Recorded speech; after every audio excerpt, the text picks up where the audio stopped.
Hello and welcome everyone to episode 41 of the smobcast. So we actually we finally pulled a topic out of our butts here. It took like a whole hour for us to figure stuff out and eventually start. But today we're doing a Q&A episode. It probably would have been a great idea to announce this a week ahead of time, but we're sort of, playing by ear whenever we're talking about FGO content because they, like more often than not, it's just like we don't have something new. But sometimes they drop a new banner and then we got a buff. But yeah, we're doing Q&A today. Before that, I want to mention something very important. Yesterday I had Carl's Jr. and they have the worst fast food french fries I've ever had. I think they were the worst. Just want to mention that on the recording. I didn't want that not recorded, so I was waiting to say it. Yeah. Anyway, continue. He's one of those weird like Westerners, because over here where I live we have Hardee's, and it also sucks, to be fair. Damn. I don't know. Like apparently they got pretty good breakfast stuff, but then like you go in the afternoon, like I have clear memories of going to a Hardee's in the afternoon, and there's like a group of old men there that have probably just been going, and they're probably going there out of habit, not because they like it there. And then I just like sit around and wait for a while for a burger, and it's like I'm the only person here. Why does it take so long? Anyways, Okay. I like it. How about I open with something FGO related? Yeah. So PSA to everyone: remember to clear your main story until Lost Belt 7. They've been saying it since the New Year's, but this year's summer is going to be locked behind ordeal called Prologue, which is there's no combat. So basically, I have to beat Lost Belt 7. Wait, summer's locked behind Lost Belt 7? Yeah. In JP, not in NA. Don't get confused. Yeah. Did you not know that? Have you not beat Lost Belt 7? No, I didn't see the 15 times they said it in the I didn't see that the last 15 times they said it in every single stream. No, this is new information to me. No, Thank you for telling me. Here's the thing. I genuinely think people, like, not all of them are like very aware of this fact. I try to bring it up as much as possible, but like I bet there's gonna be people still like, oh my god, I can't do summer. I can't do summer. Summer 9. Is it summer 9? It's summer 9. I can't do summer 9 this year. Right. So like, I really think that. Sorry. Question: is it like completely locked, or is it just the story is locked? No, completely locked. Okay, because wasn't last year some of it locked behind Lost Belt 6? Yeah, that's how it was last year. So this year they didn't specify it was only locking the story, so I'm pretty sure they mean completely locked. I think they are basically trying to push you to do the story. So are we before they wrap up part 2? Are we gonna run into a spider? Yes. I mean, I don't know if I should make a guide. I made a guide on it already. No, I mean like in the summer. No, he means like a summer spider. Oh, because we had summer Sununos last year.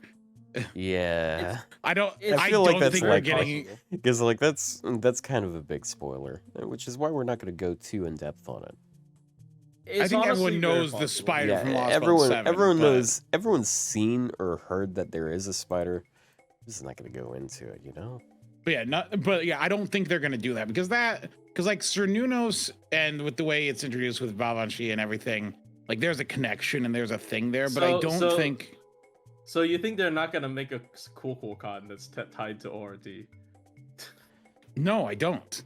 They are. Because I don't want Summer Kukulkan. They are. They will. Get that out of here. Why else would they have it? Why else would they have it Lost Belt 7 locked? Get that out of here. Also, to make people play the story. I thought you didn't want things that you want during this summer. Right, but I also don't want Kukulkan fans to be happy. See, their joy is my sadness. There's not even real Kukulkan fans. You know how sad that is? Like, there's a very small amount of people that are real Kukulkan fans. The other part of her fan base are the people that read her third wave damage on Buster looping sheets. That is her fan base. People who read spreadsheets. like a big part of her fan base are fake fans. They don't even like her as a character. They're just like, oh my god, she does so much. She does more damage than Arjuna Alter on wave 3. Oh, bro. Yeah. So Why the fuck So, can't yeah. you delete comments? What the fuck? What? I hate Twitch. I hate Twitch's UI. Here, I give me tried- mod. I'll delete comments. Well, I was gonna delete one comment because like it was a pretty big spoiler, and it was like, all right, like, yeah, serious. Oh, can I have come mod on, though? No, New no, arts AoE. Oh my No. god. I don't See- feel like see- it right now. See, the thing is, we already learned how if you want to overthrow Summer Ibuki, you need to be a berserker. Like Yeah. we've seen Melusine, who I think has a stronger kit arguably than Ibuki, but it doesn't mean shit because she's not a berserker like that. If she was a berserker, she would out damage her so much, it would be insane. Because the fact that she comes, what is it, within 20%? Like, if she was a berserker, You sure about that? I mean, isn't it? Look, pull up the numbers from last week. We had scroll up. Pull the numbers, yeah. Yeah. Look, So- it says you said like, look, 20, wave 3 Black Grail. No, you It's just multiply by Yeah. 1.5. Also, 21,000. post a few messages before it so people on stream don't Yeah. see the lowly mom. No, It's too much. look, to, it's this. Well, wave It's too 3 much is a to- lot higher. too much Wave to 3 is a lot explain. higher, but like, oh, I'm I gonna guess I post could it just 3 scroll times. up. Oh, I well, posted it wave 3 times. Wave 3 is a lot So- higher, but like wave So, 1 yeah. not really. On wave There we go. wave 3, Melusine is only 12% less damage. So like that's what I mean. If she was a berserker, Melusine would be doing 1.5 times that damage, which would mean that Melusine would be Yeah, doing but 218. but she, but if she was a berserker, they wouldn't give her those levels of steroids. Yeah, basically. Yeah, I'm still I'm almost mean, certain it's a balanced like- choice. Like, Like, look That- Yes. look at what they did with Ryou. Like, she has good damage, but if you look at her steroids in a vacuum, she has 20% quick, and she has 10% defense down. It's almost nothing. That's actually And less if- than Alice has. and Ibuki also barely has any steroids for MP. It's 20% attack up and 30% arts up. Like that's not a lot. There's no ramp up. There's no nothing. Like it that's it. They Right. really tend to not give berserkers a lot of steroids. That's what I mean. Like, because if they want to overthrow her, they have to make it a berserker. But if they make it a berserker, it has to be just like a slightly better tuned Ibuki, and that makes it better. But like, do they want to go better? Like, I think that like Melusine and being within, Melusine being second place and being 12% less. Like, I think 12% less on a ruler is acceptable. I mean, Considering- the other problem is with these arts loopers really is like, because what people want them to do are usually the same, and even if they come up with like a slightly stronger one, people already had like a 120 Ibuki. They're not gonna like, oh man, time for an upgrade, because if Yeah. you want to upgrade, you gotta go all the way. And they So, did make yeah. a stronger one. Alco is stronger. It's just that when they make them No, stronger, they tie a gimmick to can't- them. Well, you can't say that. Well, okay, you can't say she's not even like a real arts looper. I don't think you Right, can no. say that. But like, well, I mean, it's not arts looping in the technical sense. You're only refunding once. But like, She Yeah. doesn't Are even you, need though? refund. You're using needs- 100% battery. Yeah, she has 100 battery and she has double. Well, okay, she's refunding 30, but she has a passive 10, so she's refunding 20. Yeah, she's refunding 20. She's literally Yeah. refunding 20. well, she only has to worry about refund on wave 2 because on wave 1 she transforms. Yeah, and if you have her append maxed, she's refunding 0. Because you save one of Castoria's battery, you transform her, and then on turn 2 you 100 battery. On turn 3 you have Castoria's 20 you have Castoria's 20 battery, you have her passive 10, you have Oberon 70. So you're literally refunding 0. Like, she could have been a Buster Servant. Yeah, I mean, Yeah. I'm kind of, I think it's better that she is arts, but Yeah. They shouldn't have messed with their kit. Yeah. They did mess up their MP game due to the triple arts, which is unfortunate. Yeah. But yeah, I mean, I am personally tired of like arts loopers in general. I think arts loopers is a very like I don't know what more they can explore in terms of the archetype. Like unless you make someone like Pope Joan, who's like almost a support, because like the only thing that an arts looper, in my opinion, can't do is critting. And we've seen both recent arts loopers are very good at critting. They're not just like they can't crit. No, they're both very good at critting. So I literally don't think particularly good at critting. Okay, I'm not counting Alco. I'm saying Summer Melusine. Stop talking about Alco. God damn it. I'm saying Summer Melusine and Ibuki. I think both of these characters are just really good. When you said recent, I thought like within the past year, the arts like no. Like, okay, the past ones because I'm like, what arts? The one okay, I guess a year ago. Okay. Summer. And the one 2 years ago. I guess because I should say Summer. Because the past 2 AoE arts 5 stars was Alco and Takeru, and I was like, I don't think Takeru was particularly crit focused. Durga isn't good at it either. So like it really is just like Damn, the Marie Summer. really is getting forgotten. Yeah, Marie isn't good at. Oh, Marie. Yeah. Whoops. The Summer AoE arts, they really give them a lot.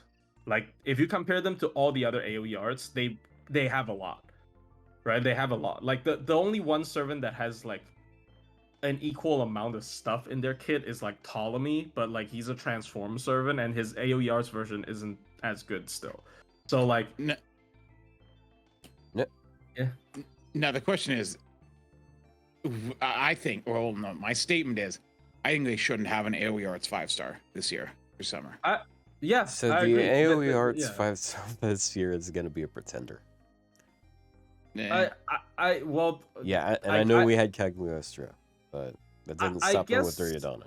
So I guess that's more okay because it's like if they make the Pretender's kit stronger than Ibuki, then the Pretender would be better than Ibuki against Knights, but worse and the than classes they're neutral. But worse than but then worse than everything else. So yep. I guess that's more okay. Like alter ego / pretender is more okay, but like if it's another like neutral, if this is another fucking, I mean, well, we got Avenger, we got Ruler. Is that why you say pretender? We got Avenger, we got Ruler, we got Moon Cancer, we got we basically got everything essentially, unless they wanted to like do Beast. Like wait, hold on. So yeah, there was Moon Cancer cringe. 1 year, and then Berserker the next year, and then Ruler. Who's the next year? If they make a beast and then with the same typing as Nero, then they should never make that servant AoE. Like that is just too good. Wait, so they are actually just going down the extra classes technically. So yeah, we've had Moon Cancer, Avenger, because Berserker technically is an extra class, I think. On like a tech, is it? Or neutral. I mean, if you want to count like mostly neutral classes, outside of the 7 Knights classes. So then Berserker, then Ruler. What other ones have we had? We got Moon Cancer. Moon Cancer, in Yara. We got Ruler. We got Avenger. We got. Yeah, we basically are just missing Alter Ego and Pretender, and like Alter Ego AoE arts. I mean, what I meant to say is like it's outside of the 7 normal classes. Or sorry, not 7. The normal 6 triangle. It's outside of the normal like 3-3 triangle. I know it's part of the original 7, but I'm saying like from a gameplay perspective, Berserker is not part of. You don't treat Berserker like it's part of the normal 2 triangles. For Summer, we are really just lacking Alter Ego and Pretender. I'm pretty sure we got everything else. Right? No, they'll never do. Someone said fun quick support ideas. Skills convert Extra stars into damage stars and MP charge. They will never do. That's a very original idea. Yeah, that's not an original idea. I've never heard someone say that before. It's not an original idea, but I'll tell you why that's terrible. Is because Quick is at the point where Quick can actually make so many stars. So if it was any meaningful conversion, it would make Quick obscene. If it was not meaningful, it would be a useless effect. So like say it was because like it'd be annoying because if it was excess, it means it would cap at 49. And so if it was 1%, you'd be at you'd have a 49%. Someone's at my door. I gotta go answer. I don't know how long it's Okay. gonna take. I'll be right back. Okay. That's fine. I can You might. yell. Yep. So extra card critting would allow like Dude. okay. Dude, Automod just cut someone saying hit foreigner. And they were talking about it like hitting like the card, like the advantage. No, we're gonna hit foreigners. That's my plan. God. But no, I don't think Get that over your plushing. I do think that maybe converting it to a extra crit buff, you know, at a 1-to-1, so like 50% extra crit for 3 turns when consuming them, maybe. But I don't think they would ever do charge, because I think if it's 50%, then that would mean the servant, you'd want them to already have 50% charge, so it would make them targetable 100% charge. I don't know. It just seems like that's not something they're going to do. Someone then also said, let's see here. What was that? I saw a comment I wanted to respond to. I feel like that would also kind of hurt Caster Scotty a little bit, because if you're going to get big rewards for just like making a shit ton of stars for free, like, yeah, Ruler Scotty is better. Ruler Scotty's just going to be so much better for it. Yeah, because the amount of times 315. I end up with 100 stars is obscene. Now, if there was a servant that say, like a quick servant that say had a passive that for like once you overcapped past 100 used something, I think that'd be funny. Like if they like generated a ton of stars and it was for something past the 99 cap normally, and it was like a passive of theirs, not like an active skill, and you have just some minor effect. I think that'd be interesting. Yeah. Someone said, but also like allow extra cards to crit. I don't think they're good. Extra cards cannot crit, but extra cards have ways to make them act like they're critting, because you can get 100% extra damage on extra cards through class score and append, which is basically what a crit is 100% extra damage, right? 100% extra effectiveness. Yeah. Although it's technically not effectiveness. Effectiveness is that's card, which is multiplicative to crits. Yeah, but I mean, like, it's still, you can already, if you want to buff your extra attacks, you have ways to do it. You don't need them to crit. I don't think they need to do something with overflow stars, unless I think it would be interesting if it was a quick support that was like a defensive or healer, converted them to like defensive things instead, because then it's not offense, then you're generating the stars to do something. It's basically have it consume stars for defense, and not rely on overcapping, but like then overcapping helps, like have a quick support that has like a skill that gives like defensive things in exchange for stars, kind of like Kukulkan, but you know, not but I wouldn't hate them. Speaking of farming, how much more efficient are 90++? Are they really worth the hassle with events being 3 weeks long? I think 90++ is very overrated. It's a lot of it's fun to like try and think up setups that can deal with 90++, but the majority of people can't really attain it to a meaningful extent, and a lot of the time you're better off going with like 90 plus 6 CE than No, I think 5 CE, a 90 plus. plus 5 CE is obtainable for most people. Yeah, but like if the only difference is like a little bit of bond, then Bond and I think 5 CE drops is still better than 6 CE 90 plus. I think it depends. Like I think there's been lottos where it's about equal, but like just generally like the the biggest appeal of 90 plus plus is just like, okay, you get extra bond out of it. And and most people just don't care about bond. Like, okay, you get some SQ every now and then, but like you're gonna go up on bond eventually anyways, and Now the person who said they're using double black grail for a 90 plus plus, just do 90 plus. The second you drop to a 4 slot, just go to 90 plus. That is a losing battle. That is not worth it. oh yeah. Right. Also, that reminds me of a question from earlier. I had a thought about it, like right before we started. So someone had asked about NP1 Arc versus NP1 Korean Dark, and Plushy had mentioned that like neither of them were going to be very valuable for like 90 plus plus, because I think that was part of the question. So something I was actually looking up yesterday, because I was talking with someone in the Game Press server about Game Arc. Press. Yeah, I just looked in there for some reason, and I just got in a conversation. You know me. But I was looking it up, and like what use an NP1 Arc is, and I think NP2 Arc is actually pretty nice, because if you look at a lot of the upcoming 90 plus nodes, there's a lot of wave 1s that are like 40k HP.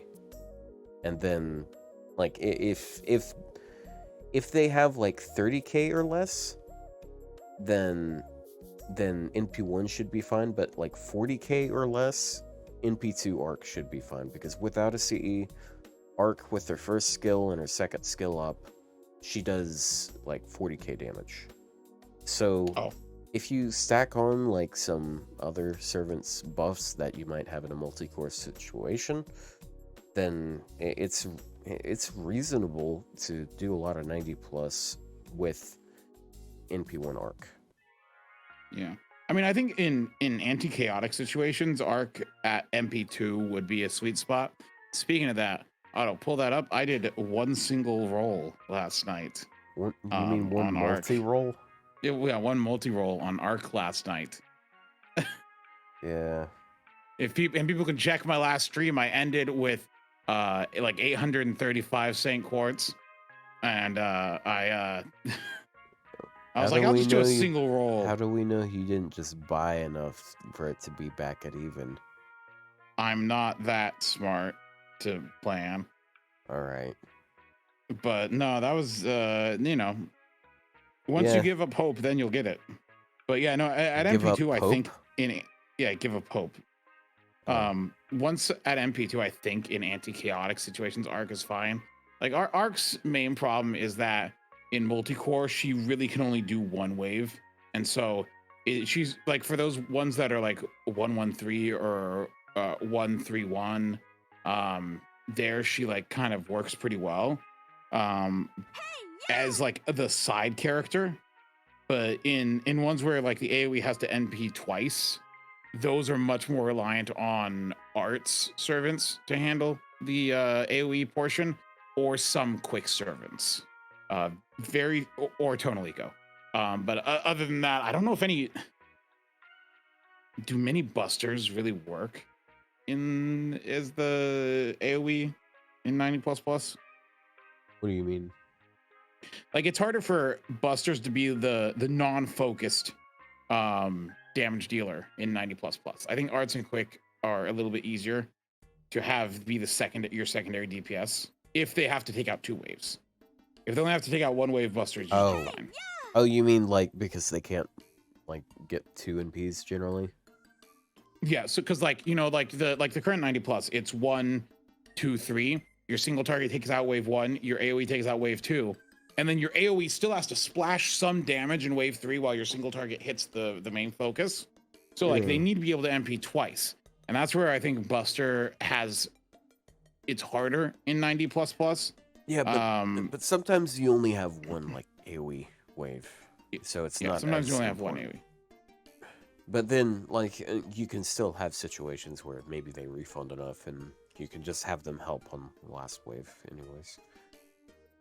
That Yep. happens with Summer Ibuki a lot because, like even if she has basically no help, like I'll be running a double Castoria setup where I dump all of the buffs onto the single target, and Summer Ibuki still loops because why not? Hold on, I gotta answer a call. Okay. All right. It's just me now, guys. All right, guys. What questions do you have for me, Ryou Emerald, king of the stream?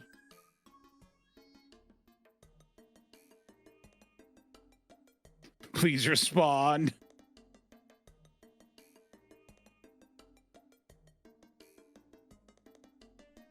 What will it take for me to like Cuckoo? Nothing will make me want to use Cuckoo. I'm sorry. It's irreparable differences. I showed you my level 120. Please respond. Other than cause drop, who do I want for any? I would take Kamazots. I'm back. You're Hey, back. I'm Okay, back too. Otto's gone. Okay, good. They're back. Thank heavens.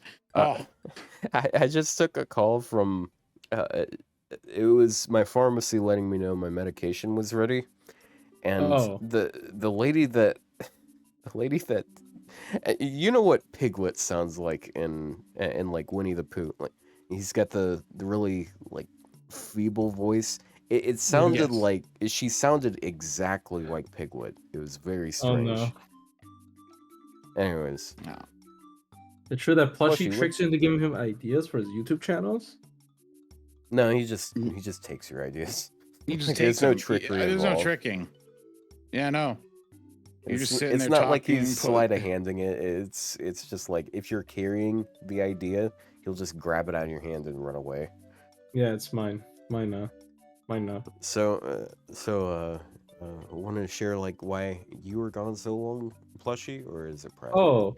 No, it's just plumbing services because I've been having some trouble with my plumbing. I try to buy one of those like drainage uncloggers. It doesn't fucking work.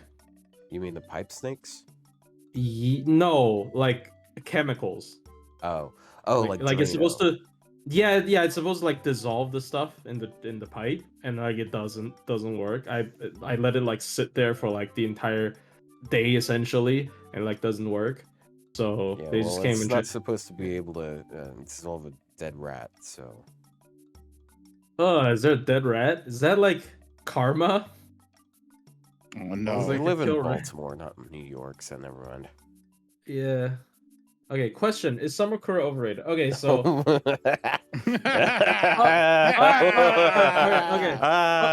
okay, so honestly, for someone who isn't familiar when she first came out, like what people were saying, maybe that was an overstatement because like okay, people generally nowadays call her she's a decent 4-star that if you get like while trying to get Castoria is a nice addition to your roster, whatever. And that's exactly what I said in my video.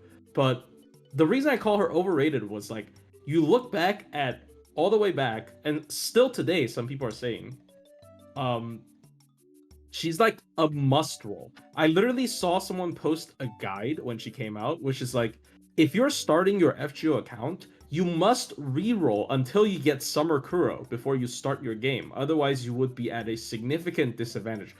And that's just not the case, right? Like, she enables special farming comms, and that's it. And like, it's not even practical because one, it takes a long time, but if you don't mind button presses, I guess it's fine. But two, it basically removes the only advantage you have for Buster, which is you don't have to care about enemy count, right? She does have to care about enemy count, mainly only on wave 1, but unless you want to rely on card RNG, you actually need specifically 3 enemies on wave 1, which is not always going to happen. And then 2, your team cost is huge. So you can't even fit all 5-star Cs across the board. Obviously, you can have arguments like, I don't have all the Cs anyways, why, like, I don't have to care. And, in that case, then why don't you just take 4 turns, right? I just feel like, And that doesn't help in lottos where you get given the CEs. Yeah. So basically, like, the whole thing with Summer Kuro is she is just like every other 4-star in Summer 8. They are interesting pieces that can change how the game plays, that can give your team build more flexibility in terms of the fun side. Like there are definitely a lot of things that Summer Kuro can enable, mainly Arash, but like other stuff you can use her like a discount crane in TAs if you can fit her in, because her like steroids are relatively weak compared to other esports servants, but you don't have to worry about like kill RNG, for example, with someone like Kuro. But like she's not going to be very useful in farming. Like she just isn't, right? Like she simply is not very useful in farming. And like I'm not trying to throw shade, but it's like including me. Like I post videos that include Summer Kuro in my farming comp, but like just because a YouTuber posted doesn't mean it's practical. YouTuber posted because you can make a really good thumbnail with Kukulkan dealing 10 million damage on wave 3. Right? Like it's good content, but it's not practical. Especially if it's for something that you want to repeat over and over and over and over again. Especially like Kukulkan. Do you know how many button presses that comp requires? That comp requires so many fucking button presses. It might actually be the most button presses in a farming comp in FGO's history. Actually, and that's actually why I don't like using Kuku. But also, yeah, the thing with Summer Kuro is also when she first came out, people didn't understand some of the mechanics, and there was a lot of confusion, especially like with her bond CE and stuff like that. Oh yeah, for sure. Like people didn't know exactly how she worked. And so people were assuming, because I remember there was I think it was like the prevailing theory that when she entered the field, you got 3 stacks of her buff immediately. Which, if it worked like that for like challenge quests, that'd be insane. Immediately 30% charge, and then for the party, and so it would make her so much more flexible. But yeah, and that's why I spent a day farming, got her to bond 10 in 24 hours. And then it doesn't work like that. and then it doesn't work like that.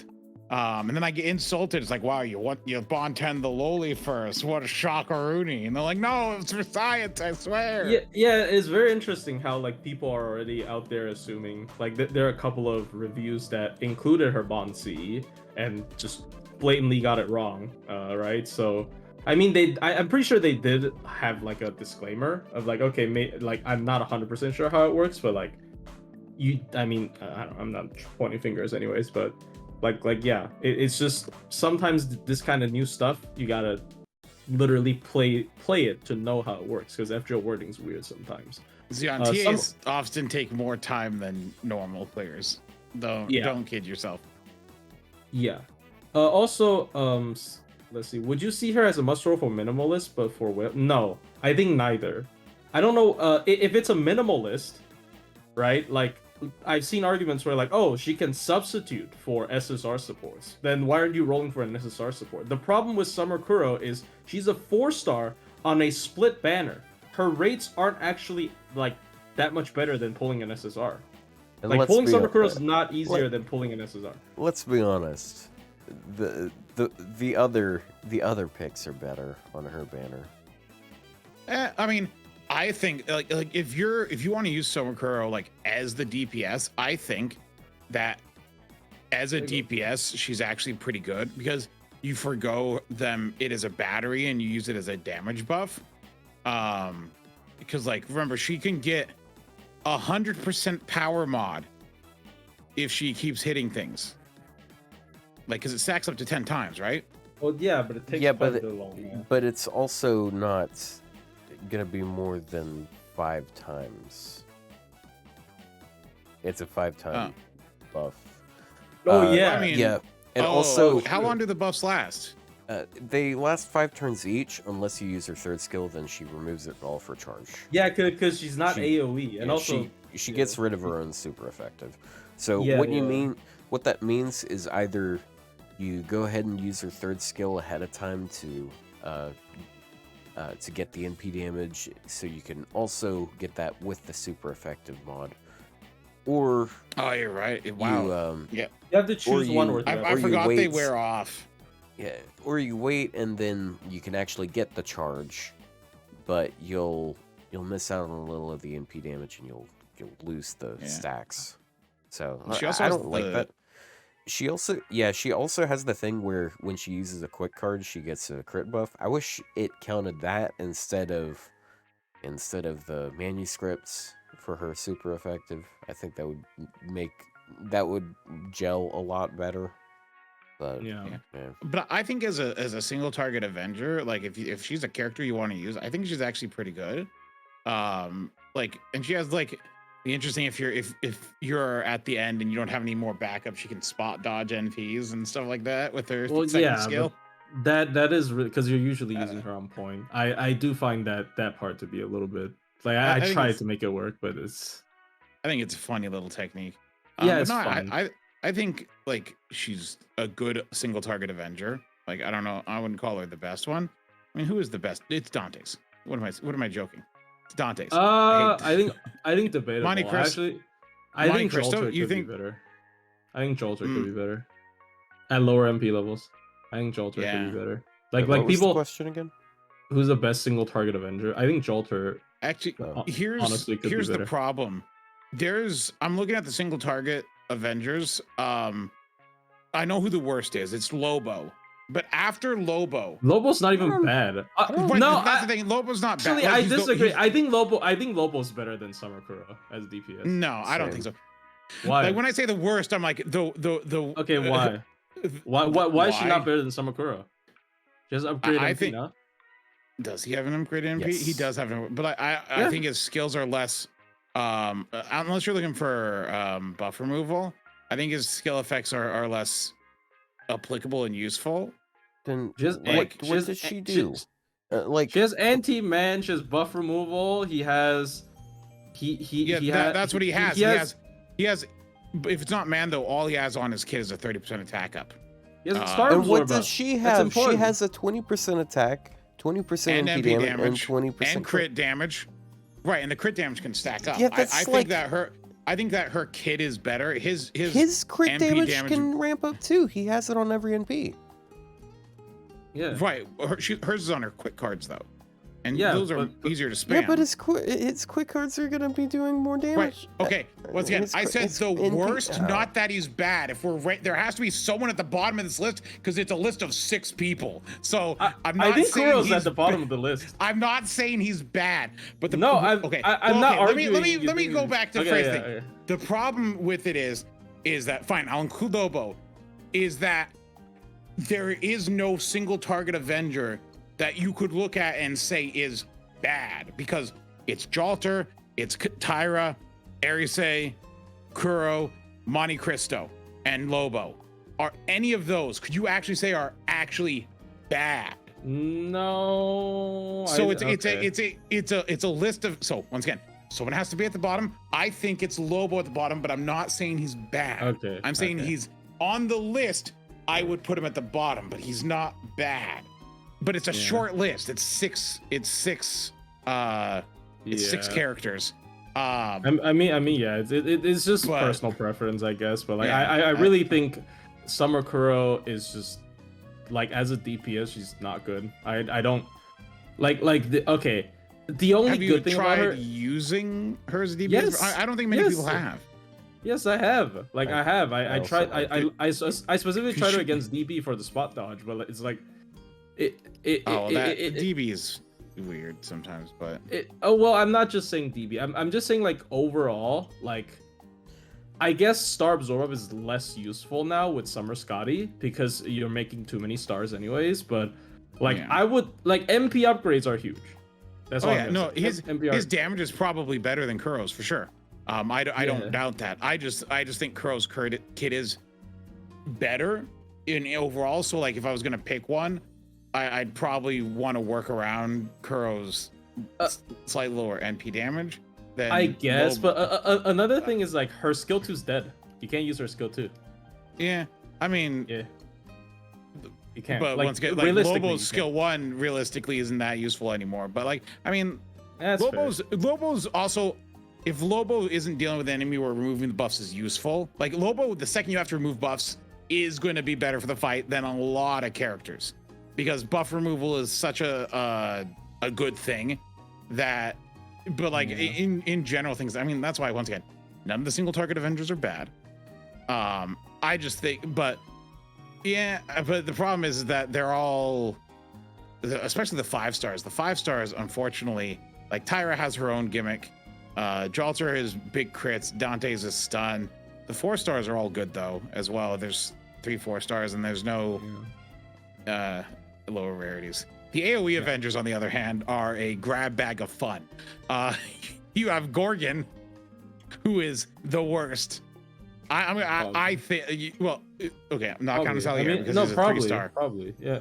Oh, Salier. Okay, Salier is. So looking at the 4 and 5 stars. Yeah, probably. I don't know. Gorgon is the worst of the 4 stars. Gorgon just doesn't do anything. Gorgon has like they buffs your monster strength to be 4 attacks, 2 turns, 50% attack up, and Buster Absorb instead just 50% for 1 turn. And then like, but her other skills, a guts and critical damage 50%, and then chance to petrify.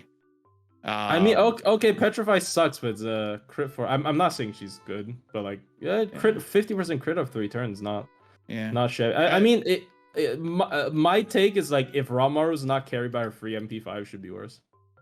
Like, no, Ranmaru is carried not by free MP5, but arts and free MP5. I guess, yeah. That is definitely a thing. But then the 5 stars, like, I mean, Dante's, I think is. I gotta be right back. It might be a few minutes, so I'll be. I think Dante's is outclassed by modern ones. I think they've updated it. They've given him buffs, but I think that as far as Dante's is just quick looper. I don't know. Dante's feels very similar to like. I mean, he definitely does more, but like he feels like a Berserker Lancelot type character where it's like he's got looping MP. That's about it. I don't know. And then Space Star has her gimmick, but otherwise I think Space Star in the modern setting is kind of underwhelming. Nobu I think actually has held up pretty well over time. That may be due to being Buster, and she has that ramping 70% attack up, and so what it ends up being is you use it on turn 1 and turn 2. So on turn 3 she has a total of what is it like so it's 70 plus 50, it's 120% attack up on turn 3. Like, but it's specifically with Koi and Light, with Koi and Light. And then she has the battery, star regen, Buster, up and on burning, and she sets the field to burning. Here's the thing with Space Ishtar though, like, are you sure she's worse than Marie Alter? I think Marie Alter is pretty underwhelming, to be honest. Here's the thing. I have not committed the materials for Marie Alter to level her. So I'm waiting till I get a good source of Bloodstone Tears, because I'm not using the last 30 of my Bloodstone Tears to level her skills. Okay, I'm sorry. Bloodstone Tears are okay. Worst of far. I think she's okay. Like, I have her MP5, like 10. Like, I think she's okay, but it really is just she has infinite MP drain. That's it. I don't think anything else she has is like particular. Like, anti-curse 30% power mod is like whatever. I don't think she's particularly an art servant though. Infinite, an art servant. I think infinite MP drain is kind of a nice thing to have. Yeah, pretty good for CQ. Yeah, you're right. I mean, you can potentially shut down enemy MPs forever. That's pretty good.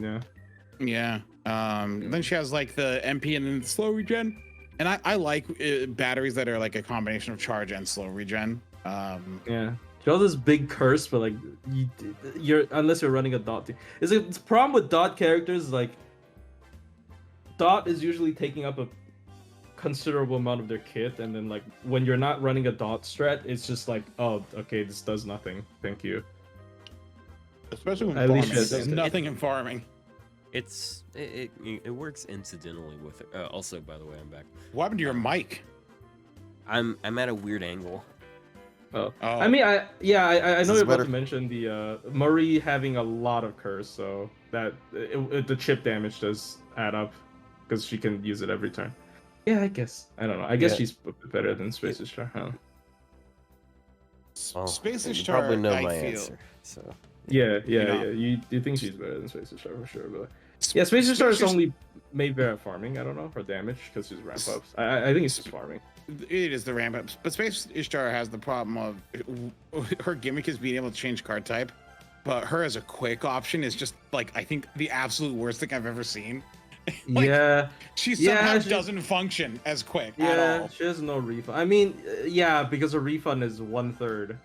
Like this is, yeah, it's 3 hits, 3-hit AOE quick. Imagine that 3-hit AOE quick. That's never gonna do anything. It's not gonna. It doesn't make stars. It doesn't get refund. She doesn't even have 2 quicks to make a quick brave. Like, especially for an extra class based character, she can't do quick brave.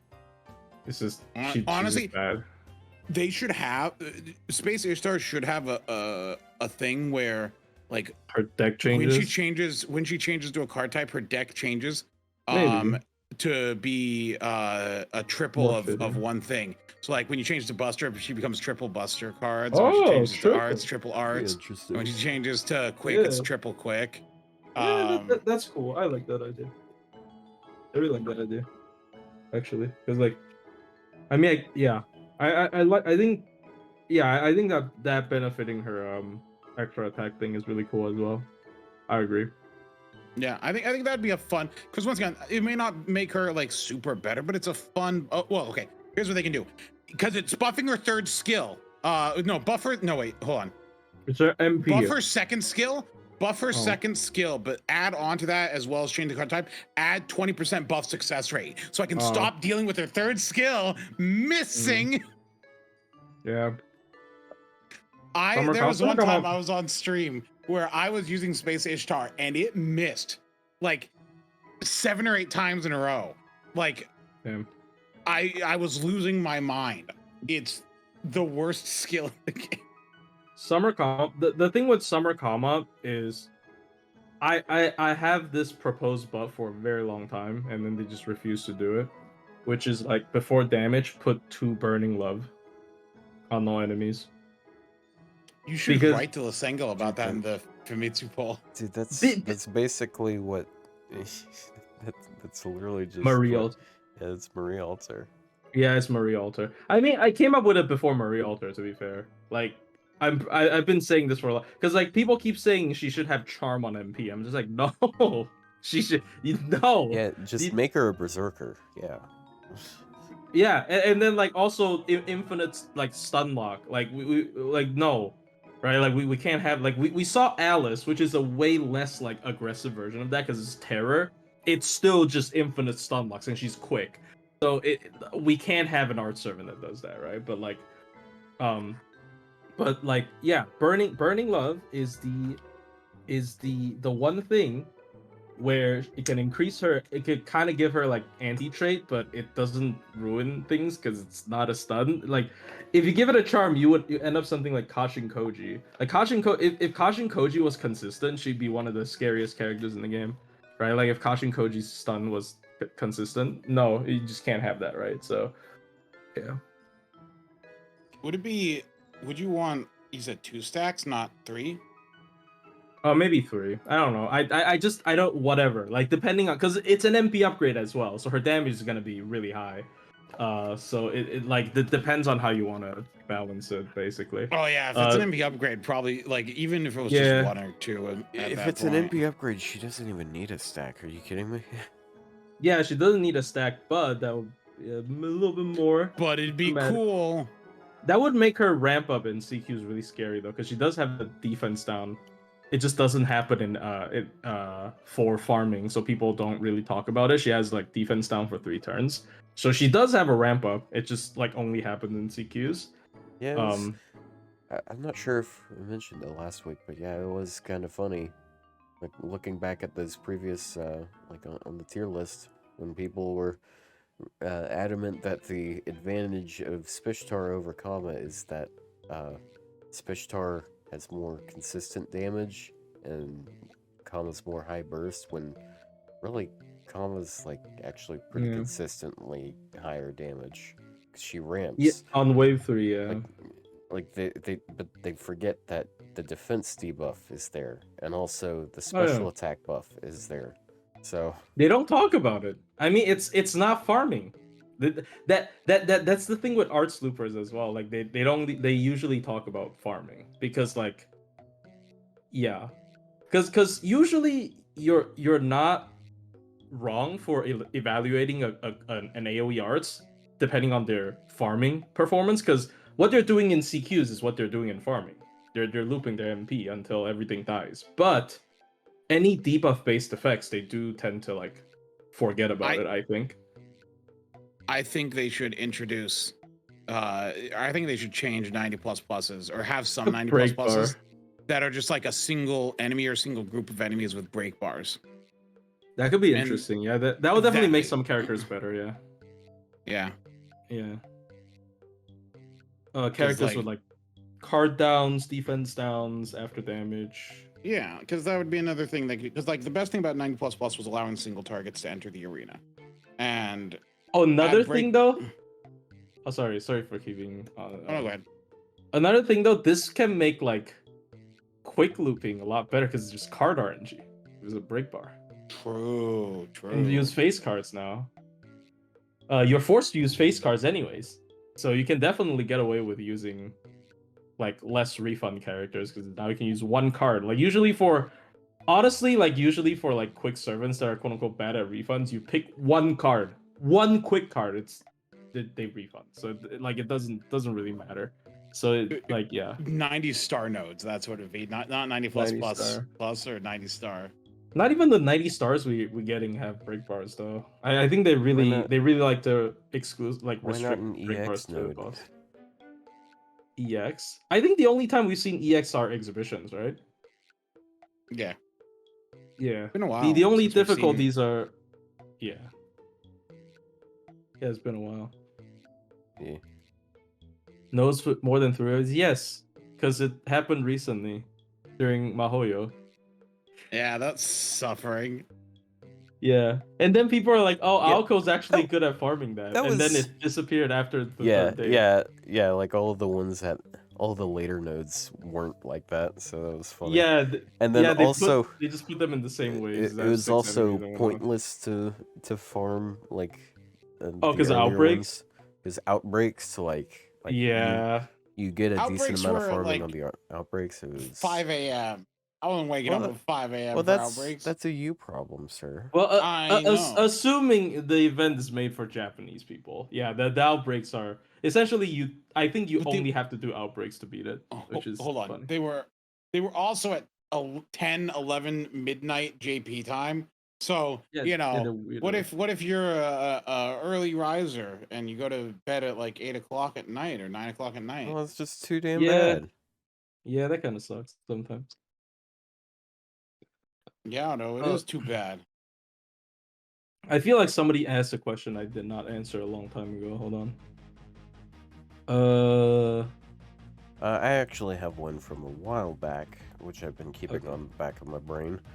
What is for us? What was the hardest 90 plus rest of all? Oh, The one from the Fairy Night Cup with Charlemagne Charlie? and Bradamante.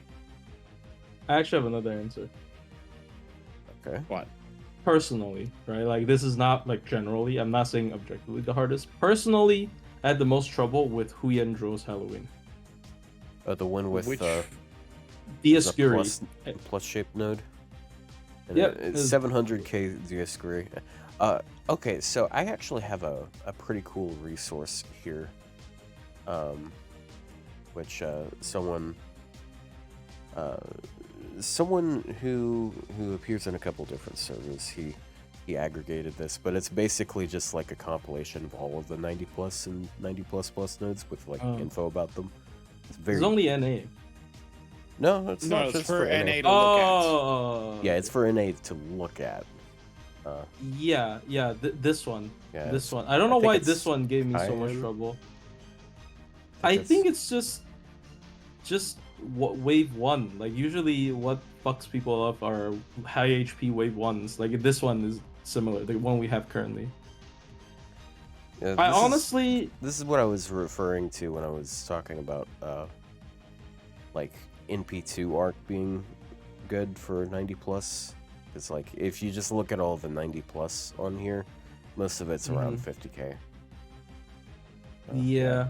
I'll try and if I forget, someone in the comments remind me. I'll put that in the description of the video. Yeah, look at rotation 2 on the Fairy Night Cup. That was the one with a 245k Roland, and then a 800k Charlemagne and a 235k Bradamante. And the problem was that it was a Bradamante and a Charlemagne, which means Pretender. That's the one where people were like, "Oh no, you have to have an MP3 Oberon if you want to be able to do this." I mean, I've seen hyper AoE arts brute force it though. Like Ibuki definitely can do it. Kama can do it. I've seen hyper Kama and hyper Ibuki do this, like the single core.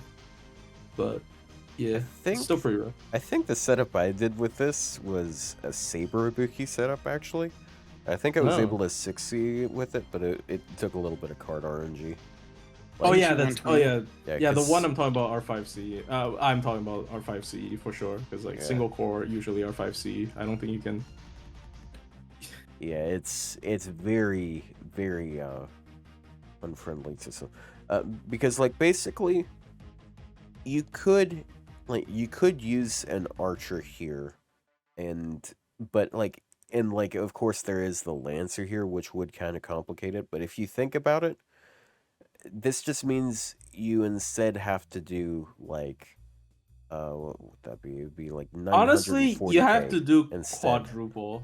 It's like, yeah, because like she has 235k, he has 802k, but you multiple, so like you cut that in half, you have neutral. You cut that in half, you have disadvantage. So it would be 200k disadvantage and 235k disadvantage, or you take that, you go up to 940,000.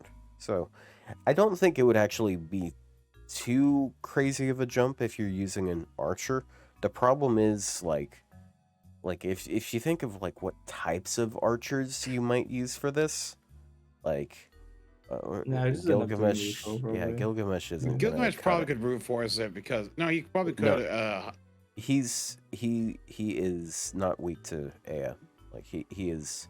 I mean, he doesn't have to be. Might be though. Yeah. Is Bradamante weak to Ea? but Charlemagne isn't. Right, but then you're class advantaging it. Charlemagne but you still have to do almost the same amount as damage with him as with her, even at class advantage with him. Yeah, that's fair. Okay, Morty7 as you had a grilled Bob. I assume he means the Dioscuri one. Yeah, do you know she doesn't do damage? Bruh. Like I ran like double Summer Scotty something. Was it even Plug Oberon? No, I don't think it's Plug Oberon. It's double Summer Scotty with like 9 dragon tattooed Elizabeth for wave 2. And then like Boban, she does like 400k on last wave. Like half with double Scotty. She's level 100 2k foe, bro. She does no damage. Plushy, do you ever run into a 90 plus you can frontline only, like you swap? Could frontline only or couldn't? Yeah, that you could frontline only, no swap, all event CE. Have you run into many of those? All event CE, no damage CE? Yeah. No, I've never run into any of those. Oh. Like, I'm pretty sure it's like 0. I could be wrong. Maybe there's like 1 or 2, but like there's 2. I've done it twice. And I was wondering if there was any that you've found that you've done. No, I probably never. Maybe okay, but I don't remember if that one was. Okay, yeah, never mind. There was one, the White Day one, for Takasugi, because that one was like. That one had insta kill. Yeah, the insta kill, the big Nobu on wave 1. Yeah, that one I used insta kill. So that one wave 1 HP didn't matter. That one is plugless, and that one had to be plugless because I actually used she's fucking 600,000. Look at that shit. The Tsukihime. Yeah, the Tonoshiki Mysticode for insta kill boost. So Yeah, so that- Domon could guarantee a kill on that. This one was frontline only. Yeah. That one was an interesting one because the last wave HP was not very large, and so I think that one was you just needed a decent archer. Dude, we're at a point of time where 422,000 on wave 3 isn't that much. It No, is that's low easy. as fuck. dude. That is That's super yeah, low. that's still crazy though. Yeah. Just in a Dude, couple I years. killed this shit with like I did wave 3 is Oberon. It's like wave 1 Domon, wave 2 Bavanshi, wave 3 Oberon. Like that was the comp. And that was pretty consistent as well. I think Oberon only needed to be MP1 with BG though. Yeah, it was frontline only. So my idea with this this Charlemagne node, do you guys think that a setup that used like a hyper Sabuki and a hyper Squirtoria might be able to do this?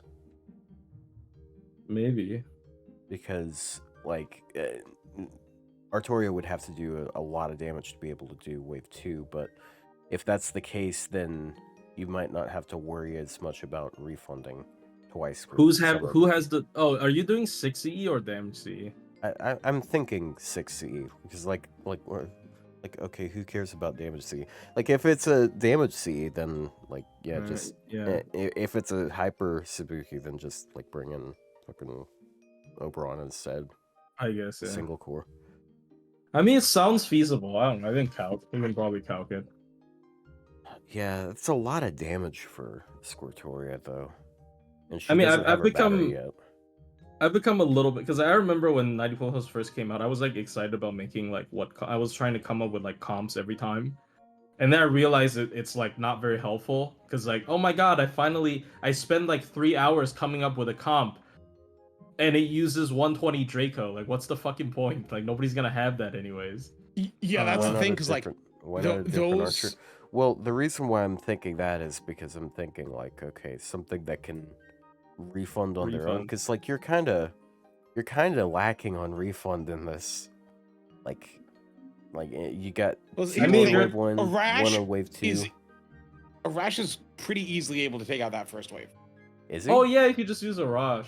Yeah, that's what because my comp for this was Arash, Preem, Oberon. Right. Okay, and you had to use Oberon's for one. Do you? You had to use Oberon's for his third skill on Arash, right? Do you? Because like this is 105,000 HP. Like here, Arash does have good damage, but I recorded my run for this one. Let me look at it. Oh wait, no, sorry. It was Arash, Cream, Castoria, Oberon. Did you use Castoria? Was MP? the Castoria? No, Castoria was needed to buff Creamhild. Does he? No Oberon. So it was Arash.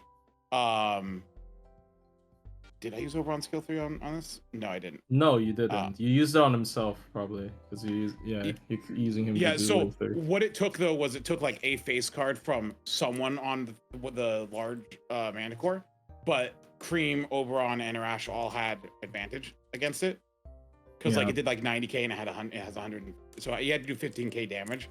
So that's why I would swap Castoria out, is so like I didn't have to care about the damage. And then, a lot of people have. Yeah, that's what I was thinking, because like that is a pretty high bar even for Arash. Wait, what? But Arash does 90k against it. Like it leaves with 15k, and as long as you have like you need a people card out. I mean, like every wave was like 15k short. Like against Roland, Creamhild left him with like 15k every time. Is so, Roland Earth? Yes. Yeah. Oh, you can probably. Yeah, you can see it on this trusty sheet, which is right about it, except for Charlemagne is not weak to AA. Oh, yeah. Yeah, no, that was I think the most complex one. But yeah, it's like every time for 90 plus. Thing is it is something you have to look at your account, because I've talked to people in Discord where they're asking about 90 plus, and I legitimately they have to show me their account, and I have to like look at it and think about what can they do or what do they have that allow them to work, right? Yeah, because it's not, because like for me, like I can, aside from unless it's like this specific node, because like this specific 90++ is like the first one I haven't been able to throw Tonal Eco Castoria at in a while. Like, but I can do that because I have them both on 120. It's not very applicable to everyone else, right? It's like Yeah. like In some ways, I kind of like it because like you can no longer look at a sheet and then be like, "Oh my god, yes, this is so useful." I'm right? I'm very glad about that because the sheets are gone because it requires like because like if you look at it, if someone has an MP2 copy of something or an MP3 copy, that may allow them to do something with it that an MP1 couldn't. Or like even like for example, like this 90++, if you're 5 slotting, you can do like if you have like a good AoE and Bazette, you can do Bazette MP1 and she'll do this node just fine 5 slot. Like Yeah. I it's mean, like yeah, it really is dependent, like person, dependent on the person, and like I've had people asking me like, "Can you do a 90++ video?" And honestly, I can't. I mean, I don't know how because like you have to go through, like I can, but it will take very long time. It will be like a huge undertaking because I can tell you what traits that 90++ units that generally like, anti traits, big batteries, and good refund usually because like you're relying on less support, so you want the one unit to do more stuff at once, right? But like, I mean, that's just a given. You want really strong characters, right? Like, but like at the same time, it's not always applicable. Like once again, you look at the insta kill one with like Dolman, frontline only Dolman with like an insta kill Mystico. Like you can't teach that. You have to come up with it by yourself. So I think it's much more okay to like maybe come up with a general idea or like guide when each like 90++ comes out, right? Like or let people figure it out. Right. It's actually Like- cool to like see people tell me, "Oh, hey plushie, look, I made this work." Right? Like instead of the other way around. It's like I just look in JP chat like, "Oh, this works," right? Like Bazette is used very often for people who doesn't have high MP levels for this 90++ Yeah, like- because she can go over. She does like a lot more. she does a lot more. MP Like damage. look at Ilia's Castle like rotation 2. I think the 90++ there I think is another one that deviates from the norm a little bit.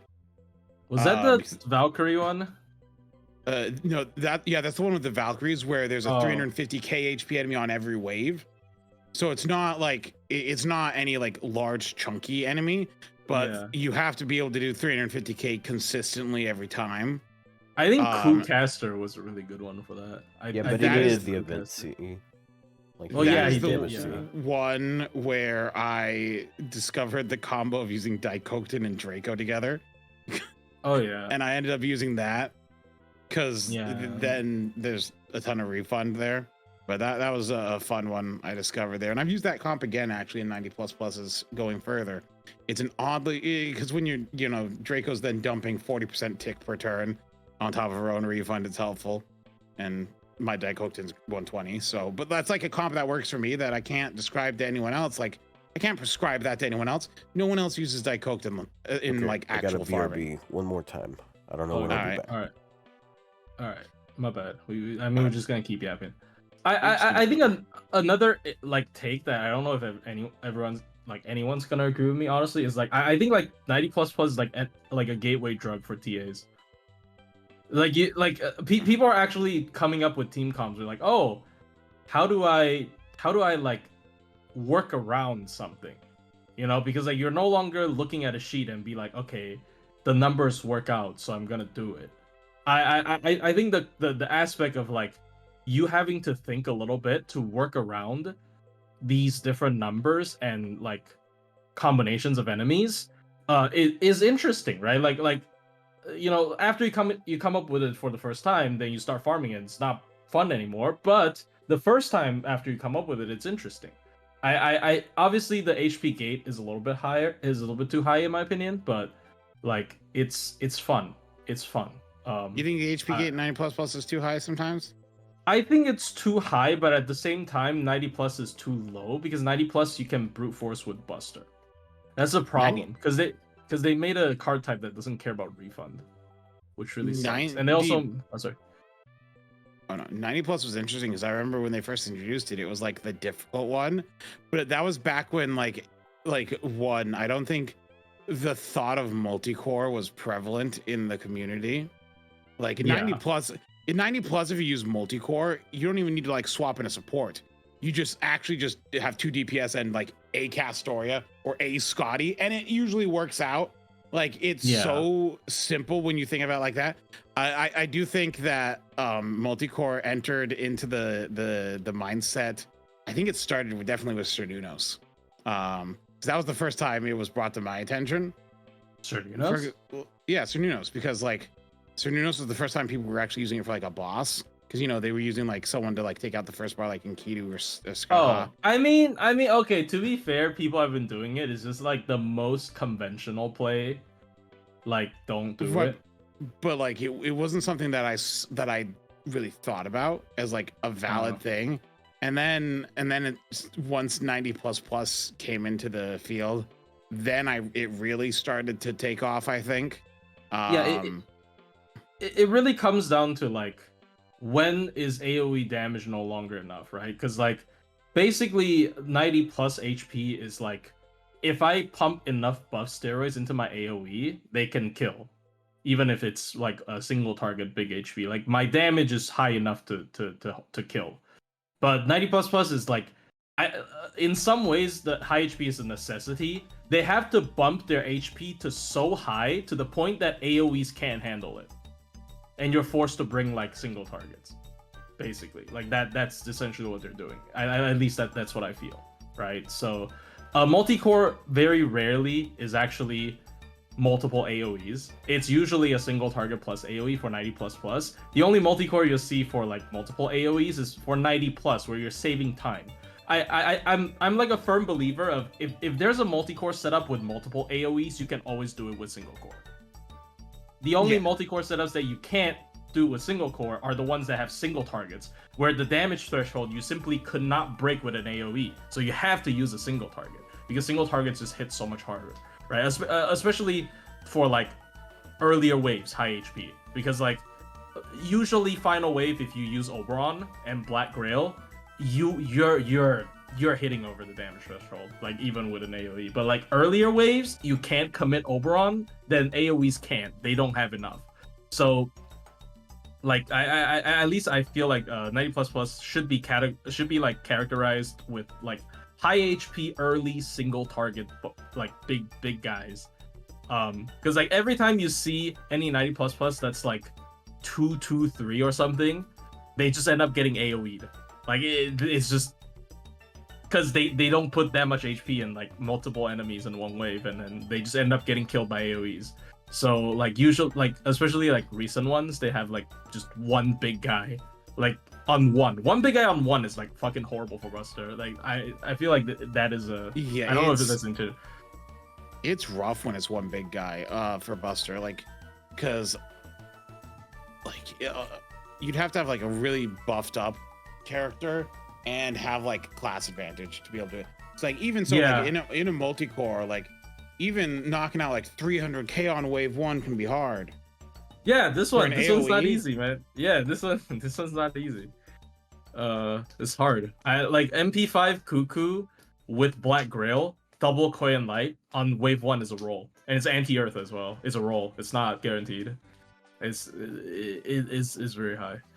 I like the ones that are like either like 2, 1, 3, and the third has a high HP, or 1, 3, 1, or 1, 3, 3.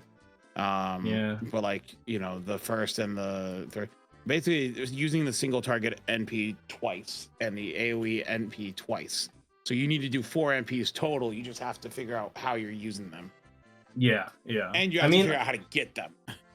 Yeah, I think the hardest ones are definitely the ones with like big HP guy on one. That is usually like, you think of all the difficult ones, like the Tagasugi one before we thought about insta kill. That one was like literally unreasonable. Like yeah, it's a berserker with 600,000 HP. Like it's literally unreasonable. Like that's way too much HP on wave 1. Like nobody, like you can't brute force it without face cards, right? And then like the one that I personally had troubles with was the Dioscuri one, not because of Dioscuri, but because there's a 200k HP Saber on one. And then the same thing right now, this one's also difficult because there's a 300k Rider on one. I just think like the hardest ones are usually the one big HP guy on one. Like those are really, really bad. The CBC 2024 one, the one from this year, that was like a 200k Lancer at the beginning, and then an 800k Lancer at the end. And oh yeah, single target looping sabers are, what's the word I'm looking for? I saw a lot of people great. still use Iori.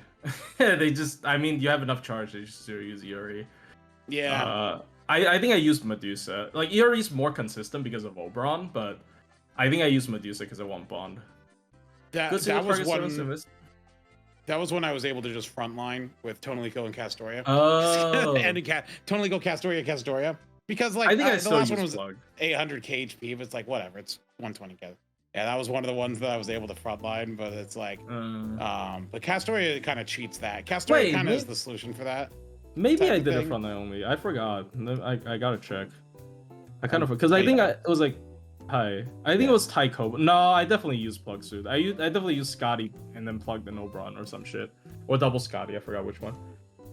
Dude, and the Sojiro collab one, the Mahoyo collab 90++ was so easy because that was like extra enemy spawns. Yeah, it's like 6 people. And then there's like, and then the last wave was shooting, and she's like got so many traits that you could do stuff with. I assume they wanted Alice to do it, but I mean anyone can do it. But honestly. she's Earth though.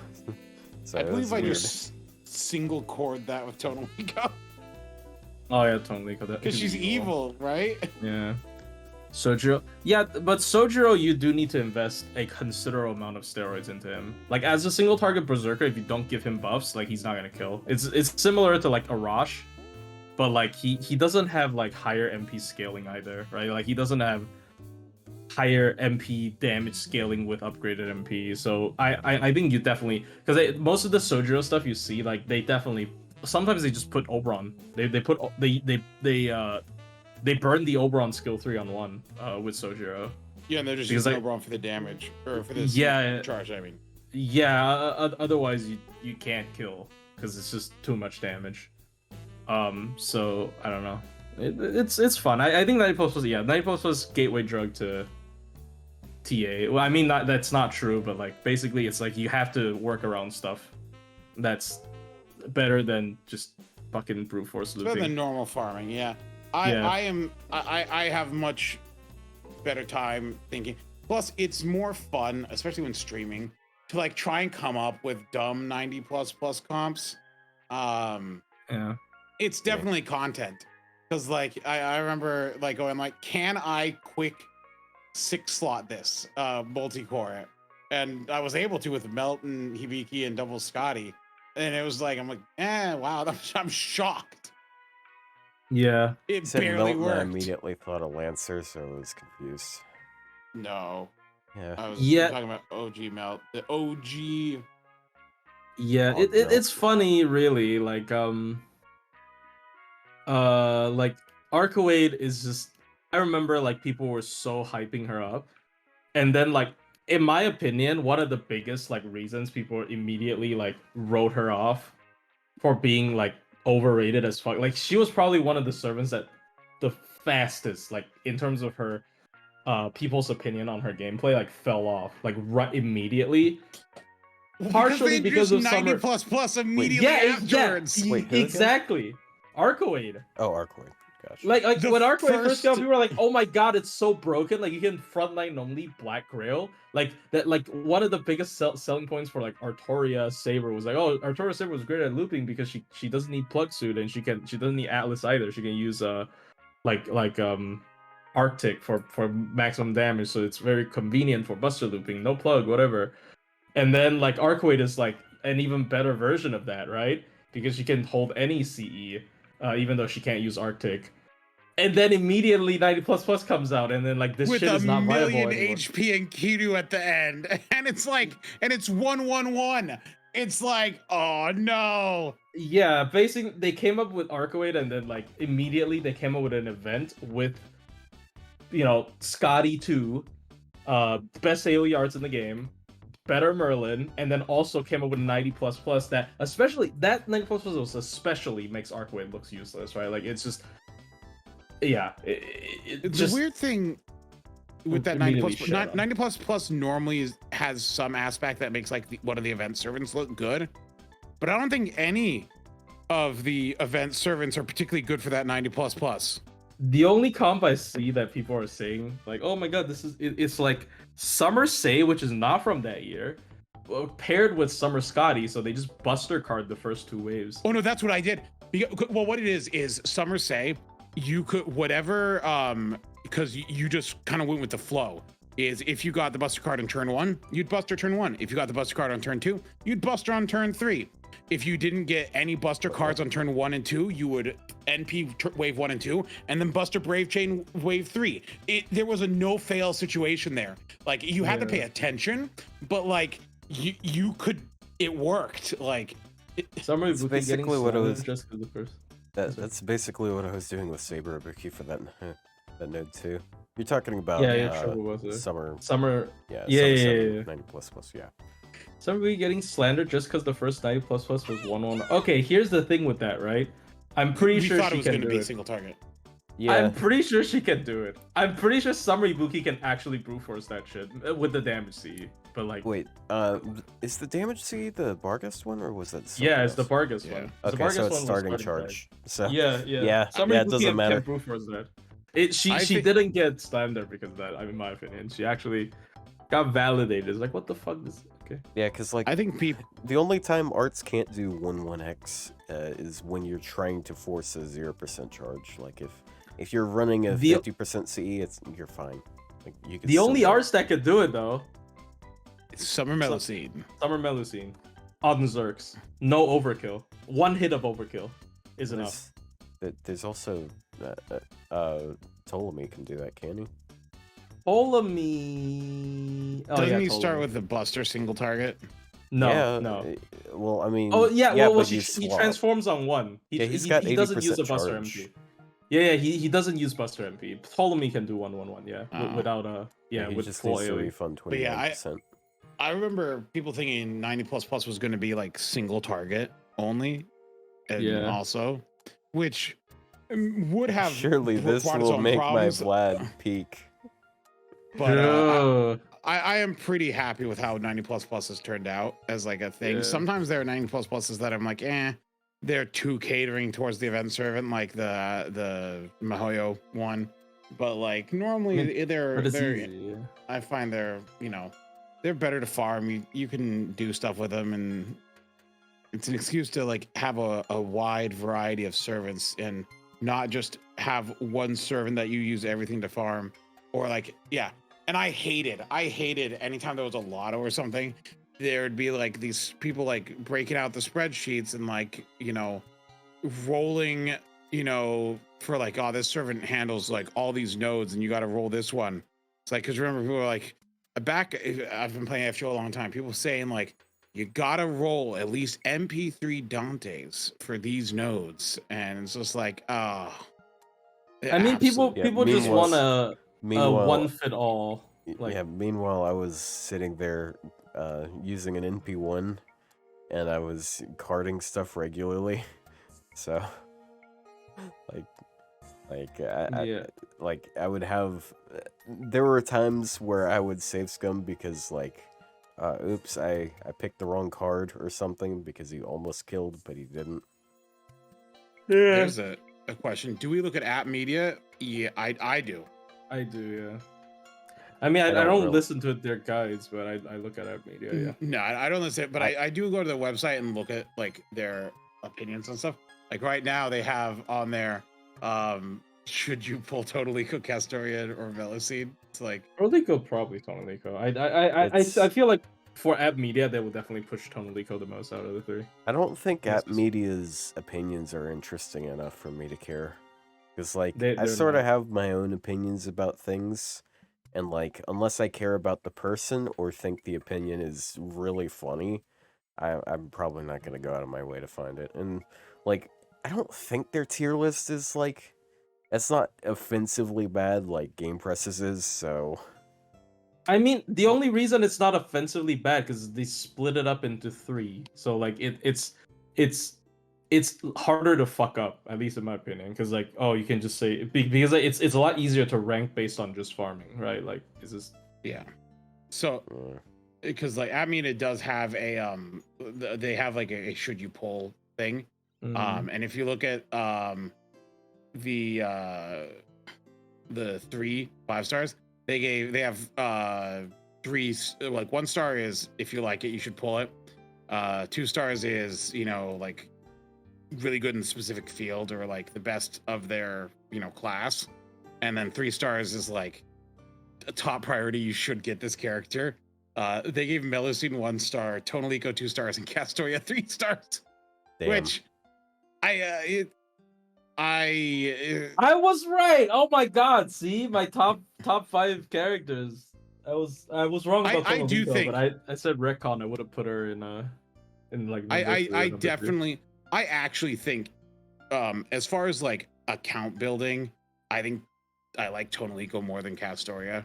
Yeah, the thing with Castoria is like you can technically get someone that does something similar to what she does, maybe not as good. But Tonalico, I don't think anyone does does what she does, and also I don't think anyone will do what she does. Like in the future Yeah. either. Like nobody's gonna get okay. That's probably an overstatement. So like I'm gonna immediately jinx it at like this Annie servant's gonna get like you can just start with a party wide 50 charge. Then okay, sure, fuck me then. But like you know, I don't think they're not gonna go to make another character with like fucking the last resort again, right? Like it's not gonna happen. Yeah. And Last Resort, Last Resort is such a I just realized there's fun scheme. like I was the only person looking at this document. Now there's 5 other people looking at this document. It's funny. Damn. I like that you can I see when other people are looking at it. It is interesting as far as like when you look at App Media's like rankings for 4 stars. I think some of the ones they have an A rank shouldn't be there. Oh, but 4-star DPS like, are usually trash, especially because of evocation. Like I don't think based on the game that it currently is, Elena should be at an A rank because like they only have one S rank. Their S rank is Habitrot. Their A ranks are Saberalter, Siegfried, Nidocris, Creamhild, and Sojiro. Ain't no way so that's their A Helena pluses. A. Nobody's using But Helena, Helena's an bro. A. Nobody's So using now, 'cause, Helena. like, Who the fuck is using Helena, bro? Their A ranks though are Fujino, which Zenobia, Percival, Summer Suzuka. So they like Summer Suzuka. Hey. Santa Good Nemo. take. Then Elena, which is weird. Castergill. They're probably just Casterwoo. Castergill, yeah, probably Casterwoo. Casterwoo, the Valkyries, the assassin version. They're usually just going Summer- for like budget loopers, right? Or like niche support. Yeah, Summer Nobu, Duradania, Duradania. Taisui, Faker, and Talalak. Talalak, I think, is overrated there. I like Talalak, but I think Talalak's they've A, overrated her bro. as I well. think she's so bad. What the fuck does she do? I don't know what she does. Yeah. I genuinely don't know what she did. Quick loop? Like they gave No? Aries say a B. I don't know why. Aries, I do think Aries is a little bit overrated, but like not overrated. She's a little bit like out competed by some stuff. I think like my current take is Estrella is just so much better. Like even if you're not hitting evil, Estrella is just so much better. Just like as a generic single target arts, but They do also have only one don't look it up. They only have a single 4-star marked as should be drawn. Can you guess what that 4-star is? Yes. Samakura. How'd you know? Because it's App Media.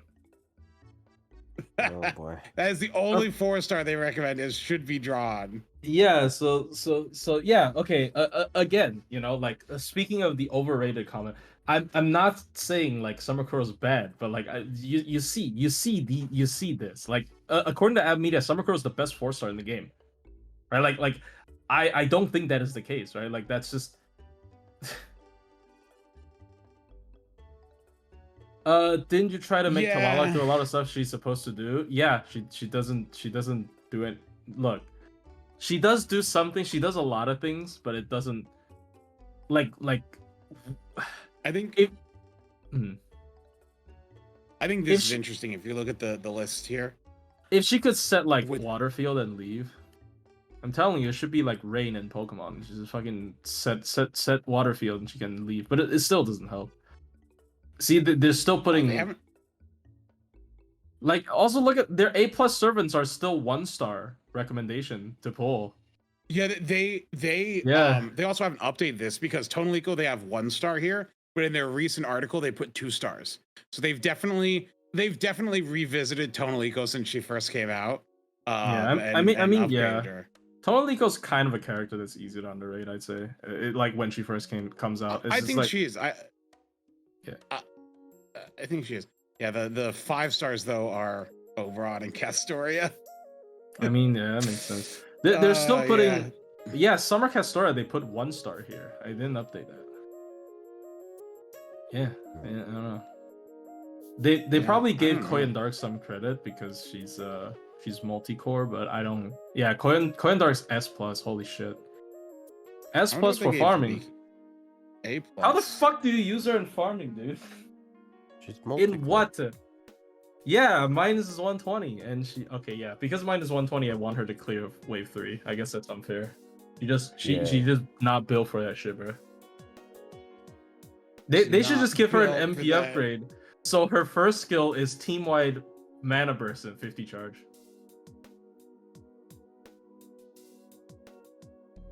I still think it's crazy that they list the only 4-star and should be drawn as Summer Kuro.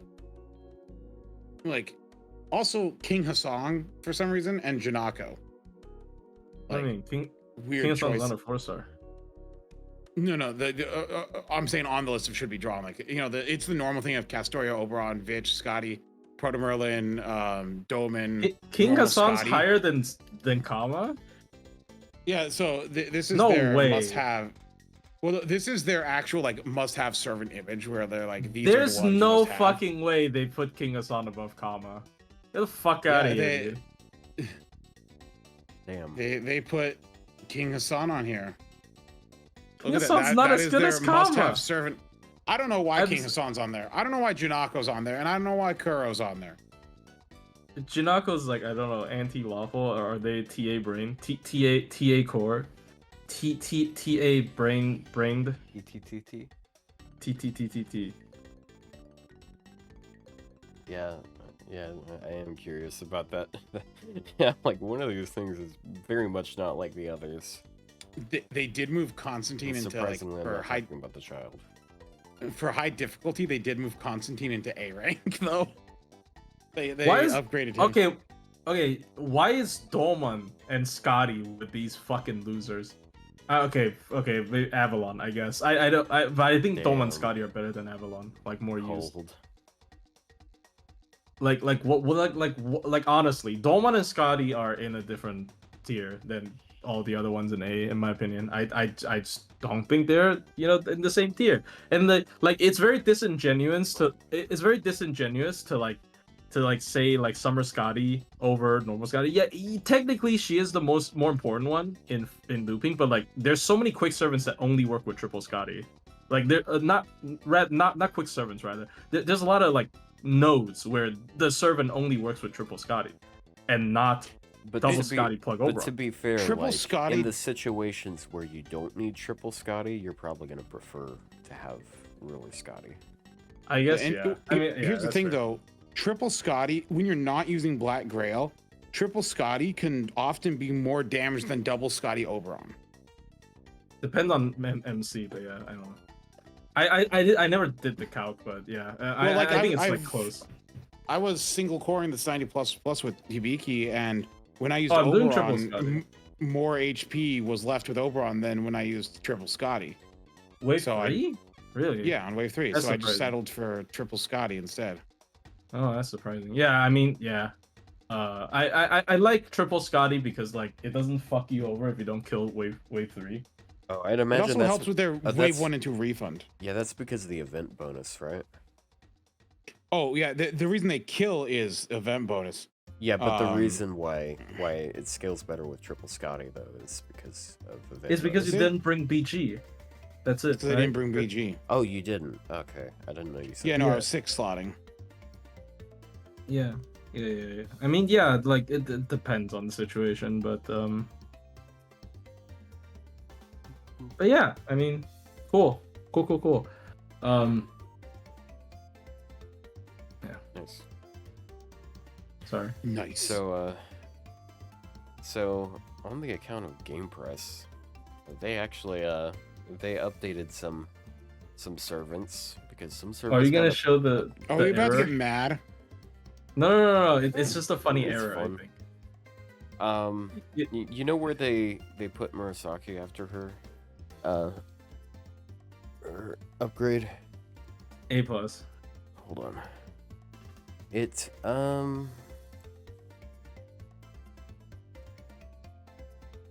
let me pull up the chain. Oh right, the Let me see what links this on is. their site got broken for some reason. A lot of the links on their site just don't work anymore. I mean, it went down for a while, I think. It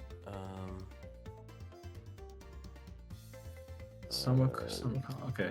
I don't think I see any questions we missed for now. come on. Let me move the thing. That's not the thing. Fucking Vince. Fuck. I hate this thing. What in the world are you doing, OBS? There we go. Okay. So Murasaki went from B plus to A, which means she is still below Kentucky. The Kentucky circle jerk will not end on Game Press anytime soon. Oh, it will never end. Kentucky, they will jerk off Kentucky until they die. Yeah. It's That's pretty it's- sexual. Wow. Well, no, you're making it sexual. Don't What make do you it want weird. most for Annie? I don't mean- particularly, because I don't think Olga's gonna happen. If Olga, but I don't think Olga's gonna happen. So Kamazat's. Oh, also, they really hate Canis. I don't know why they hate Canis so much, but she's always down that C tier. Because she's worse than Liz. 'Cause they I put mean, both I of don't them think there. Canis C really is should for be in Canis. C, but I don't think she should be that low. Yeah, it's just like, why C? Yeah, let's actually look more of these Game changes. pressing again. They you still guys can haven't still fixed ask it. They questions, still by the haven't way. fixed it. Oh yeah, Ryogi Shiki. Yeah, they- Shiki Holmes went from B to B. Voyager went from B plus to B plus. Vlad went from B to B. Hey, Medusa actually went up from D plus to C. Ushi went from C plus to C plus. Murasaki went from B plus to A. Are these Lancelot like- went are B these plus like- to B plus. E to Are E. these like tier D plus- changes that are See- too small? I guess either that or I didn't even notice this. Most of them aren't even changes. What I the guess it's not enough shift to the tier.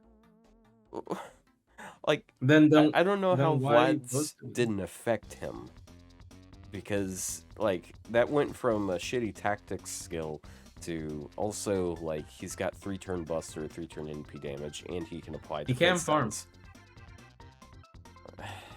And then like Ushi's, I don't think they cared about Assassin Ushi's anyways. he can farm.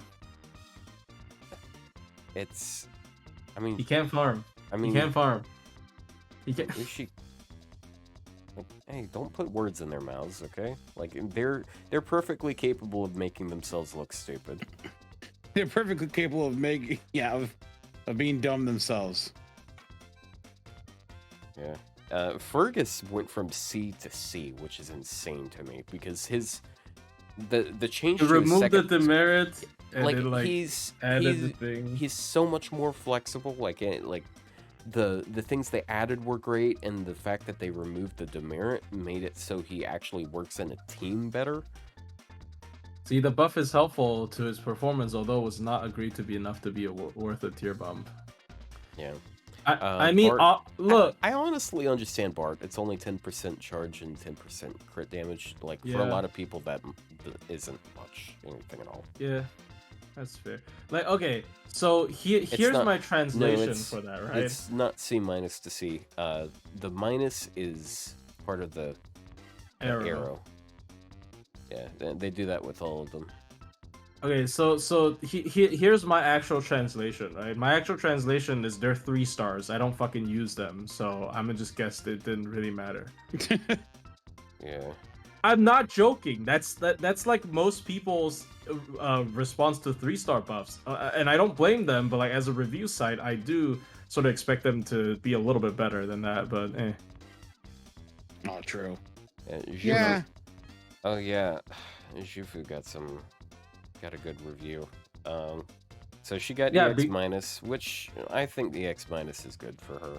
Like, honestly, because she's one of the. And people are just gonna say she's resources. discount Castoria. That's But, it. like- Which I think is a little disingenuous. She is. Yeah. Like they continued the trend of giving servants demerits for no reason. Like, Wait, why does she horrific doesn't have hard damage. to? Horrific. Low damage. Hold on. Low survival and hard to access. Look, if you're trying to use her MP is not hard to get. She's an art servant. She has good survival because she has a heal and buff removal resistance. Her damage is irrelevant because she's a support, so why is that a negative? Like, once again, Game Press enough smoking said. crack on the daily. Yeah, I Smoking. love the. Dude, okay. I love this write up. Like it's Hold on. just so shallow. It's like with no damaging noble phantasm and a kit and entirely to support, she will be doing no damage herself. Enough said. Pause Go- for a go second back on to- this though. Someone in chat just said, "Why is the CQ of this event so hard? Had to bring 120 MP5 Morgan's last resort." I think. Plushy, didn't you say only like 4 servants, like DPS servants in total, have not been able to min turn this? This is one of Yes, the it's easiest because- challenge quests. But- It's because you're damage rushing it. Yeah, you but don't like, damage do you rush, remember you get when you punished for it. tried to? Do you remember when you tried to solo it with Melusine? What fucking happened? You got hit by that buff removing MP, and then you just died. Like that. yeah, that is was a the solo issue. though. I had No. no back. I think with- Okay. It doesn't matter though, because like if you bring Castoria to try to protect you, it removes it. Like I think the biggest like road bump to a lot of people is the fact that Castoria doesn't work here, right? You Like could just skills or MP seal her, or brings Not buff that removal accessible. resistance. Yeah, but like build a team around it. well, she spams it a lot though. She spams the MP a lot. Like I think solos really shows you the problem here. Solo this CQ. solo shows it difficult because yes, you're fighting a bunch. Daikoten starts with an MP, and freaking Hibiki gets her MP when she uses Buster cards, and Fujino has a 3-tick MP, and Hassan has like a 3-tick MP. So, like, they're fast charging MPs, but I mean, like, damage isn't the problem. Most people can damage rush it. Is the thing. That is And fair. Yeah, most people can damage rush it. If you And have if you like make a two full meta team- supports, if you've got 2 meta supports, you can probably damage rush it. Like realistically, it's not that hard to damage rush. I will say that. Yeah. It's like I mean, that depends on what they have. I mean, for giggles, as I said earlier, most AOE's with meta, like unless you don't have meta supports, I'd say like especially like AOE berserker. I'm pretty sure like most AOE berserkers like destroys this if you a damage it. level 90 NP1 Morgan could with Black Grail and some meta supports could probably handle this without. I mean, much- I mean, like I did MP1 Riku Castoria, from my Morgan, TA. and Merlin. Like they can trivialize a lot of challenge quests. Like it's just not everyone has access to like all of the big options. Like you guys are kind of spoiled. You gotta remember this. Well, no, but like I I've mean, I runs with- agree, but yeah, at the same time, like, yeah, I think it's like you can minimalize this min turn because like there's so many people that can do it frontline only. if I if you like don't want- MP1 Riku double Summer Scotty like frontline only. That was a min turn. I'm not even saying like it was a it was a clear. It was a min turn, right? Like it wasn't hard. That was like second try. Like I If you don't like. I feel like if you have like a decently established account and you're willing to use meta supports, I'm not saying if you don't. I think it's significantly harder if you don't use meta supports. If you're willing to use meta supports and you have an AoE berserker, it is relatively easy to damage rush it. That's all I'm gonna say. Here's the other thing: you can just like if on turn 1 you send out like a level 1 George with that NP sealing CE on death, you can give yourself like 5 turns to work with to do it. And then like if you're in an arts team with Well, you also using Lady Avalon, you can also have delay it more. You also instantly have the rats to deal with because like they instantly. Oh well, charge to not on full- turn 1. That's why I said Yeah. if you use level 1 George, you can delay the Daikoken by a turn as well because the Oh yeah, George that is a dying smart will, strategy. Yeah, from we'll stop canceling. them from moving. will yeah, stop yeah, them yeah. from MPing because if Yeah, your that's taunt like a target smart dies, they strategy. stop moving. So Yeah, I'm yeah, like yeah. this. Yeah, but you still have to deal with that on turn 2. So Well, you yes, can just but yeah, I don't know. I mean, yeah, it's a bit annoying, but at the same time, I will say like, out of all the ones to damage rush, this is this one probably good. favors damage rushing more than others. so Yeah, I anyways, guess, like low survival for Shifu, on the servant. Oh right, it's just the way they write some of these things is so dumb. I mean, low Yeah, so many survival is negatives. incorrect. Low survival is Yeah. incorrect because like I Yeah. could easily like solo like Well, foreigners with it. Now we I could- soloed we- the big that's- spoiler boss I in Lost don't World 7 think with it. I think that's a dumb point to make though because you don't use It's counter class. yeah foreigners that's pretty rare, but like the thing is they assume that she isn't going to use her NP very often like at all. Like she has Well, the yeah, she has she the needs to ability be to one heal, shot. but likely will not have access to her first skill as she usually pops that turn 1 and her Noble Phantasm's usage is rare enough that healing is likely not to come from it. That just it just reeks of them not ever using her because like whenever I use her she heals herself good. Like she'll Yeah. like we're talking about 8,000 health per NP, and she NPs probably like once every 4 or 5 turns on average, I'd say, in a non-arts team. If you're in a team with Castoria, she's NPing like every 3 turns easily. I mean, okay. Here's the thing, right? They are. This is my like my explanation for this. They called her mini Castoria, right? Yeah. They're literally comparing her to Castoria. Yeah, I'm not joking. They are literally saying as a 3-star, compare to Castoria, she has low survival. Compare to Castoria, she has bad damage. Compare to Castoria, she has a hard to access Noble Phantasm. Like I'm not joking. They are putting her, they're comparing her to Castoria, and then they're saying, oh, she's not that good compared to Castoria when she's a 3-star. Like I genuinely believe that's what they're doing. Or like Proto Merlin. Like I don't remember seeing that being like the exact point of comparison. Like I don't. Then I don't know how. saying. Then like you said, then I don't know how think they they're come just to this dumb. conclusion. But I like looking into it and like seeing all these really bad contradictions that they have because like also her NP isn't that hard to get. Like user in an arts team. There's a lot of ways of charging the team in an arts team. Also, wait, hold on. you How is spam you arts Simpry like one of the bonuses they give when that is like the most niche part of her kit? Like I understand like it's a practical part, but I'm surprised they didn't list that as a weakness of like that part is a focus of her kit that isn't very applicable to most things because it's only one character support. How is that like that's the thing I would think they would shove in a negative I also and not like, as a positive. I also like that the write-up for that is like the longest one of all of these positives or negatives.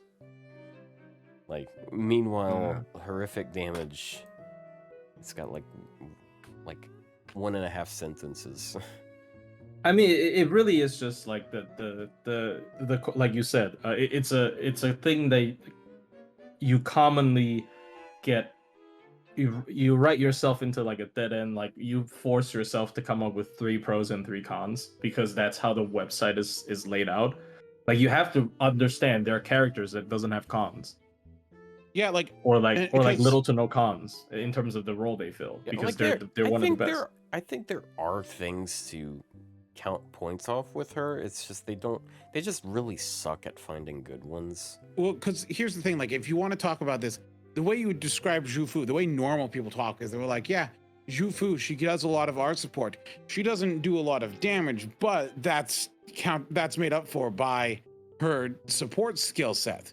Yeah. Like it's just that doesn't mean that the damage that because like when you give a negative, that makes it seem like, especially because that's like a little red minus sign, it makes It's it like seem people like would care about her damage when people. yeah, it it makes it's- it seem like it's an important. important thing, but it's not. It's also not even like entirely true because like she's making everyone crit a lot more often, which oftentimes Yeah. is going to be like more damage than like a lot of servants. Like in an arts team, she's going to be increasing your card damage significantly because it's at least double damage like whenever you crit. But like I actually do feel like sometimes she herself does damage. Yeah, I mean, okay. I've mainly used her, like, I do use her in free to play comp. So usually I use her as more of a expendable unit in free to play comp. So like the times that when she's actually gonna be doing damage is like during solos and It's- stuff, and it's fine. Like her solo damage is fine. Like she always crits, and it's kind of rare for like a character to be that self-sufficient on crits. It's kind Especially of arts. crazy that they give 3 points for Zhu Fu, but if you look at Arc, they give 1 negative point. Really? Not 3? Yeah, the negative point on Arc, by the way, is expensive to reach full potential. That is not Arc's negative. That is I mean, it could be considered one, yes, but that is not the main problem that Arc has. Yeah, I kind of don't like that point. I think a great argument is like that I make when I talk about Arc is like, yes, the MP does scale, the anti trade does scale with MP level, right? But like, especially considering she's a Buster servant, it's not that easy to access overcharge for her. Even at MP2, that is already a superior anti trait than a normal 150, especially if you only talk about farming. I think like Busters, it's hard to access Busters overcharge. Like you need specific units like Koi and Dark, and you don't even necessarily want to commit it onto someone like Arc. So I like even at MP2, it's a 175 instead of 150, so it's superior. So like yes, like it's pay to win, I guess, because like MP1 it's just like a normal character, but like at MP2 it's superior. So I don't actually see the problem with that. But that's like every servant's con. That's every servant's weakness is expensive to reach full potential. Like, yeah, you roll 6 copies and 120 them. Like, the joke of Arc does no damage unless 120 MP2 or 2K foes, 10, 10, 10. But like, if I was like, another thing for Arc is like, doesn't work with traditional Buster farming comps. Like, you can't just swap an Oberon and call it a day. Like, there's other things that you can have, like, especially because they love farming and that's all they care about. Like, how are they not pointing out that like her damage? Oh, that's right. They don't know 90 plus exists. They should. They don't know 90 plus exists. Also, another thing is like I really think the funny thing about Arc, like yes, her damage is kind of potato, like neutral, but like a big thing like people complain about Arc is her. Sorry. I think a big part of it with them is I have a feeling they're not taking a lot of 90 plus into consideration. Not because they're clueless, but maybe it's because they know they're pandering to a very casual audience that probably isn't going to try to do 90 plus. Okay, here's my problem with that, right? Though, because if you're only doing 90 plus, Arc weight at MP2 is absolutely okay. Yeah. Yeah, so I don't know what their point is. Like the thing that makes Arcuate feel like, oh my gosh, she needs to be MP5 whatever is because of 90 plus plus. Like for 90 plus Arcuate at MP2 absolutely okay. Another thing is like, yes, Arcuate has kind of pitiful damage at neutral because she's like fucking moon cancer, she doesn't have a lot of self steroids, part of his type defense down whatever. But like one thing about her, people saying like that's a negative, is oh her anti trait scales with MP level. At least some people. I'm not saying all people. But how can you list that as a negative when you're getting more bang for your buck? Like it's like complaining something that is buy one get one free to be like, oh man, now I feel bad if I don't buy, if I no buy two get one free. Let's say that, right? But like its price is the same, and then you're complaining like, oh, but now it makes me feel bad if I don't buy two, so it's a negative when it's not a negative. You just don't get a deal with if you only buy one. So I don't understand how that is a negative. I genuinely don't understand. Yeah, yeah, yeah. At worst you can say it's like pay to win, which is like okay, fine. But I mean, yeah, isn't that what they yeah. said? Expensive to What? reach full potential. No, but I want to see what they put for Tonalico next year. I'm so curious. No. I don't think this point is bad. I'm not saying them. I'm saying like some people saying the anti-trait skills with MP level. Like they didn't mention that, which is a good thing. Okay, sorry. Yeah. I almost fell asleep for a second. That's not on you. I'm that's, sorry, we're I'm so just boring. Yeah, I'm sorry, Ryou. You're just really boring, and like whenever I'm in the same call as you, I just fall. Like it's just like that. You know that one time, like I fell asleep in the call. Yeah, it's Yeah, and we could hear you snoring. Yeah. Also, I looked over at Twitch in the FGO section, and I see on Fino the thumbnail is Summer Gareth using her MP. Someone's not having a good time. Oh no, the Summer Gareth. Uh-oh. What did you call him last time? View vampire. Every time we had the view. Oh yeah, he's live now. Online. Yeah, he's live. Our views are gone. GG. Game over. No. It's because look, I'm sorry. It's because my stream contains sexual themes and yeah, you really should remove that because that actually is a detriment to you, and it's not. We're not showing. Actually, you won't even show the images I send in the DMs on stream. Actually, how dare you? Counterpoint. I think it adds a bit of interest there because people are like, "What the fuck? Why is this guy streaming porn in this category? Why does it say he's so they click on there because they're really confused as to why I'm being censored, but then they end up watching anyways. I saw. Oh, sorry. Remove it for a little bit and see if your views go down or up. I saw a streamer who has like my stream contains sexual themes, and then the only reason is because his favorite character is Bar Guest, and he has like Bar Guest in his stream overlay. That's the sexual theme. Bar Guest as a person she is the sexual theme, which is funny, but yeah. Is Bar Guest sexual? No, it's just she has big boobs. All of her art, it's Melon's. Yeah, it's just Melon's art. Melon's art is sexual. Yeah. But we love Melon's art. We love melons. Huge, in fact. He's named himself Melon because Melon loves melons. Yeah. Melon. I'm dead. Okay. Vargas does not appeal to Vor fans. Holy cow. I mean, okay, well, because I'm not a Vor fan, but and I like Vargas, so therefore. I mean, like, I feel like out of all of the FGO characters, she probably does appeal more so than most. Isn't Vor when they're very large and they eat you when like and you're still whole? Vargas, I believe, would rip you to shreds. So yeah, out of all of the characters, Vargas would not be. No, KP is the.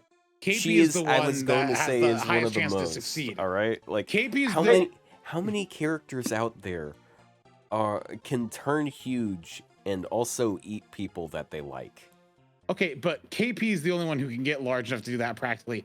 Barghest, in as we've seen through Lost Belt 6, it's not a clean process.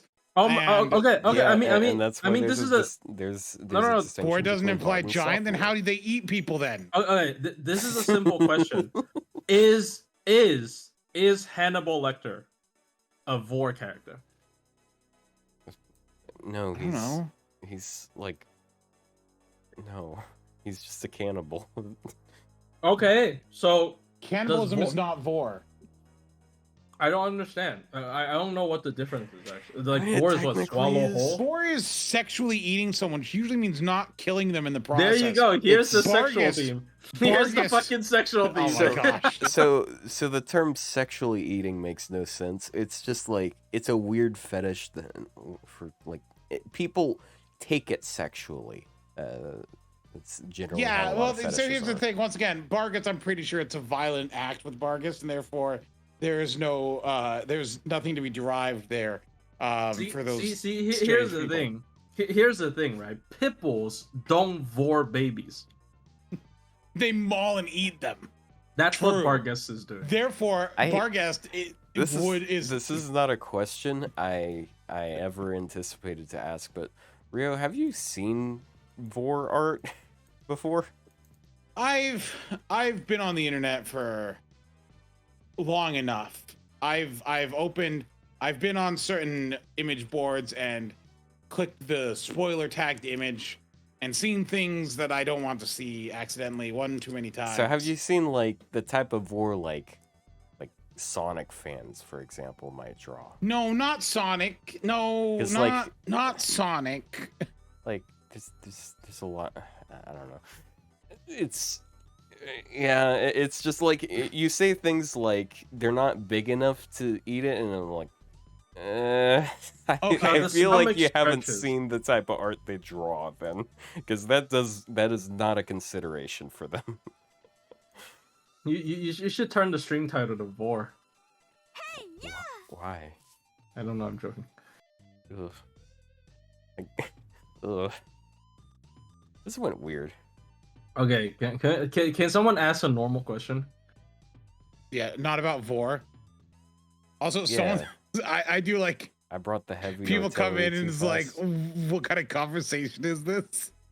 It's like, look, if you weren't here for the pre-stream or pre-recording conversation, I mean, Yeah. this seems in we're line. talking about a lowly mom. It was weird. Yeah. Well, it was the Anyways. incest lowly mom. So Yeah. Thank you. Thanks for making. Thank you for thanks. making the clarification, Ryou. look, you got to understand. There's the lowly stepmom, and then there's your actual mom. Like one of them is not okay, but and the other one is not okay, but also worse because you're blood related. It won't be worse than Ryu's stream title last stream. Wasn't Oh. his last stream title on YouTube? Ryou Emerald is not a lolicon. Like, dude, Yes, so I what had half happens- a mind to report that for like misinformation, because you can What actually get in trouble for misleading metadata. So what I do I thought is that was just all of his stream titles on YouTube. no, that's my live announcement. Oh. By the way, I have that, and I did not know people look at this. In Final Fantasy 14, you have like an adventurer plate, which is like your profile. There's like a message thing. I did not know anyone looked at it until I joined a party yesterday, and someone said, "You're not a lolicon," and I was like, "Oh no!" Like someone actually looked at my profile. Why would you put something in your profile if you don't want people checking it? Look, don't look. It's It's complicated. it's Hello, complicated. my name is Ryou Emerald. I am not a But what lolicon, I and normally it's a do pleasure to meet you for- today. What Sorry, I do for my stream is I normally take the I type the thing in OBS and click enter to update Twitch, and then I copy and paste it, and then I put it in YouTube to send it to update YouTube. But there's a second text box right underneath the title for the stream, which is the go live notification text. Mhm. And I guess I accidentally copied that and I threw that into the YouTube one. And it took me like an hour and a half, 2 hours into the stream to realize what people were saying, because some people were coming in, they were talking about the stream title, and I was like, the stream title was putting the lewd in interlude, because I was doing strengthenings and interludes, and I thought that's what they were talking about. I'm like, yeah, it's not that weird of a title. But it was. Little did Rio know it was. Little did Rio Emerald know that he, in fact, had the word lolicon on his stream title on YouTube. Yeah. Could you maybe explain how power mods and anti-traits work? Oh, yeah, that's a good question. So basically, I assume he's talking about SE versus power mod. So, in layman's term, SEs are always calculated multiplicatively. So whenever you see 150% extra damage against a certain trait, the way you calculate that is your entire damage is calculated, and finally it was multiplied by 1.5.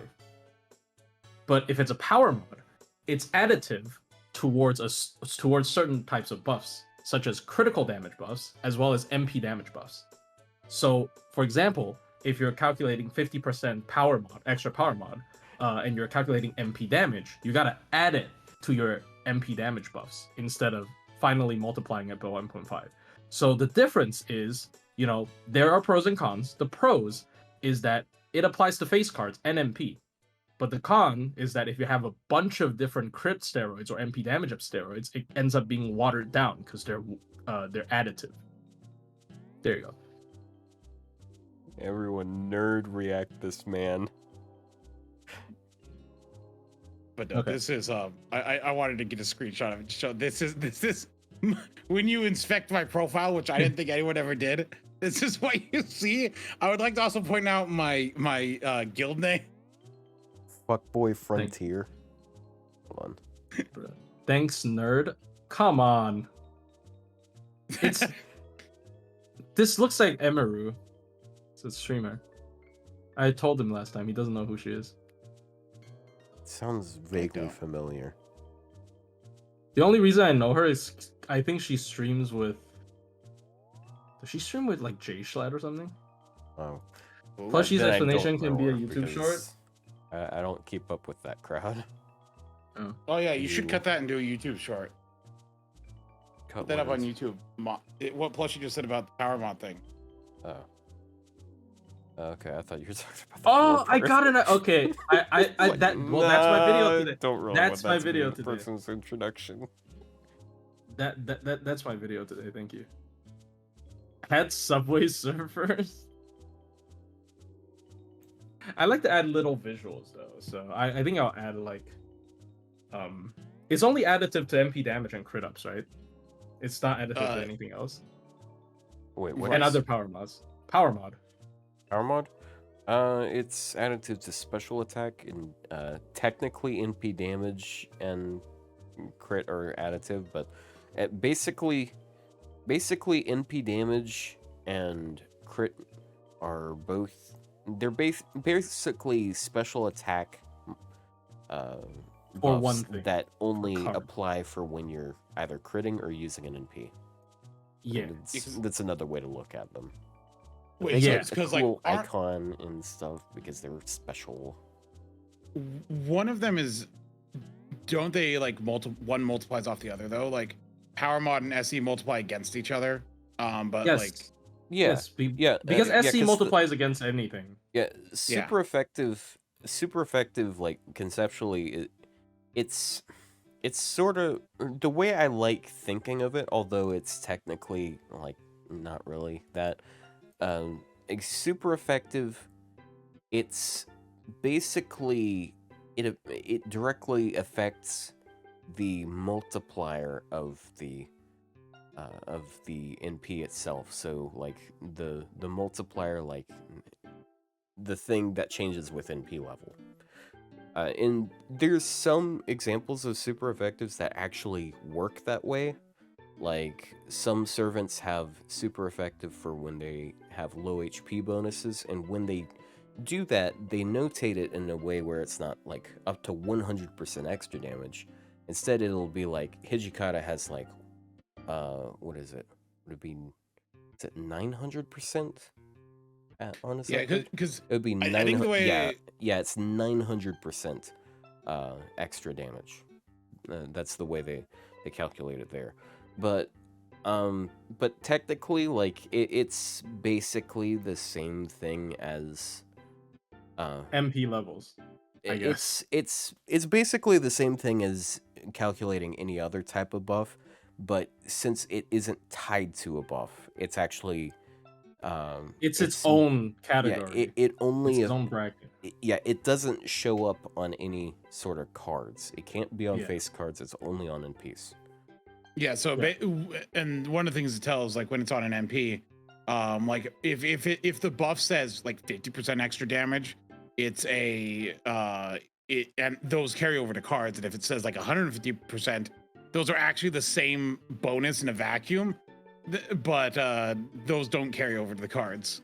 Like, and when it says like extra damage, those are usually the ones that don't carry over. It's weird reading it. You have to get used to it and just pick them out. Spiritual pressure. Are you talking about whether the third append is attack or special attack? Is that what you're talking about? Because I know someone asked that on the server. I think it's earlier. attack. It's attack. I'm pretty sure it's attack. I thought it was special attack for a while, but No, it's got the attack icon. It should be attack. Because I'm pretty sure there's a special attack. Do you mean like power mod? No, yeah. No, it's not power mod for sure. Because honestly, what I don't know why I said honestly, but when you have a power mod and you're attacking with your servant, there is a particle effect. Is there? Yes. If you have any form of power mod and you're attacking with your servant, there's a particle effect. So you'll know. Well, give an example of. Change it to effectiveness instead of it being attack. I don't know. Oh, change it to an effectiveness instead. Is there? There is. Okay, hold on. I'm gonna grab it. That would be a lot, because that would affect NPs, and if you're just gonna give 30% effectiveness to like NPs, that's kind of nuts. I mean, this also affects NPs. Yeah, the attack affects NPs. Yeah, but if it's effectiveness, that means you get increases. That means it gets multiplied. You also get more NP gain out of it. Huh? Yeah. No. Yes. You get more MP gain from PMod? No, you don't. Effectiveness. They said effectiveness. When it's an increase in effectiveness, it's how does the implication is it's the same as like Buster card or Arts card effectiveness. Or when he said effectiveness, I thought he meant like as a power mod, like 30% anti-chaotic damage or 30% anti-rider damage, like as like a buff thing, instead of, because like what it is right now is like, say you have 10,000 attack against a and your anti-rider against a rider, you have 13,330 attack instead, is how like it works, right? Or no, 13,300. It's not 33.33. It's 30. Yeah, so it'd give you 13. You'd have effectively 13,000 attack when doing it. But if you changed it to a power mod, you'd be 1,000 attack multiplied by all your buffs and then times 1.3 again. I think actually that would be worse though in situations where you get more power mods, because then you're diluting your power mods and having your attack increases. It depends on what kind of buffs you have more of, and it will usually reduce your MP damage, because usually MP damage you're doing Black Grill Oberon, and then power mods added onto after Oberon calculation, which is like, because it doesn't get doubled, it's not an MP damage up, so it gets watered down a lot. So if you're talking about MP damage, attack up usually is better, as if you consider Black Grill Oberon. Yeah. So honestly, right now it's probably better. But yeah, particle effects. Especially if the effectiveness is just general. Like if the effectiveness it only applies to the MP card type that they have, that would actually be really annoying, because that would be kind of a nerf for a lot of Buster servants. Oh, because it doesn't increase gain. Yeah, because like every art servant suddenly gets like a 30% increase in like arts like all the time. And then Because okay, same they with quick. specifically do that for did that for class score. So it's card damage up. So it is card effectiveness up, but only the damage part. No, but I guess, yeah, that's why it doesn't say card oh, effectiveness. It okay. says Well, yeah, it does say like card damage, because so like you get 20% arts. It's not 20% arts up. It's 20% arts damage up. So it does not affect your refund. That would have really skewed Buster. That, I mean, okay, that would have fixed. Honestly, I think there should have been a class score thing to maybe have quick not be just damage, but make quick effectiveness. That would have done a lot, but then you're just pigeonholing yourself. Well, I mean, let's be honest, class score is pigeonholing yourself into specific classes, but you know. Okay, this is taking a lot longer than I thought it was going to take. I'm trying to record the particle effect because I'm kind of surprised that not a lot of people know about it. I've seen the particle effect. It is a lot more noticeable back in the day because older servants have very like rudimental attack animations, so it doesn't get like you don't get fucking like light bombed by particles like modern servants do. But like back in the day when you were doing events, like at least for me, what I noticed is when I was doing events with the event bonus damage, it was really obvious. Yeah, I'd imagine it would be hard for me to notice if I'm using like Ibuki, for example, because she's got like a ton of particle effects. I picked the fucking worst servant to do. I picked Koyan Dark. Nice job. Like Koyan Dark applies a bunch of debuffs. So is it possible that particle effect you're talking about, did they add that when they added dot particle effects? Because like no. Oh, it was very noticeable during Onigashima. Oh. Like what? Like the when I was the neuron activate moment for me was during like what was I gonna say? What was during like Onigashima and Rashomon, because those were events with like big power mods. And then you could see it. And I'm trying my hardest because it. Okay, fine. Who do I have hard slots unlocked? Who has lame attack animation?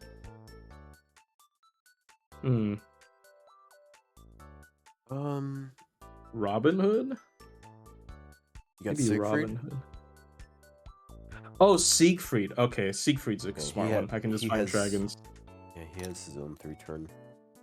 While you do that, someone says the death rate on mobs versus death rate on servants, how do they work, and are they calculated the same as instant death chance? Oh no, we're bringing out the instant death chance. Yes, they are actually. So they are calculated the same. It just hurts a lot more when it happens to you, basically. But yeah, like basically every entity in this game, everything that has an HP bar also has a death rate. If they really don't want you to instant death it, they'll give it a 0%, but most mobs will have anywhere between like 20 and 100%. But it's basically you got 100%, like let's say you have a mob that has a 50% instant death chance. So you multiply it by the death proc chance of whatever you're trying to apply to them. So if you have a 200% death proc chance and you use it on a 50% chance death rate, then it's going to be 100% chance. Which is why servants like Domon are able to 100% of the time instant death enemies that have like 100% death rate. There's a whole calculation for it, but yeah, when we factor in buffs or debuffs that increase the likelihood, it's a little more complicated, and I'm a little shaky on that. But like, I'm not sure if it's multiplicative or additive. Wait, which one? I know because I did a whole thing when with that 90++. Can you ask the question again? Yeah, no, but no, you can apply death. Someone also said, "Can you apply death on enemies with break bars?" You can. It breaks the bar right away. It's just Yeah, it that just breaks the bar. It doesn't. kill the servants guy. have really, really low death chances, and like when you're fighting like enemies and they buff their death chance, they're not. If the game is doing it, they're not buffing that like 100%. They're buffing that like really, really high if they're gonna have a chance at instant killing a servant.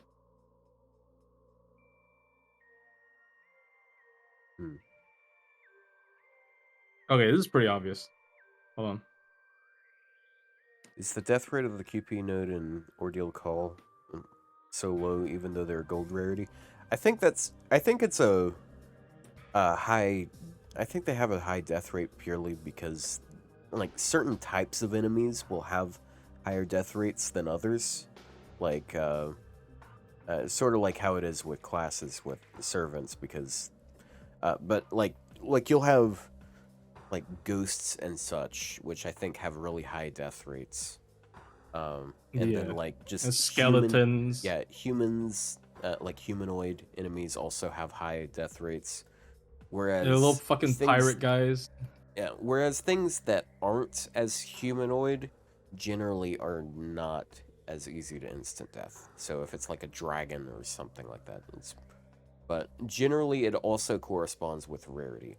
So what I mean by classes is actually basically every class, like on servant side of things, like on our side, every class has a general modifier, like a general death rate they'll be going with. Like berserkers always have like the highest death rate, whereas moon cancers have notorious low ones. Second after that, I believe, is Avengers. But Oh yeah, the moon cancer ones, because like people were recommending to put use BB BB against King Hassan. King It's a great Hassan, so- idea, and then Fino did, and she still got instant death. But actually like, the yeah, because like unluckiest, man. moon cancers are like sub 1%. Avengers are like 7%. Like, but like you get like 18, and like alter egos like Hibiki and Chikagi are Berserkers 25%. are like 60%. It's But, like, actually scary using that. When it's an enemy though, it's like 0.1%. Enemy servants are like 0.1%. Yeah. So they modify it for enemies. So when they're an enemy, death rate is really low. Okay, so I don't. Hopefully this does the job. Yeah, fucking live editing. Holy shit. Okay, so here is the side-by-side clip between PMod and no PMod. Okay. Yeah, Berserkers have really high death rates. Holy cow, 65% on some. Or Siegfried. It's actually pretty like more simple attack animations are very obvious. All right, It's probably loud. You gotta be we're careful. gonna- It's probably loud. We're gonna get Mute the clip. our own special exclusive video from Plushy here. It's an animation comparison. It's like a little wave that shines out. Yeah. On the left is with PMod. It's actually quite obvious if you look at it. Yeah, you got the little yellow Yeah. sparks there. Yeah. So with Power Mod, you do have a significant. I mean, not really. It's kind of significant to be honest. Particle effect. So it's easy to tell. So this is like, you can also tell like if your like command code's hitting anti-trade, for example, and whatnot. Or like this reminds you if your Honey Lake is still active. Like sometimes I don't actually remember, like I don't look at their status and like, oh shit, my attacks aren't doing particle effects, so like I know my burn has run out. And this is like since the start of the game. This is since like the first time they ever put like PMod in the game. So this is a lot more noticeable on older servers. So That's crazy. I've never paid attention enough to see that. yeah, I don't know if it scales with how much power mod. I don't think it does. There's no way. Like how obvious it is. Makes me wonder what other types of buffs have particle effects that you can see. Because I wouldn't be surprised if there's other ones, because they added. I mean, crits, I guess, but it doesn't count. Like they like with I mentioned it earlier Dot with damage. burn, Yeah, poison, yeah, and yeah. curse. There's like little particle effects that go on around them now. I think most people would probably already know about that though. It's a little. Well, they easier to announced see. that. They showed that on stream when they introduced that. Yeah, they were Yeah. so proud of that. And then you can have like you can have all three particles circle you if you get burn, curse, and poison at the same time. And then it just looks like an unusual hat in Team Fortress 2. It is funny. Burning flames. But yeah, burning flames after Kiyohime hits you with the MP. Yeah, it's really cool with like. I will say, like, I still hate self dot obviously, but it's really cool with like self burn Excuse me. characters, like with Mao Nobu, where she's just like engulfed in flames. That's really cool. I mean, it looks really cool. Obviously, it's not really cool when she's taking a couple thousand HP every turn when she has like no HP. But it looks cool. So, yeah. There you go. Fun fact about power mods. Yeah. We And love power mods. also instant death. Although we sort And of already instant moved past that one. And another thing I guess people probably like, I mean, I mentioned it more and more recently because there's a lot of servants with crit rate down. Like the base crit rate being like It's like 20%, right? usually less than 20%, yeah. So it's so like around 15%. Like sabers, I think normally have about 15%. yeah, I think assassins might have 20. Yeah, berserkers have 10. Assassins have 30 at base, I believe. Oh, 30. Okay. Yeah, Yeah, so- I can tell that because King Hassan, every time I was trying to solo him with someone, I'm just like, I'm a crit everything. Your Bargus Yeah. lives with 1 HP and my things die. Yeah. So you yeah. So that's why like Ibuki, one of the things that people underrate about Ibuki's survival is her MP. The 20% crit rate down on all enemies for 3 turns. If you use 2 MPs, like unless they have a crit rate boost skill, they're not gonna be able to crit you. Which is honestly really helpful because like Ibuki doesn't necessarily die from a normal hit. She dies from a straight crit, like from full HP. So not being critted is kind of important for her, at least in my opinion. Obviously, you can just use Rhaenys and say fuck you, but you know. But yeah.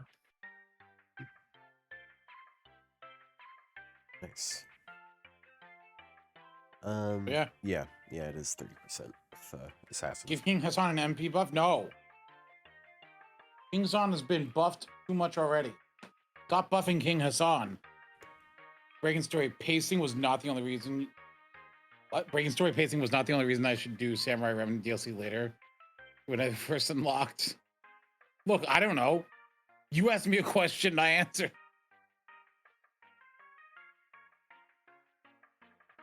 Someone asked about who we think that the servants that are getting buffed in this anniversary's buff campaign are going to be.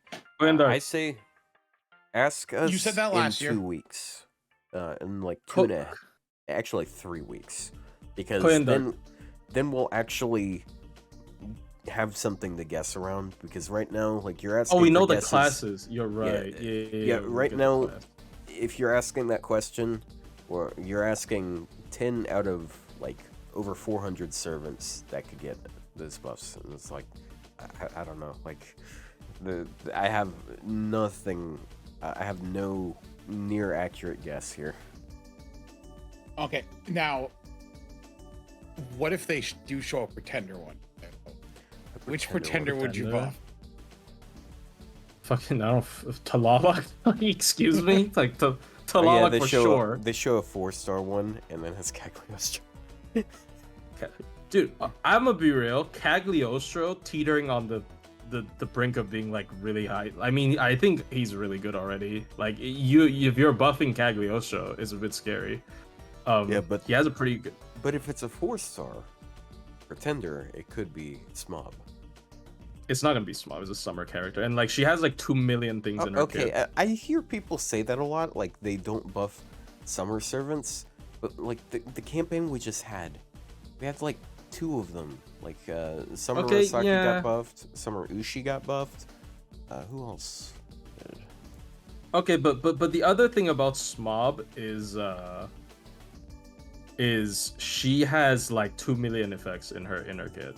You know, like Yeah, but I don't even know what to add, like other than MP upgrade. And like, what do you even add to her MP if you try to upgrade it? Her MP has like 200 effects.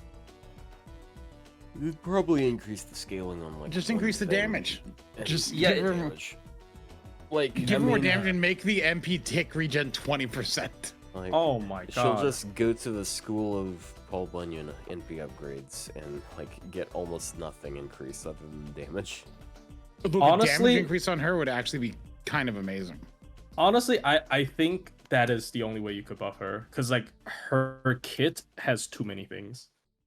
Like it's just her MP is like so many things. She has defense and attack up. She has NP drain and Buff crit remove. down on the enemies on a and a self charge, and she has MP damage up, a star bomb, and a second charge, and then buster up, regen, stars, crit, curse, poison, attack that. Yeah, How likely is it for them to buff Koyan Dark so she's better than Cuckoo? Here's the thing, right? Even if they buff Koyan Dark, her looping damage is not going to be better than Cuckoo. Even if they give her an MP upgrade, her looping damage is not going to be as good as Cuckoo. That's just how steroid works. Like, they don't occupy the same space. So it's very hard to compare them, because single core Koyan Dark, even after a buff, is not going to beat Cuckoo. And multi-core Koyan Dark already beats Cuckoo, in my opinion. So buff MP Castoria MP to make her invuln stacks. Oh, like it adds on to the pile. Oh, What? imagine Isn't chaining that two already how it Castorias works? together. oh, isn't that No. already how it works? No. Oh, if you you mean two allow different Solemn's defense stack? Why? Yeah. Yeah. Yeah, dude, got brain like, damage? imagine double Castoria. Yeah, and you double just, like, Castoria with overcharged CEs, and double- you start off with like 10 stacks. Why? You don't even need. I know that's why it's a think- bad idea. I think It's a part of bad the- idea, Flushy. I think part of the scary thing about that is like double Castoria is already really strong, but there's incentives to not double Castoria, and that's one of them. But if you Yeah, switch it yeah. up to where like okay, you can just like alternate on NPs. You can have your DPS NP and overcharge one Castoria, then you can have your DPS NP and overcharge the other one. And like the problem with that normally is sometimes you don't like lose all those stacks, but like you don't have to worry about it if it's stackable. Yeah, imagine Let's if keep doing that. using Castoria MP when you already had some stacks up, reset the time duration and just added more stacks to it. That'd be Oh, so it's like- disgusting. It's lining up, so like when so you can like pre-cast it. Yeah, Why? What is? that's why I said it's disgusting.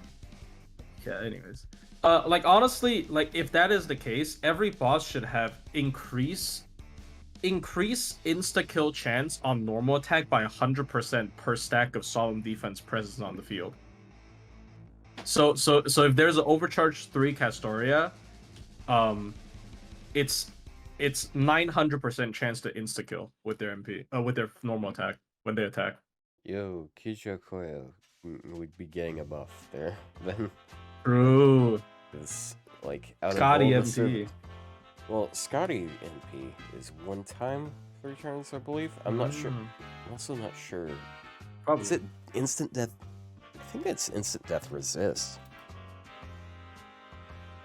Oh. Oh. I think it's the immune icon, yeah. Oh yeah, it is. I could be wrong. Yeah. But like, basically everyone who has instant kill immunity that can like use it supportively, there's only one servant that can give it to the whole party for 3 turns. Because like Scotty has it 1 time 3 turns for everyone. Miss Crane has it targetable for 1 unlimited for 3 turns, but Kijo Koyo is the only one that applies it to everyone unlimited. Damn. Somebody said remove Koenskaya's skill 2 condition, so it's for everyone. That would make her pretty good for multi-core, I reckon. 30% attack up and 30% buster up is pretty strong steroids for multi-core. That's like stronger than... That's like approaching Tonalico's numbers, no? Tonalico's like 20%... Okay, assuming nobody's HP is like lost. It's like 20% attack up, 30% MP damage up. If it's 20% attack up, 30% buster. If you're using Vitch, everyone's HP does go down. Yeah, but you don't necessarily use Vitch in multi-core with her. No? You get one buff to make Henry Sanson the best server in the game. What are you doing? Yeah, what the fuck am I doing? What I would do, I would make it so one of his skills is 100% battery, and it also has a regen effect of 100% battery, and he also gets like a plus 999% chance of instant death. That also applies every turn. That way, he can one-shot anything, basically. And, yeah, like, he'd just be the best single target in the game. No. Here's what you do. You upgrade his MP again. And so he's already upgraded, but he upgrades again. So now it changes to up to 1400% scaling. What it does is he make him apply to cap out all power mods. So, you know, plus 400% attack. That's not going to be as good as instant deathing everything, though. You can't just instant death everything. You know, like 400% attack, 400% crit, 400% buster, arts, and quick up. Also a MP gain 400% up. So that way, like, a single arts card refunds him fully. You know, just do that. I just feel like just kick above his MP. It's more lame. Okay. Look, Sanson is like, lame. Well, yeah, but it's just like just make his MP apply everything. Okay. How about this? You can choose to execute one of your party members with his MP, and then that buff gets transferred to the leftmost character on the field. All of his buffs. Like, what would that do? Buff stack. You got 2 characters, and you put Tom Pass. Like that generally benefits you in a situation where you're like dumping all your buffs onto one servant. But like and then you need to move them to another. Actually, in multi-core. Most of the high value ones though, like most of the high value supports are gonna be like focused on one target anyways. So I'm not just actually though in multi-core, if it executed them and moved their buffs, you could have 2 servants that both are the same card type, and then it executes them and moves them over. Wait! Someone got a better idea. If he can only execute Marie Antoine allies, and then your entire party gets like your entire party's skill refresh or something. It's like the insane payoff, but you got to kill Marie Antoine. I feel targeted. No, that's lore accurate. I don't know what you're talking about.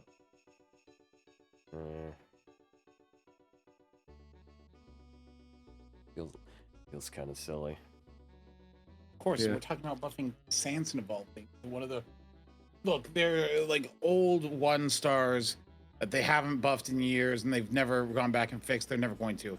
They're never going to go back and fix Geronimo. Give it up. So can someone clip that right quick? They're never going to fix Medea. Because I'm calling it now. He's actually going to get a buff this anniversary. Who? Geronimo? Yeah. What buff did they pick up?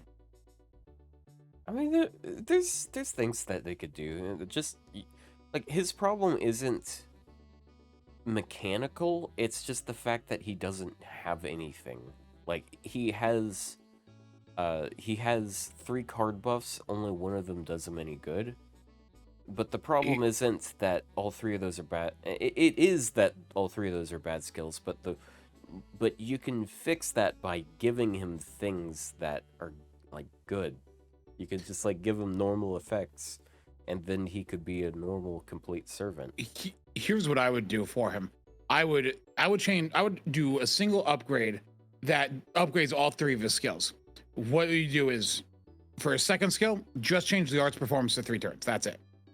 For the first skill, it's still Buster performance for 1 turn, but then it is crit damage up 50% for 3 turns and crit absorb for 3 turns. And the third skill would be a battery and a star dump as well. So like a 50% battery and a star dump. Nah, you guys ain't cooking, right? Like all of his skills are targetable, right? No, it's but that's terrible.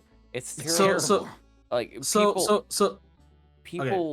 people go with that idea a lot, but like when you think of it in practicality, who the fuck is going to use him to support instead of like Mozart or something? Like, give his second whatever. Which one is his most prominent color up? Second.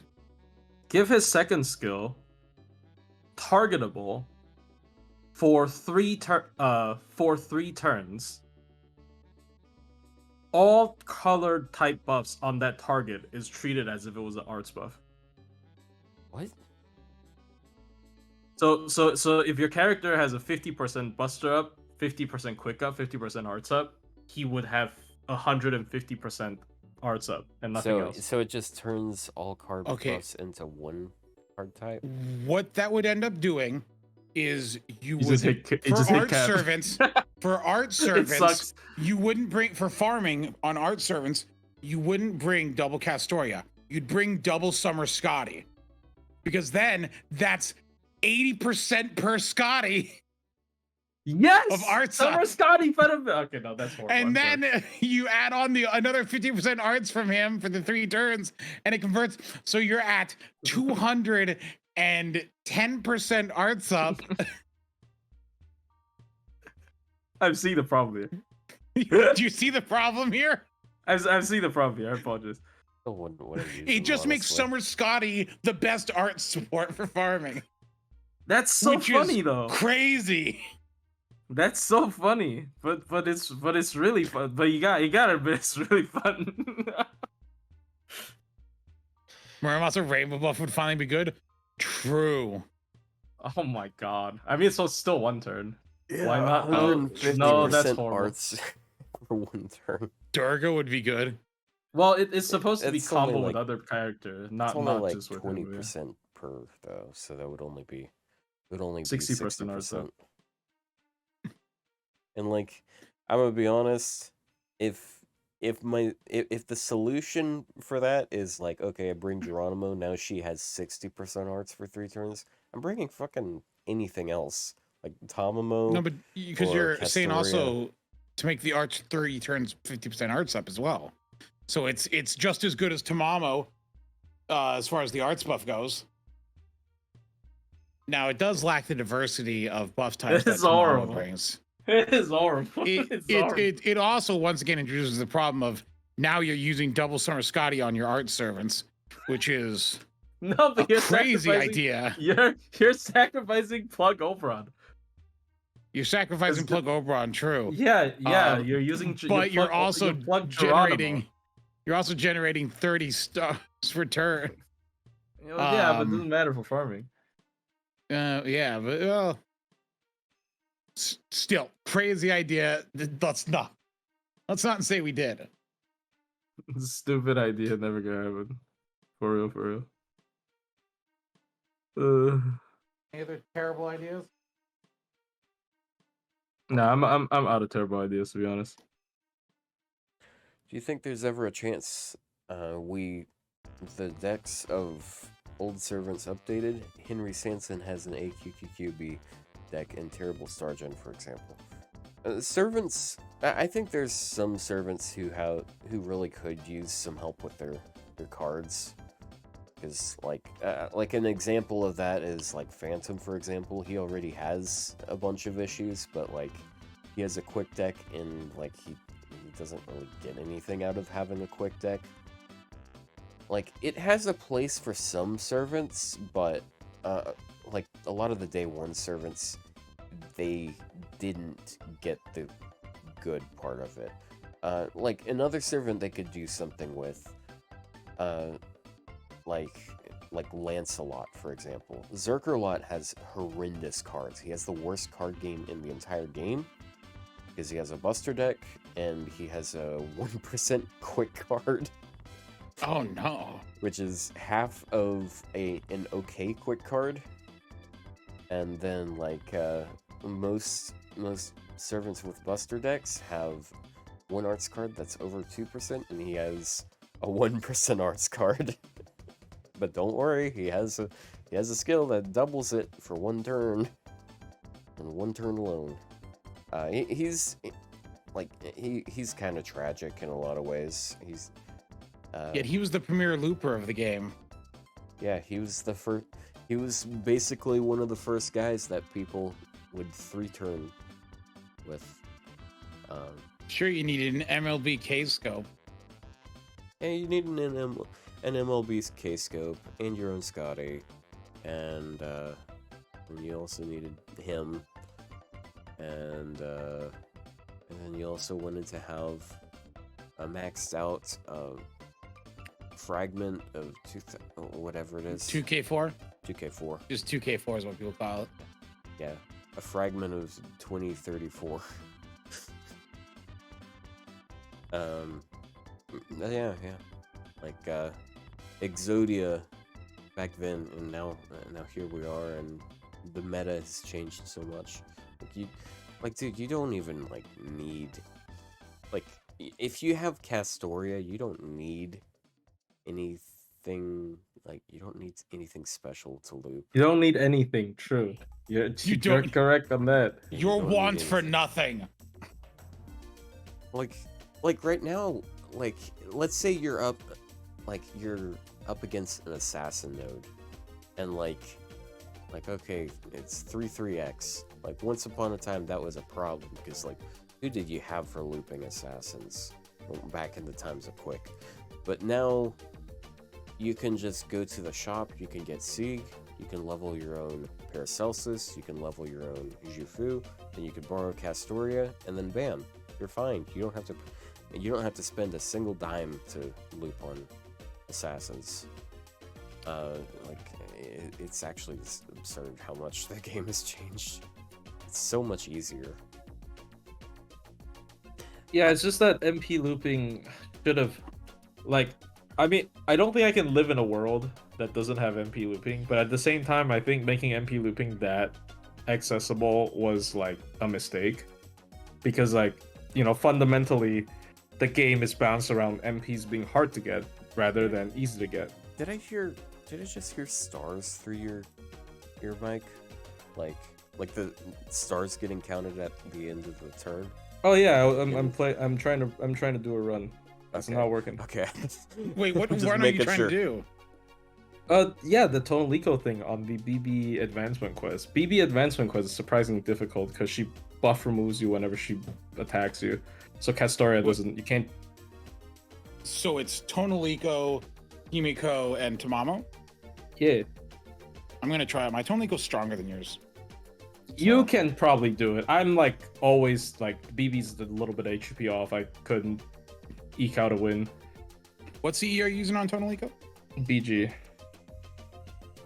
BG. Because I need damage. BG, yeah. If I'm gonna use BG too, and I'll wipe the floor. Me need damage, bro. Me need damage. It's the BB one at the very near the bottom, right? Yeah. It's only BB. Oh, not the one where everyone transforms? No. It is, but the icon's only BB. Okay, good. Just wanted to make sure. Buff Castoria to make her buffs unremovable? Why? We don't need to make this character better. No, but Castoria, yeah. The joke is that do something that makes no sense and would be unbalanced for no reason. The joke is... It's very funny. Fuck Castoria. Okay, I'm sorry. So... Language, sir. Language. So, as for quick loopers, actually, like back then, there were like it was only like 5 that were like really consistent, but there were other options. So like back then we had Dantes, we had Lancelot, we had Atalanta, Parvati, Valkyrie, but then we also had some more fringe options like Marie.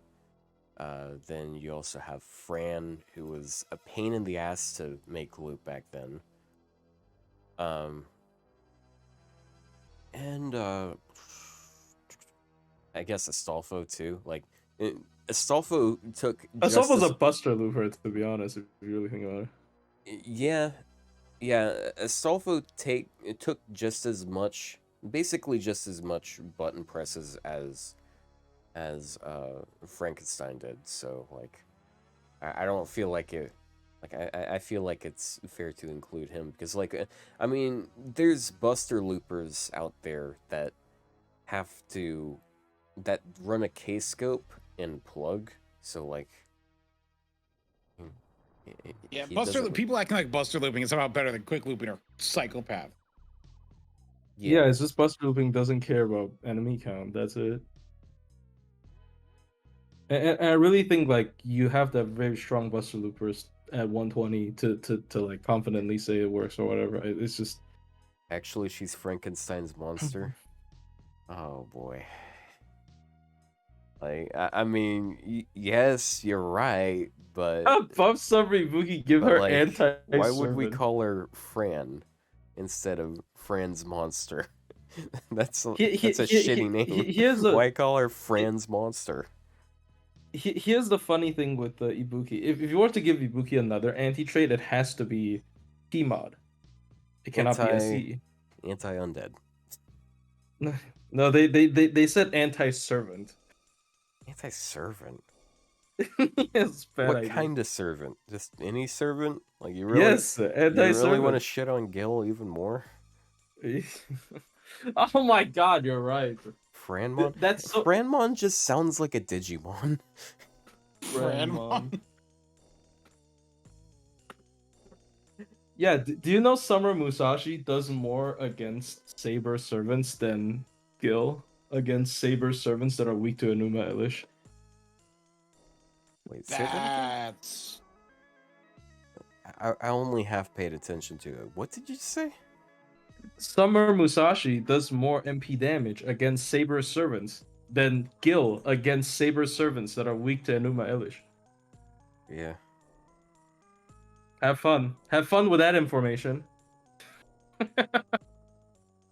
That's why I'm like as willing to call Musashi like she's really giving Ibuki a run for her money, even though her problem is still obvious is that she doesn't have battery.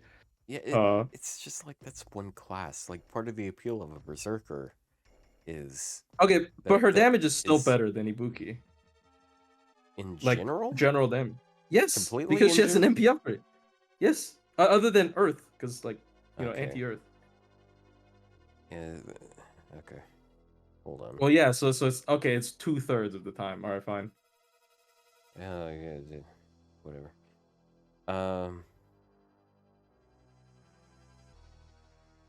What's it thinking? Oh gosh, that Arjuna Alto one also makes me upset. Give him a crit buff that's 30% base, and if he attacks debuffed enemies, it becomes 50%. He already has a crit damage buff against debuffed enemies, except it activates even when he doesn't crit. You're right. If we weren't looping, we would just go back to the dark times of old school multicore. We'd just find ways to 3-7 to fire off their MP with swap. Just don't have to deal with these godforsaken load time. Okay, here's the thing with that, right? The HP threshold can't be that high. Like, also, this is not just for farming. Like, here's a problem with MP looping, at least in my opinion, right? So, hear me out. MPs used to be ultimates. So, there are stronger attacks that are less accessible than normal face cards. But now, because of MP looping, there are stronger attacks than face cards that are more accessible than face cards. True, you're not using them more. Yeah, You're not guaranteed to get Summer Ibuki's cards every turn. You're guaranteed to get her MP every turn, though. Like, that's why Aoko's AoE cards failed. Because Aoko's AoE cards are supposed to be, oh, it's a more accessible but weaker version of an MP. Except it's not. It's a less accessible, weaker version of her MP. So why aren't you using her fucking MP? Like, unless you're using... spammable, for the most part. Yeah, exactly. Exactly. That's the problem with spammable MPs, because, like, there's no balance. MPs are just better cards than face cards now, because MPs are straight up better. Like, crit damage, you need so many crit steroids to have a crit card do as much damage to a single target as an AoE MP, because that's just how card scaling works. Like, it's so difficult to out-crit an AoE MP with just face cards, right? So, MPs are objectively the best type of attack in the game. So you would always just go for MP. And now with MP looping, you always have access to the strongest attack of the game. Like, imagine in any game. Imagine in any game where you get to use your fucking ultimate every turn. Like what RPG game allows you to use your ultimate every turn? So like that's just... So the comparison I made a really, really long time ago. So I think most people know how Overwatch works. Like, you do damage, and then you get your ultimate ability, and then you can do a lot of damage with it. So imagine you play as Pharah, which is this character that shoots rockets, and her ult is like she shoots a bunch of rockets all at once. Imagine if she could get her ult from the rockets that she shoots. She could just go over, she could wipe she gets a good ult, and she does a shit ton of damage with her ult, and then she gets the ult part back. She gets her ult back, and you could just do that every time. That is conceptually so fucking dumb. Honestly, NP Refund shouldn't be a thing in this game. It's a terrible idea. Give Pharah NP Refund.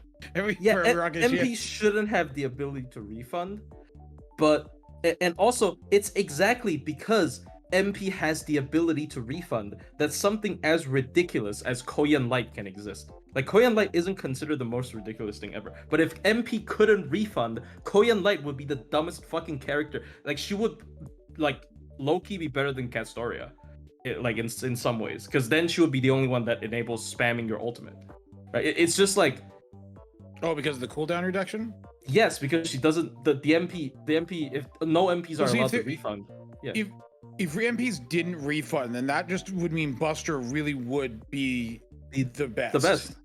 Yeah, because they just get to spam their ultimate. Like, okay, Castoria gives you more survival, but it doesn't mean anything if you can't spam your ultimate every turn. Like, it's just really stupid. Like, in most games where damage scaling, where the damage charges your gauge, during your gauge activation, you're not able to charge your fucking like gauge.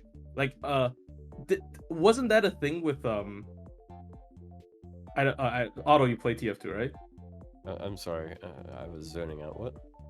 You play TF2, right? Yes. Wasn't there a thing in MVM with Pyro's gas passer where its burn damage fills itself up? That's literally what MP looping is. Okay. So for those who don't know what he's talking about, they added this item to TF2 at a certain point where called the gas passer. You throw a can of gasoline at the enemy, and then there's like this cloud, and if you walk through the cloud and then someone shoots you, you catch on fire. That's basically the extent of it. But usually when there's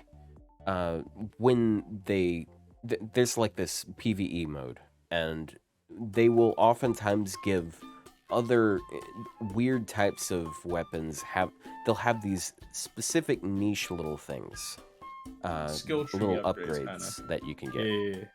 Yeah. And with the gas passer, what it was it's explode on ignite.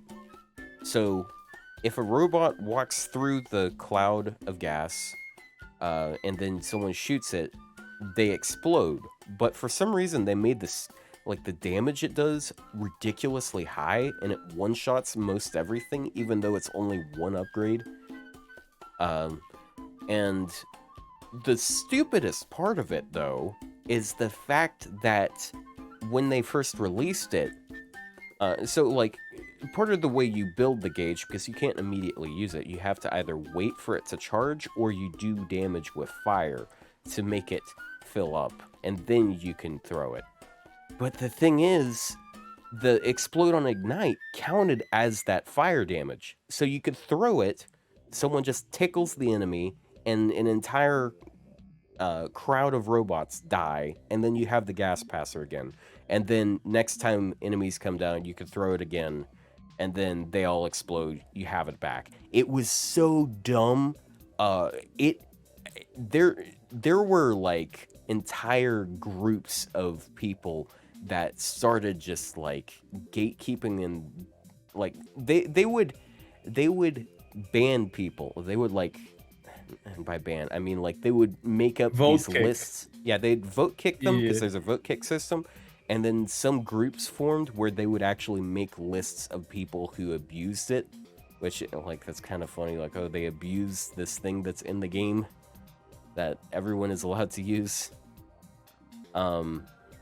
But because like people just like it just made all the gameplay the same. Like everything that's small would just get one shot by Pyro, and it was so funny because Pyro was so trash in that game mode for a long time, and then suddenly he just gets the most broken item ever. But yeah, that's what FGO is these days. That's literally what MP looping is when your damage charges some kind of gauge, but when you're using the gauge, it feeds back into it. Most games avoid that because they know it will cascade into an infinite loop. But nah, bro, we just let it happen. Yeah, and and that's what happened. Player, have you tried Pokemon Rogue? Yes, I'm not very good at it. I suck. Pokemon Rouge. Pokerogue. It's like a well, He Pokemon like a typed, roguelike. he typed Rouge. The control scheme for it kind of sucks because you can't click on things. I hated it. Uh. That's why I didn't play it. Oh yeah, it's only with a keyboard, I think. Yeah, So Buster which is balance. dumb. Let me click on things. I think Buster I'm on is a computer. stupid, but like I think Buster is like in an okay state where it is. Like, Buster I- wouldn't be balanced if MP couldn't refund. But Yeah, MP like- could refund, so what it's doing is not egregious. So it's like yeah, whatever. what they did with Buster, they did all of that just because Buster and Peas fucking suck. Like, they don't do Yeah, the they most can't damage. They don't make any refund. They don't make stars. They just by default are not good. But Yep. then, so they just made it so like if you bring two of the same support, you can like make up for all of that, and just like brute force it. So But, like another thing, like if you release Koyan Light in any other card type, it'd be fucking stupid. Like it's just, it really is just like, you know, if the only reason why these characters can exist is because like MP refund is the thing. Like it all stems back to like MP having the ability to refund was kind of a mistake. Like bro, like it's just, I'm sorry, it wasn't a good idea. Yeah. We're gonna go back in Dude. time and fix the developers. and you know, Nah, but I mean, you know what yeah. though? Like if they, this is so funny. It all comes back to it, but if they had made it so NPs couldn't refund even if their arts are quick, they wouldn't have scuffed Vlad like they did. Because the reason why they scuffed him is because they were afraid of NP refunding. Yeah, same with like, what's his And face? Lancelot too. Lancelot, Kiritsugu. He has like 2 fucking MP gains depending on what you're using. Right, like he has a lower MP gain per hit when he's MPing compared to when he's Yeah. using his cards. Like It's kind of hilarious that he and 100 Face came out in the same event, and like they have the same thing going on where they both have high hit count NPs, and they also both have reduced gain on their NP, but for some reason 100 Face has a way higher amount because like it's actually really reasonable to get her to like completely 100% refund. I wish people would show that off more. Like, it's honestly kind of nuts how much refund they get. Yeah. If NP Refund never existed, what would be a healthier way for farming to exist? Well, I don't think farming. I don't know. It's healthy. I think It farming. would have been Buster farming. That'd be it though. Well, Unfortunately, I don't think Buster. No, Buster farming never would have come into existence if Refund was never a thing, because there would be no reason for them to ever go from the level that it was without that to where it is now if it wasn't like developing in competition to some other form of looping. Yeah, I'm almost certain Tucson says something along the lines of they wanted every card type to do a loop. That's why they made Koi and Light. Yeah, if like Or something. if Quick had and I mean, if Quick had never gotten the Scotty, rather Scotty was never able to enable quick looping, then we wouldn't have had the arts looping. Like Castoria wouldn't have been as broken as she was, and then Buster looping never would have ended up becoming a thing. Damn, the better timeline, bro. Yeah. the world is healing. This is so sad. No, I don't think it is actually. No, wait, you're right. The world isn't healing. Yeah, you know, if we go backwards in time, it looks like the world is healing. Do you know what healthy farming is? No farming. Fuck farming. Honestly, farming. Look, here's my take on farming. Farming is literally just gacha devs needing to put filler. Farming is pure filler, right? Like realistically, farming is real filler. There's no reason for them to not just lock materials behind challenge quests and it's one and done, unless they need to pad out your playtime and then like give you an incentive to log in every day. Farming is just, I mean, it's not just gacha, to be honest. Farming is just like an old sort of tumor in like this kind of like gaming industry or whatever. Like it is just padding, right? Like, realistically, farming is just a way to artificially boost playtime without having to make actual content. But you know, it's been in the game. It's not. It's like it existed before gacha. So like I don't really honestly think like there's anything we can do about it. It's just We fight back. That's what the time machine's for. We'll stop at the very first gacha. We're gonna go. But it's in like MMORPGs. It's not That's even right. just We're gonna go gacha. kill Maple Story. Let's fucking go. Let's kill Maple. That's right. We're going back in time to kill Maple Story. Let's fucking go, bro. Damn. I feel like it's actually kind of interesting. I feel like we're approaching like this. What's Maple Story? And then I turn to dust. It's a good term for it. It's event horizon. That's kind of a silly way to put it, but like we have optimized farming. We have obsessed about optimizing farming to such an extent where farming has gone all the way back around to being boring to discuss. Yeah. Because it's so easy to do. I feel like, because like I understand like there's a lot of discussion to be made about like, okay, what is the most optimal way to do this if you're on a budget or whatever. But now you can operate at almost the top level with a budget, because like all you need is Castoria, then you can just borrow a bunch of shit. Because we got enough just side options that can help compensate for it, and like you just borrow a Summer Ibuki, and then bam, you're good on like anything that isn't 90++. So like, I wonder what would have around happened. to like I wonder what would have happened if Castoria boosted quick instead of arts when Scotty existed already. Really? you take a wild guess what's gonna happen. Yeah, if they had, that would have been so funny, but like, like, why would they do that? Take a wild. Riku would be the summary Ibuki. The good timeline. I mean, it's a better timeline. At least it's a more visually appealing timeline.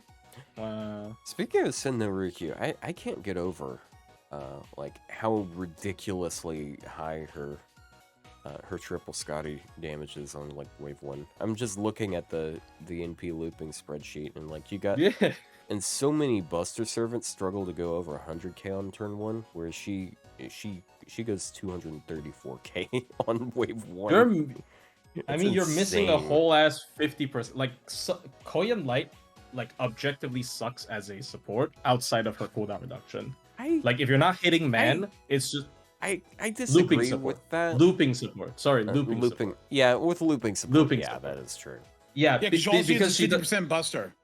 Like every Yes, other yes, one, like yes. And then- Scotty is like attack up and more quick up. Castoria is more attack up and arts up. Like, Koyan's it's just so different. Koyan's just Buster, crit, and anti trait that isn't even always applicable.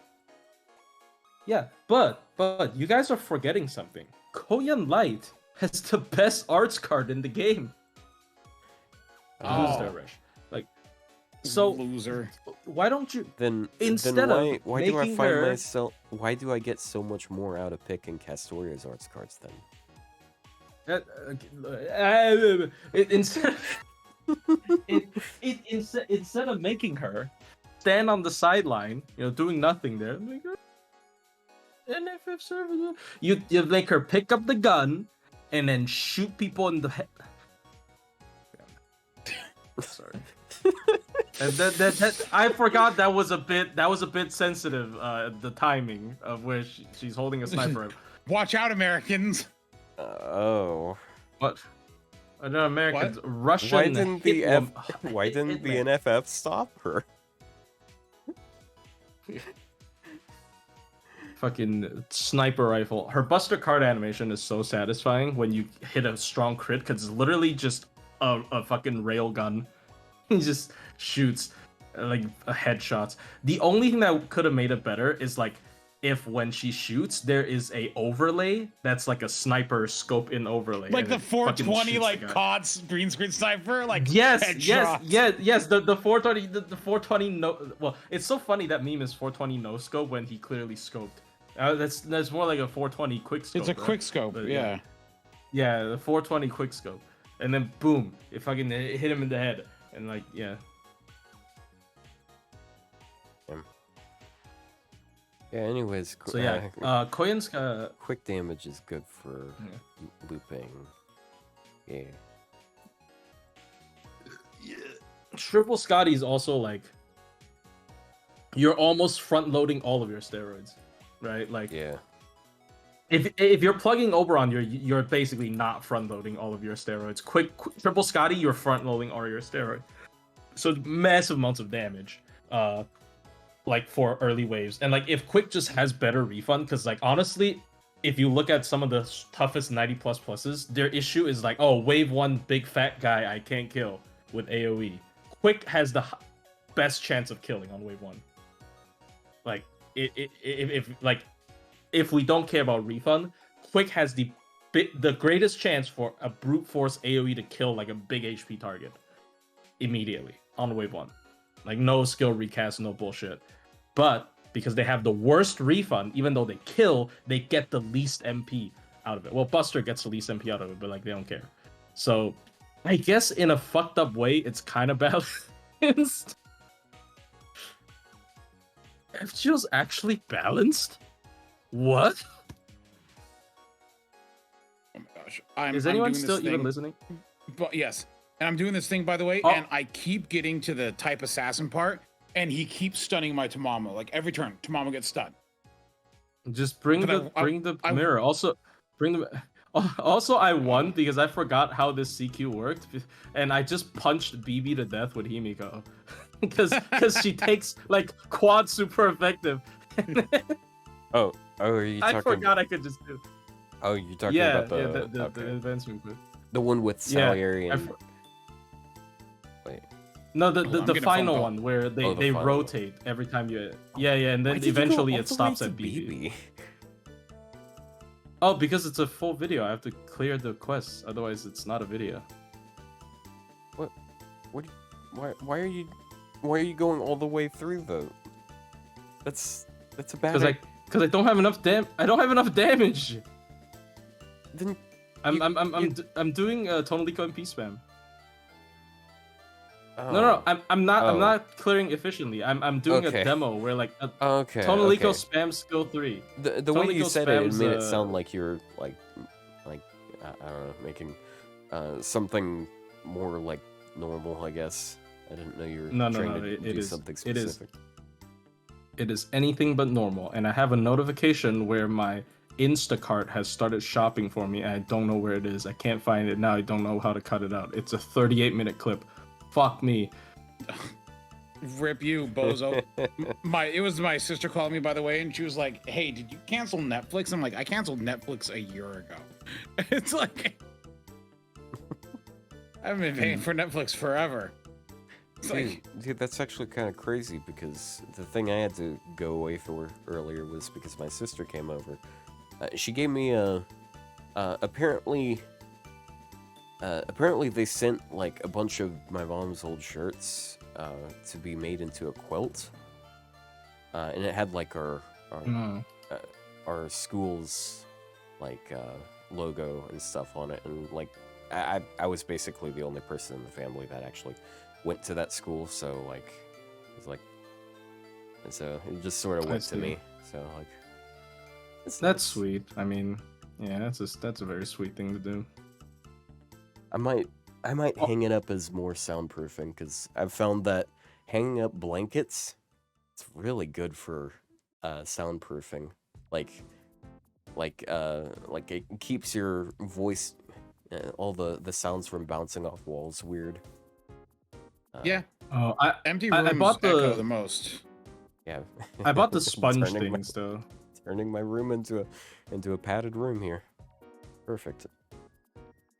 I ended up buying the foam, not sponge, the sound absorbing foam.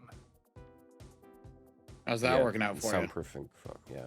I don't know. I mean, it's pretty good. Like my hot take video sounds okay, I guess. My mic's not the best one, but I got another one during Black Friday last year, and it was fucking this is this year. When's Black Friday? It's last year. Yeah, Black Friday's in November. Okay, this is last year, and it was bad. It was worse than my old one, so I switched back to my old one. Shouldn't have bought like too cheap of a fucking microphone. Yeah, and buy a expensive microphone. Yeah, dude, and have your audience raise money to buy you You one. can't. It's against the law. Yeah. Yeah. Do you know I was super fortunate for people in So, my so community if to someone do walks that. up to you and hands you $100 and says, "Hey, here, have some money," is that against the law? No, because I didn't work for it. But So if it's like an audience, because they technically they are here for my content, which means I'm doing work. What if like one of us raises money for it and then we gift you that?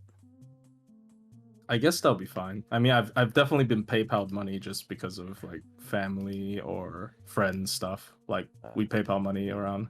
It should be fine. Dude, it would be really stupid if they don't allow like friends to fucking PayPal me a couple $100 for what, for groceries or whatever. Like that's no way. I do find the image of like someone trying to hand you like a $2 bill.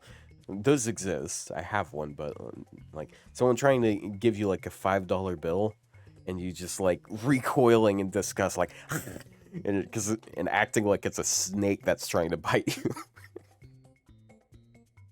It's like stomping it into the ground. Yeah, dude, $2 bills are cool. Yeah. Yeah, my I mean, dad they're not almost took common. it from me, and then he was like, wait a second. The person I'm trying to pay is not going to take a $2 bill. Have you seen the thing about people getting like police called on them for trying to pay with $2 bills because fast Oh, food they workers think don't know that? they think it's counterfeit. Yeah, like $2 bills used to be a thing. There's a reason you don't see them every day. It's because it's a pretty dumb idea, but like they were in circulation. They were legally tendered. Yeah, the one that starts with the one that starts with twos are usually weird because like we also have like $200 bills or 20 coins, $20 coin, New Taiwan dollars, $20 coins, which is like very rare. Yeah. Dollar coins are weird. You don't Yeah. see them very often. Yeah, they used to Susan B. Anthony dollar coins. Those are such a big thing in the early 2000s, and then they just disappeared. Yeah, because carrying a bunch of little coins like that is a bit more annoying than like putting $1 bills with all of the other bills that you're paying with. True. It's more annoying than loose change. Yeah, dude. I've worked several years in the past as a cashier. Like, yeah, it's kind of funny, like the dichotomy of like things that you want as a pizza delivery person and things you want as a cashier. Like when a person hands you perfect change, like $5.41. And I'm not talking about paying in dimes like one person there was one regular guy that always paid in like small In coins, dimes? Why? like dimes and nickels and stuff. It was a pain in the ass, but like exact change is nice as a cashier because that means you don't have to give them any money back, or maybe you only have to give them like $1 back. Exact change is the worst shit if you're a pizza delivery person, because that means they have no intention of giving you a tip. And also that means now your pocket's getting weighted down by like a bunch of coins for no reason. What are your thoughts on American tip culture? I hate tip culture. I hate it. I hate tipping. It's like it's one of those stupid things that's only enforced because like society has gaslit itself into thinking that's the right thing to do. Because like I mean I generally want like these good waiters and waitresses to make good money off of it, but I shouldn't have to pay more than the agreed amount just so they can get that. Because like I think it's kind of fucked up for like them to intentionally underpay a service employee just so I am expected to give them money in place of it. And like if I don't, then it's my fault. It's How dare you? It's just shitty. It is. But yeah, it basically is gaslighting. Let's overthrow tipping culture. Yeah, let's move to a different country. It's you still there? sound. Yeah, I'm still there. I'm just Just thinking trying to figure about out how to edit a video. No, not the video. It's I envy Never mind. your ability to edit and do something else at the same time, like talk to people while editing. I mean, I can't really edit like super complicated stuff. Yeah, But, like, I struggle to edit at all if I'm like talking to a person. I'm not even editing though, because it's literally just cutting out the little notification, putting music behind it. I've been I've been more lazy than a couple days ago, where I'm just like, I want to just put gameplay videos out with clickbait titles, so I don't have to like, so just keep interest up a little bit. I really don't want to do the hot take, and I might do the little like power mod video, I guess, because like if people think the particle effect is cool, is like a cool little detail, I want to show it mostly, but I'll also talk about the calculation, because I really like talking about it whenever I talk about a servant's kit, because like I always say like I always like briefly you know blow past it, where it's like, oh, PMod is decent because it applies to face cards, but if you want maximum damage, SC is better. So because of this servant is less card oriented, for example, but it's a PMod, I'm not a big fan of it. Or if because this servant is like face card oriented, despite it only being a PMod, I actually prefer it because like Castoria, Summer Castoria can crit with her card, so her anti-trades being PMods are not necessarily worse than being SCs, for example, right? So, but I really don't like go into detail as to what those things mean. So I guess it's a good thing to clarify, kind of, but I don't know. Yeah. There you go. Yeah, I'm doing this fight thing, and I'm at the point with Salieri, and he one shots my Himiko sometimes. Yeah, just have the guts. Deserved. Also, Traitor.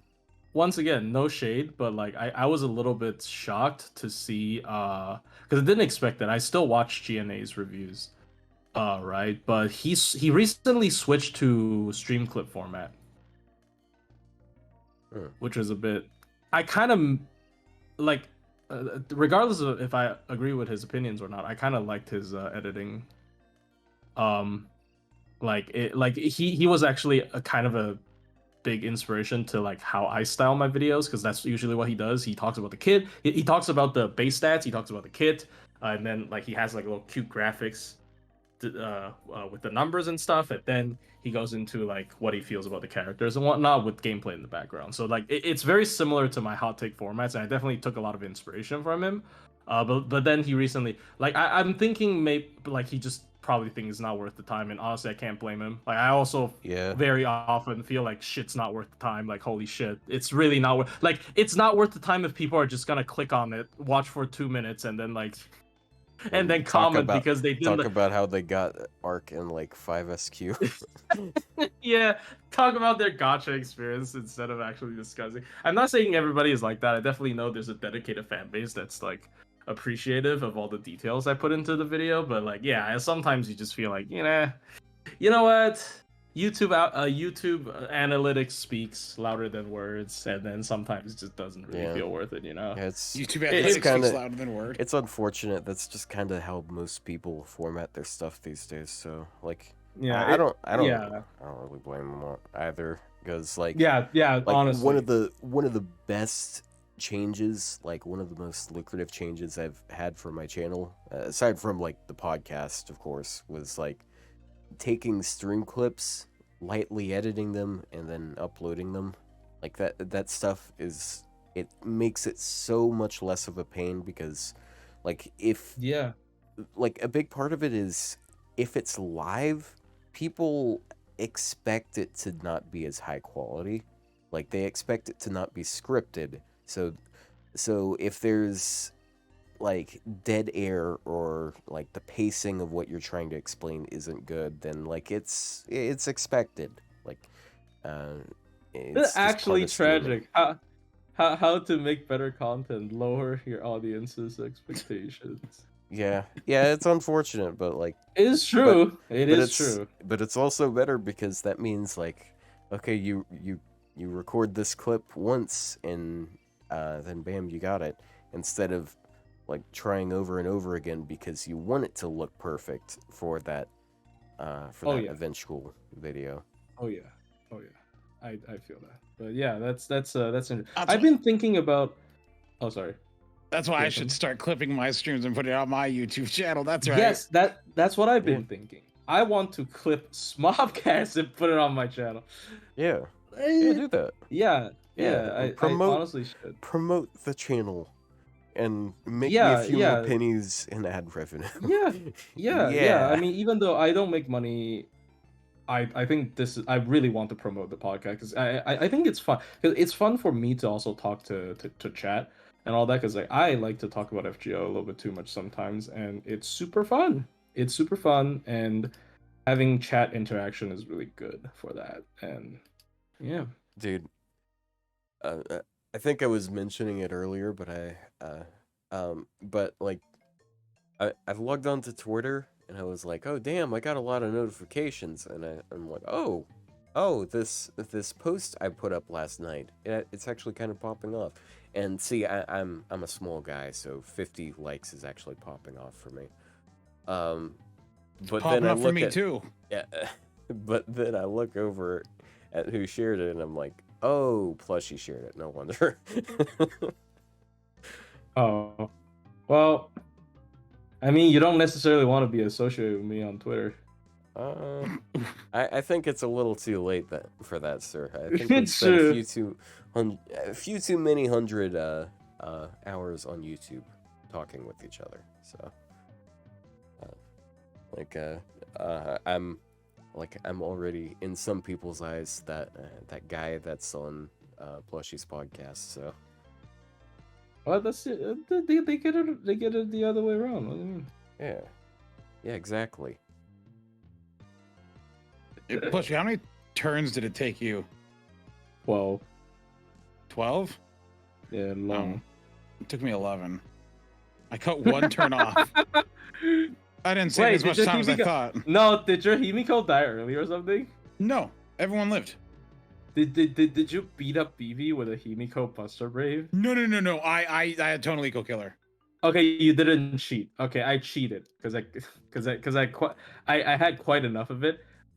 This run, I was doing it in the background since like we were talking about like power mods or shit or some shit.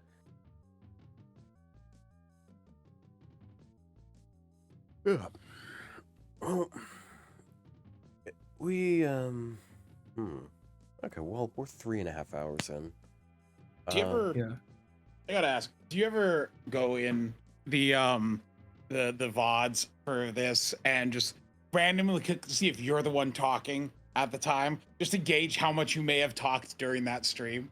Well, I don't have to because like if I pull it into Premiere, I have 2 separate tracks. One is all of us talking, and the other is me talking, and I can see just from that like, oh yeah, I talked the least of anyone today.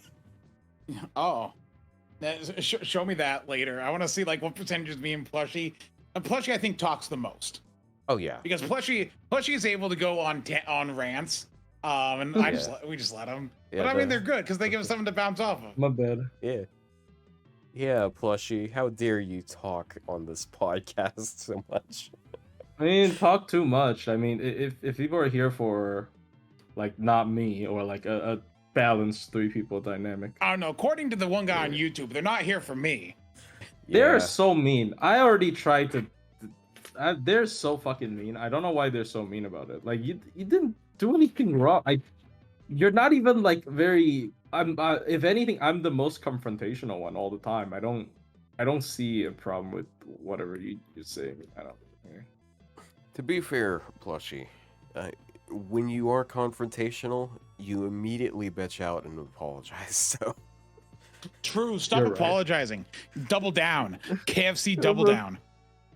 I'm scared. It's like the same thing. I deleted my tweet about like the JP-NA courts difference because people are starting to like blame Lasengo when it's because of exchange rates. And then I was Wow.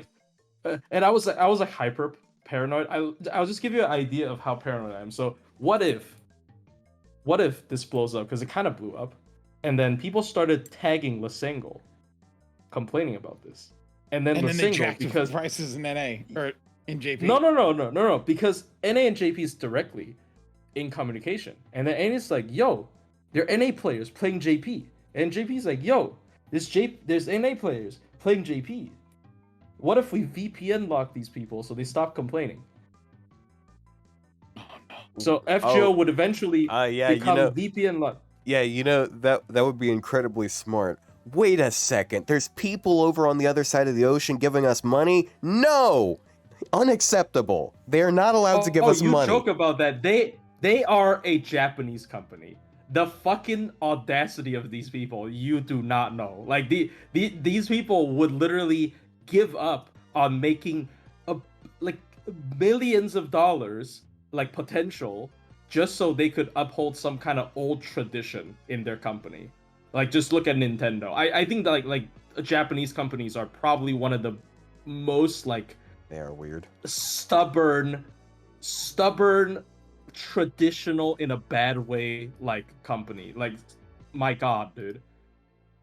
Yeah, anyways, I'm not a big fan of like how a lot of Japanese corporations run their stuff, because it's like a lot of Japanese, like if you ask, like their Japanese corpos are also like a lot of times they like abuse their workers and shit. So like I don't know, I don't have a very good perception of Japanese corpos, not Japanese people, but like Japanese big corporations in particular. Like I don't think I'm many pretty do. sure they literally have like a top 10 black-hearted company, which is like basically like evil. Top 10 evil companies of the year. They just have a list of that every year. Like, dude, it has to be. It became so bad, like to the people. Like the people are feeling so negative about like some of their corporations. They have a top 10 list of the most evil companies. If we have that list, Apple's do. definitely a number. I'm pretty sure Electronics Arts was at like the top of the list for a while.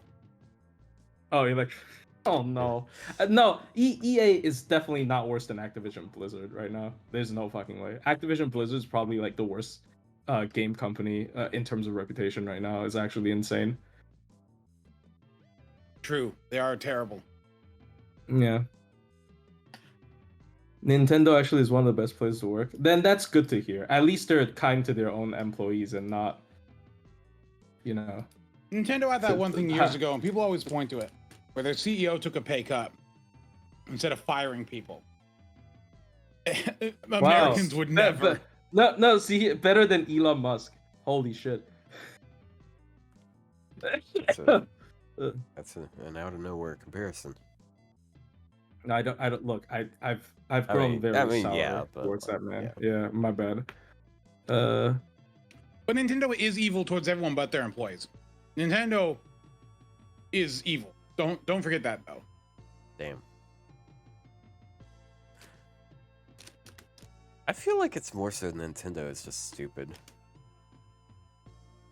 Like, cause like yeah, the line, like there's a very blurry line of action, like between the actions of an evil person and a stupid person.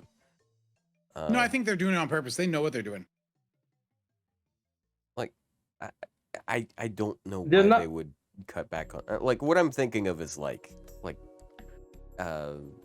emulation. Like, they hate emulation so much, even when it's emulation of games that they don't let anyone buy. Yeah, that's what I mean by like they have some weird like traditional value. I mean, I can't say it's weird because like I mean that's their tradition, that's their culture. But like they are not willing to budge on that. And I think it's stupid to not budge on that.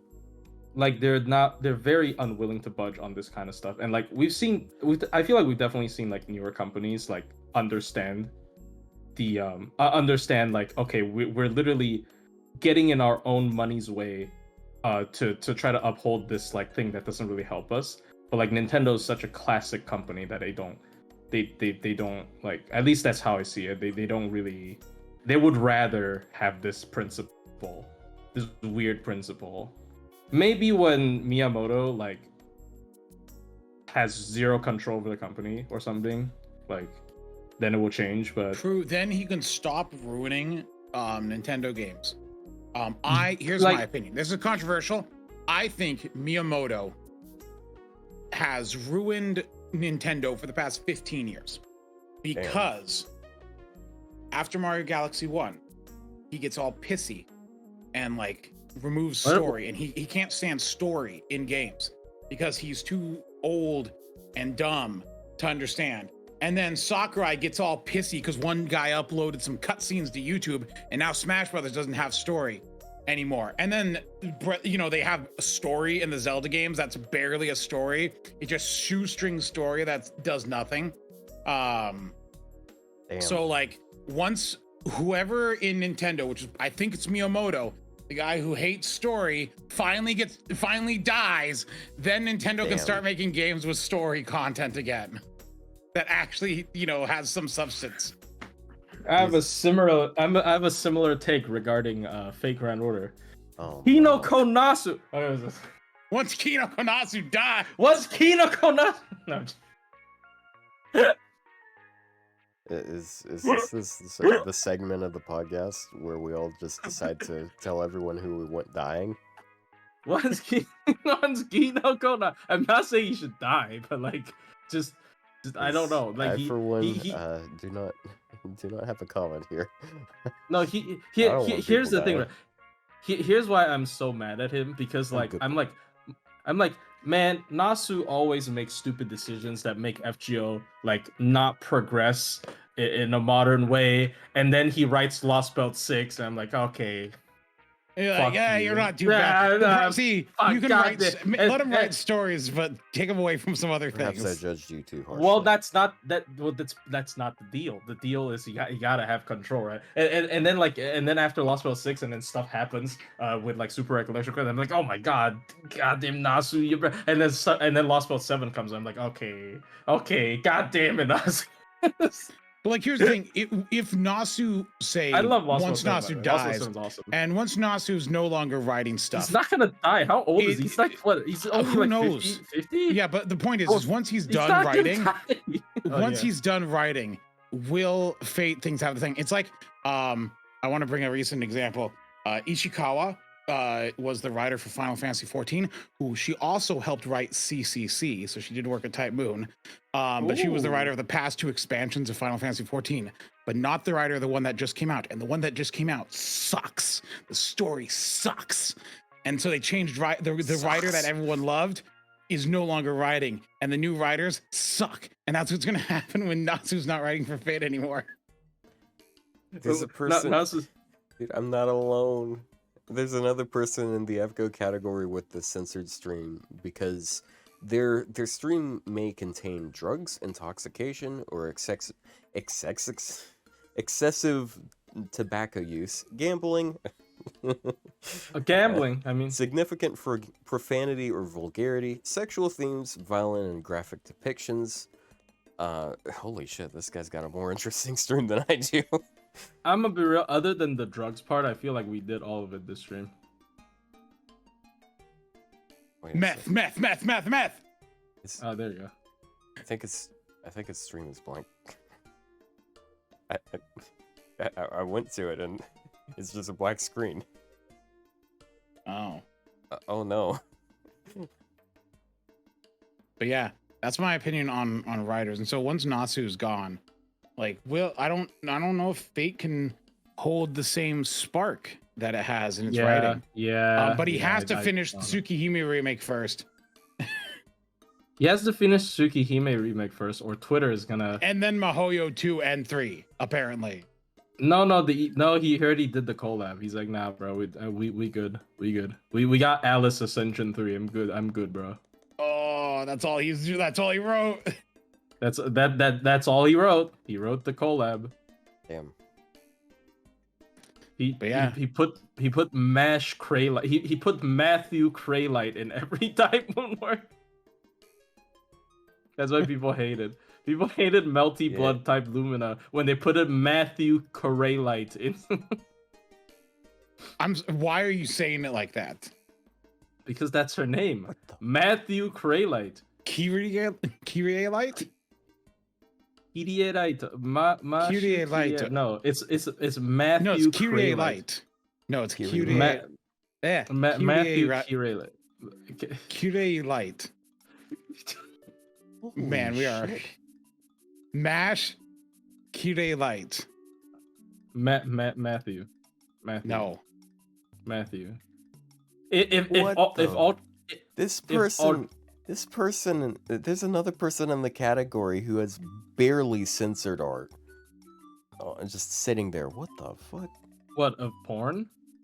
Yeah. I it mean, looks we have like someone AI who. porn. I mean, we have someone here who did it on stream. It's just like That was once, and it was an accident. Yeah. no, yeah, but it's this not person the just has Melusine it one. I'm not sitting talking there. about. I'm talking about the Plat meme, bro. Oh, the plat meme, it's cropped.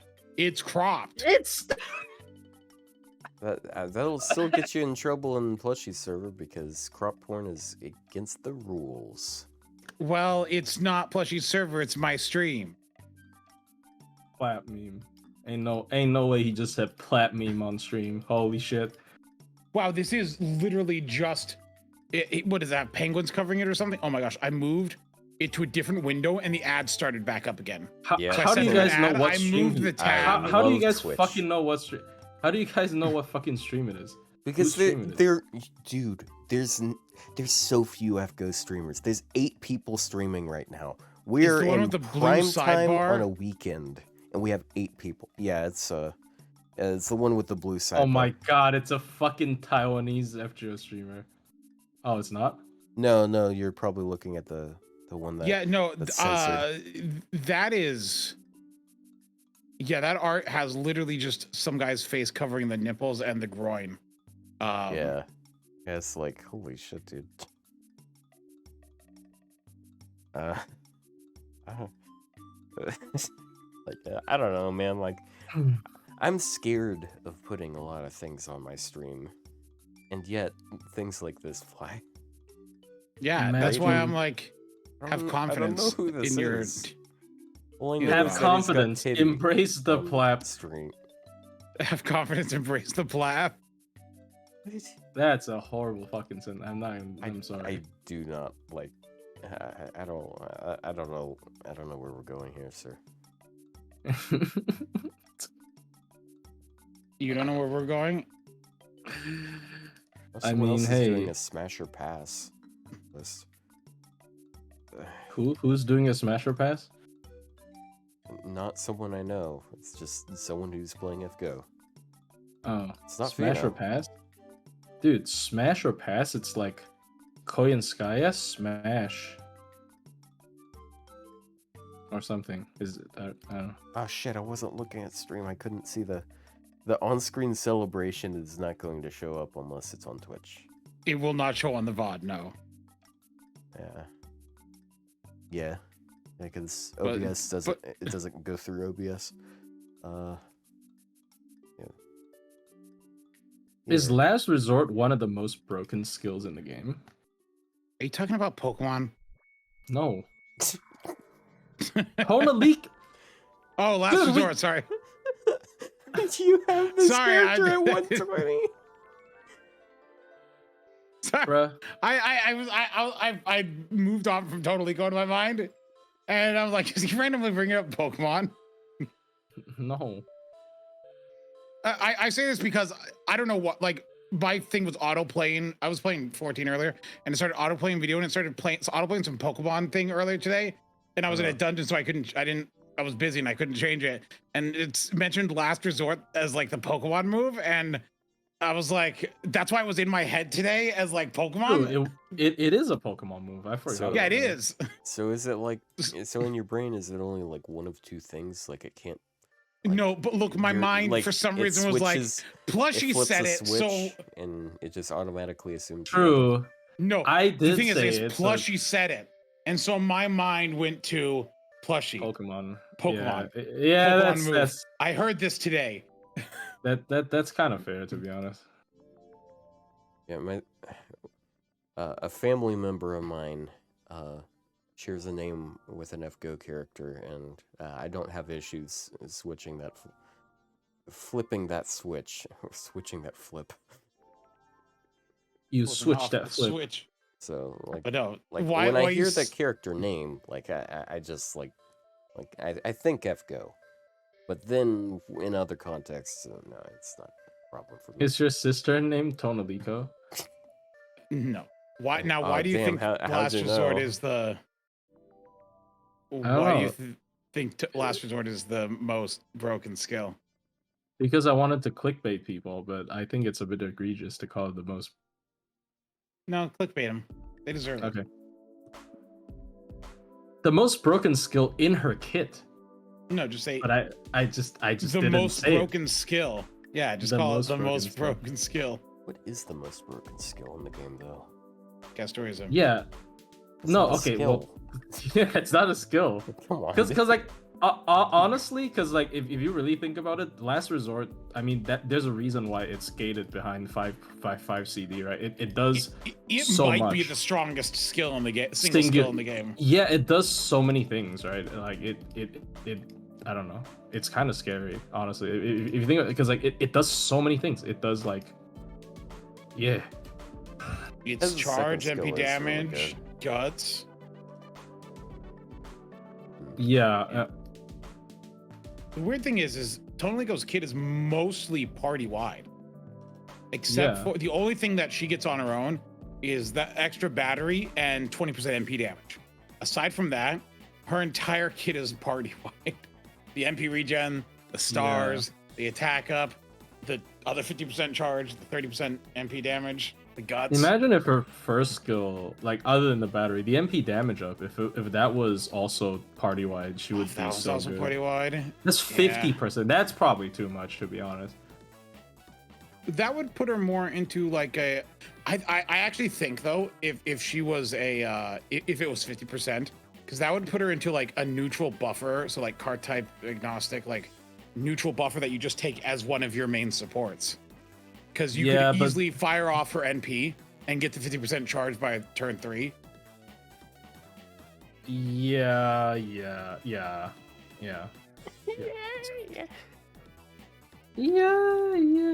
I mean, it's pretty good for a singular skill. It does so much that it almost feels like a mini MP. Like it's basically kind of like what's her face? Iris feels MP.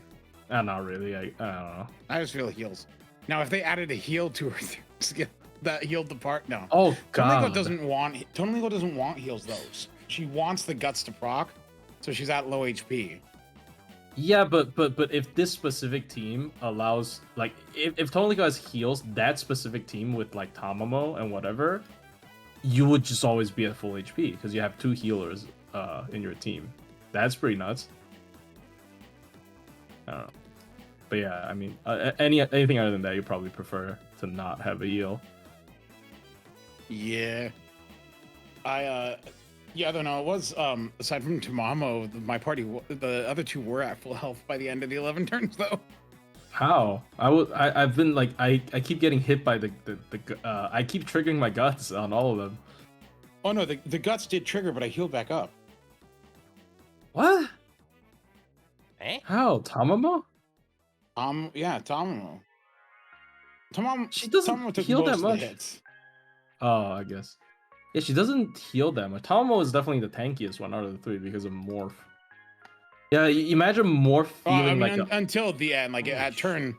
So by turn 10, they were all still pretty much full HP, and then turn 11, BB smacked them and did some stuff. But I feel dumb. My shooting has been sitting here with 1,960 HP foes. She's been sitting here at 120 for like over 6 months. Like actually better part of a year now. That was my kill turn. Tonelico had just been smacked a lot, but they all still had guts, so I was fine. Yeah, I was like taking hits left and right. This on stream because like I barely know. Yeah. I'm barely keeping up with this conversation myself, honestly. Yeah, I could have killed earlier with freaking Himiko, but I wanted Tonelico to be the one to be the master. I almost forgot to Grailcast this month. I almost did an NA. I logged into NA the other day. I was like, wait a minute, I still didn't Grailcast. Yeah, I almost forgot. I thought I did because I do it every month, and then it freaked me out a little bit. Dude, grill casting isn't enough. I need more. I need more grails. Points? Oh, grails. Because I have to ask. I dumped so many grails on Bakken, and that means Ibuki's just gonna be like 90 when she comes out. I have to ask the person in chat. They said that they were mispronouncing Ash for half of Lost Belt 6. How were you pronouncing Ash? Ask. Ask. Ask. I mean, Ask feels like logical.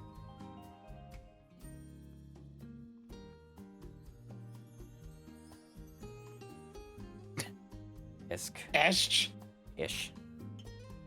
Like issue. Asker. A sec, bro.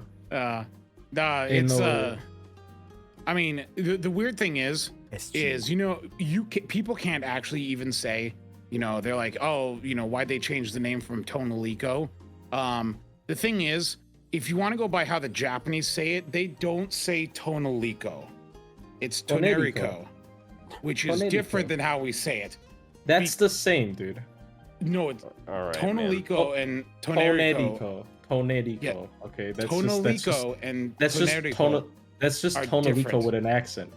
It's like No. Koyanskaya. It's not no, Koyanskaya. it's the Artoria versus Rico. Altria, isn't it? Rico versus Tona Lico. It's like Koyanskaya. It's not Koyanskaya. But the thing is Tona Lico isn't a Japanese word. It's a and people adopted Tona Lico because of the R Tona Lico series, which is like, yeah. It was a previous series, and so that's why people stuck with the writing of Tona Lico. Team inspired by Real Emerald. There you I go. can't inspire your teams every time. Wow, okay.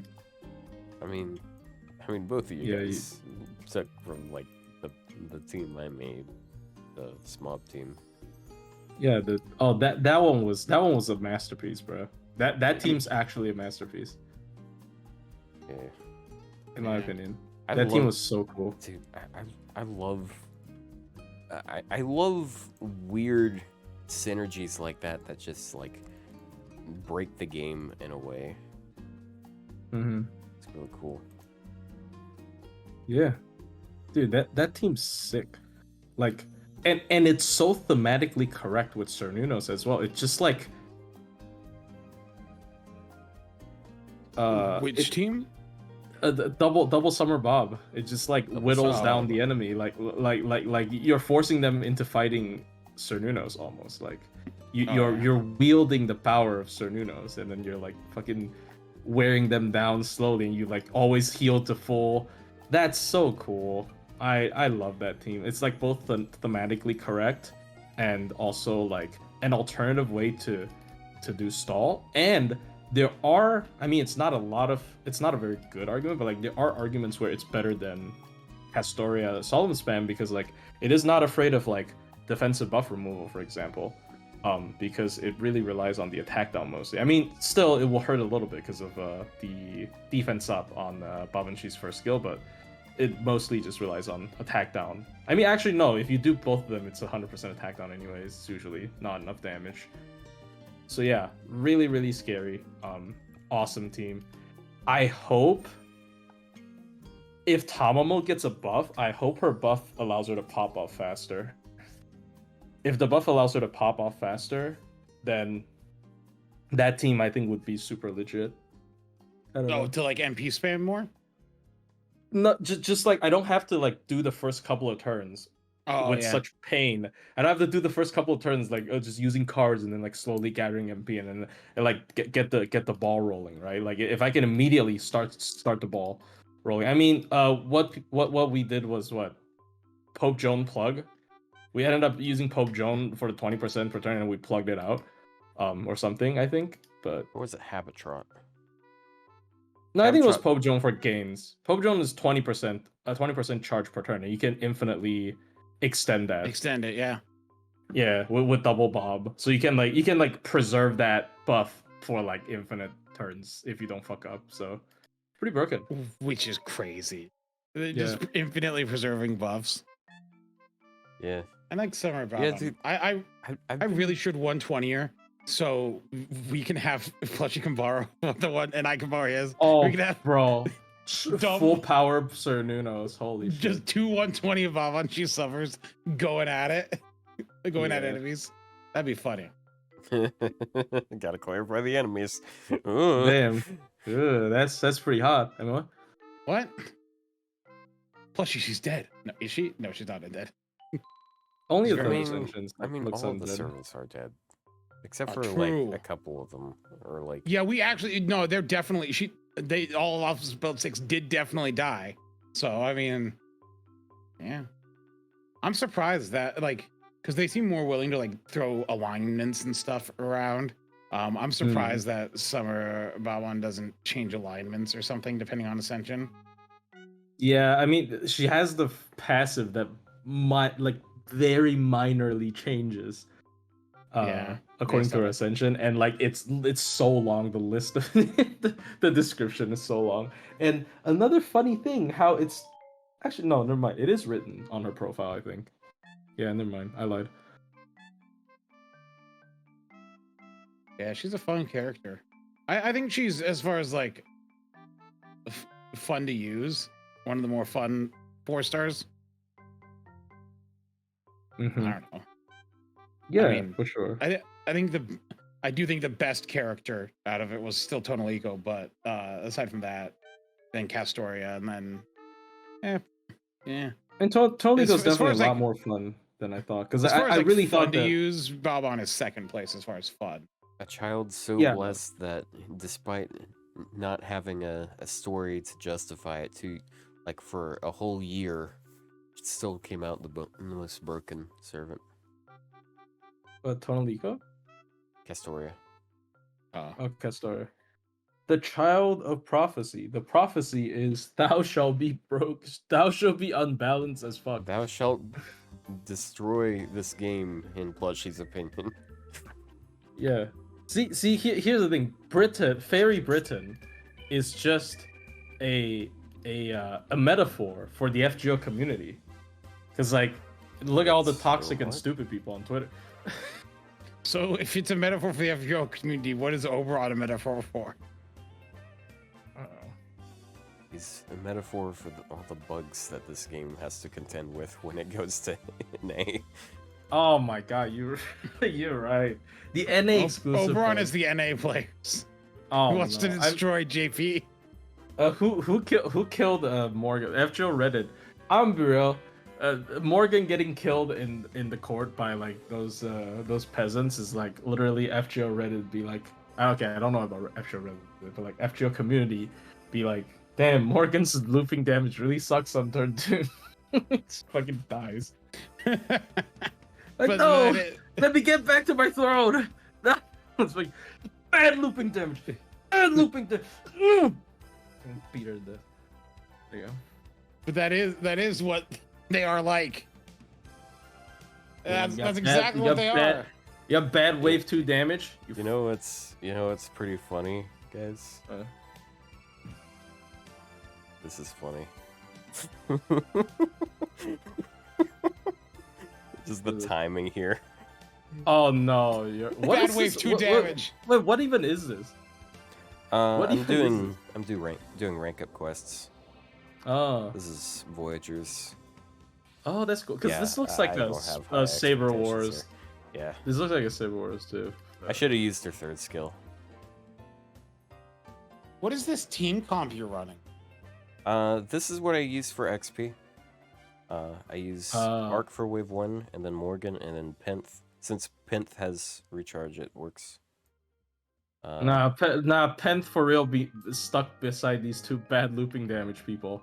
What Yeah. a poor girl. Yeah, she's helping though. She's giving them 20% attack and 20%, 18% attack and 20% buster. So she's helping compensate for their bad looping. Amazon's service is better deliver 2 MLB black girls here, otherwise they're not doing that. Damn. Yeah, I mean, Tria. Why couldn't I- dude? I saw you say that, and I immediately thought, like, wouldn't it be better if it was something like Tropical Tria? Tropicultria, Oh, Paul Lucha. Don't remind. Tropic Don't make him Artoria. think. Don't give him ideas. Dunk, dunk. Well, but the Nullify thing buff. is, Good job. Oh yeah, it nullifies. Now you can't use guts. Oh no. Oh no. So do you guys know the Twitter account name sound No. alikes? No, Okay, fine. No, but it sounds like a fun toy. I do know the Twitter account that sometimes shows up on my timeline. That is random. Is this- 3 random letters. If people get the joke format, they'll understand this meme. Oh yeah, that meme format, yeah. Yeah. Oh, Bow bow. I don't get it. This is bow bow. It's a really fat tree. Dude, like it's like the middle top one. It's shaped like CERN. If you squint your eyes, it looks like him. True. Actually, Sir Nuno's tree, bro. Sir Nuno's tree. Dude, I Bro, hope. ain't no way. Speaking of Sir Nuno's, I hope they dump a bunch of grails on us this anniversary. I need so Me many. too. It's a very girthy Spe- tree. Speaking of Sir Nuno's, I hope they sell the the 3 different summer Cernunoses, like where I can buy them. I really want the one with the big eyes and the eyelashes. You want the big eye It's one? Cornunos. I- Shut I- up. I I'm kinda more like Irish the- than you, so I'd say it the way I want. The Do you like the fire Bernunos. one? Yeah, the fire Yeah. one's I'm the vaguely coolest, Irish. probably. Yeah. Like 4th It would have been generation cool Irish if American. it would have been cool if each of our ascensions stood on a different Cernunos, but I guess base Cernunos is also cool. It would have been, that would have been neat. Like, depending on the ascension, they could have had like the normal Cernunos, like change the buff that you get, like have like a burn applied. Wait, does it already apply a burn? No, it's curse. It's curse and Yeah, poison, I think. Have change one of them based on like the ascension. Like have the burning Cernunos change the poison to a burn Burniness. when it's the burning one. And just have that based on ascension. Like ascension 1 is the burning one. And ascension 2 because it's at night can be the water one, and have that instead of poison be, I don't know, something else. I don't know. Set water side. I wanna It's see- Set water side? Most worthless one. It was set water side. But it'd be funny. Set water side instead. That's nothing. No, still have the poison, then just have it also set water side for no reason. Yeah, I mean the dot honestly kind of like stacks up for that team because you're using it 2 MPs every turn. That's actually a lot of dot. A lot of And it chip extends the debuffs on the enemies, doesn't it? Oh, true. Yeah, because it's also end of turn effects. That's so stupid. Yeah, she extends dot damage. I forgot about that. Yeah. So the you're applying 4K dot every MP. If you have 2 of them, that's 8,000 dot every turn. Every MP you're doing that, so you're extending it as well. So after 3 turns, you're at 24K, and then so every 3 turns it's another 24K. So after 9 turns, you're at 72,000 curse and poison damage combined per turn as well. Per turn, and then you can if you don't fuck up, you can infinitely keep that. Yeah, and you can keep it going. Every 3 turns, it gets 24K more powerful, and it takes every single turn. That's kind of. If you could avoid the buff strip on that one Ort fight. Wait. The one that goes up to like 10 billion HP. Yeah. I mean, you could win. Pretenders taking double damage certainly doesn't help though. So the other day, someone in Plushie's server was asking like, hey, is there like a period of time next year where we just don't have much going on? Because he wanted to stall that fight. Save course. And like dude. But I did the math, and like if you do the setup, it's that Merlin shit, and Quinn Light, right? Yeah, that shit. If you had it running like frame perfect, it would take about a month. Oh, for the entire thing?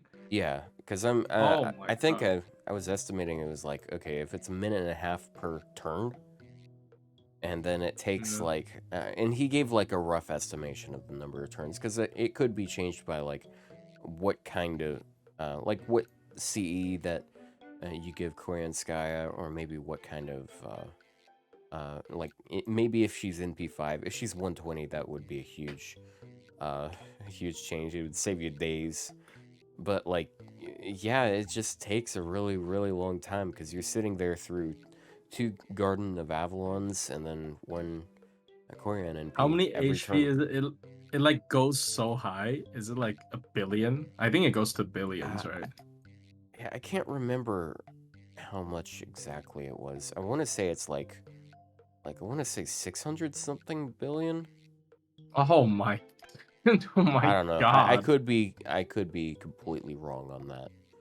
It's actually so funny to me that they coded that in instead of forcing the fight to end after like breaking the second bar, for example. I kind of love it though, because it's like, okay, I'm going to brute force, like I've got a really strong account, I'm gonna break the second bar, and you break the second bar, and it's just even more, and like no matter how far you get, It's just like Yeah. the more and more you realize you're fucked. Yeah, it's actual despair. Like this is actual despair. Like if FGO goes on for another 50 years, maybe the teams by then can beat it. But like, holy shit. Yeah, yeah, we're probably within the next few years. We're gonna I'm calling it now. Within the next few years, we're gonna get someone that might be able to solo it. No No. fucking way. I They're not mean, gonna that ever would do be that. scary though. What do you think about a new SSR with the ability to transform characters and creatures with a unique moveset and skill set? Like Cersei, she could transform another team member to a pig.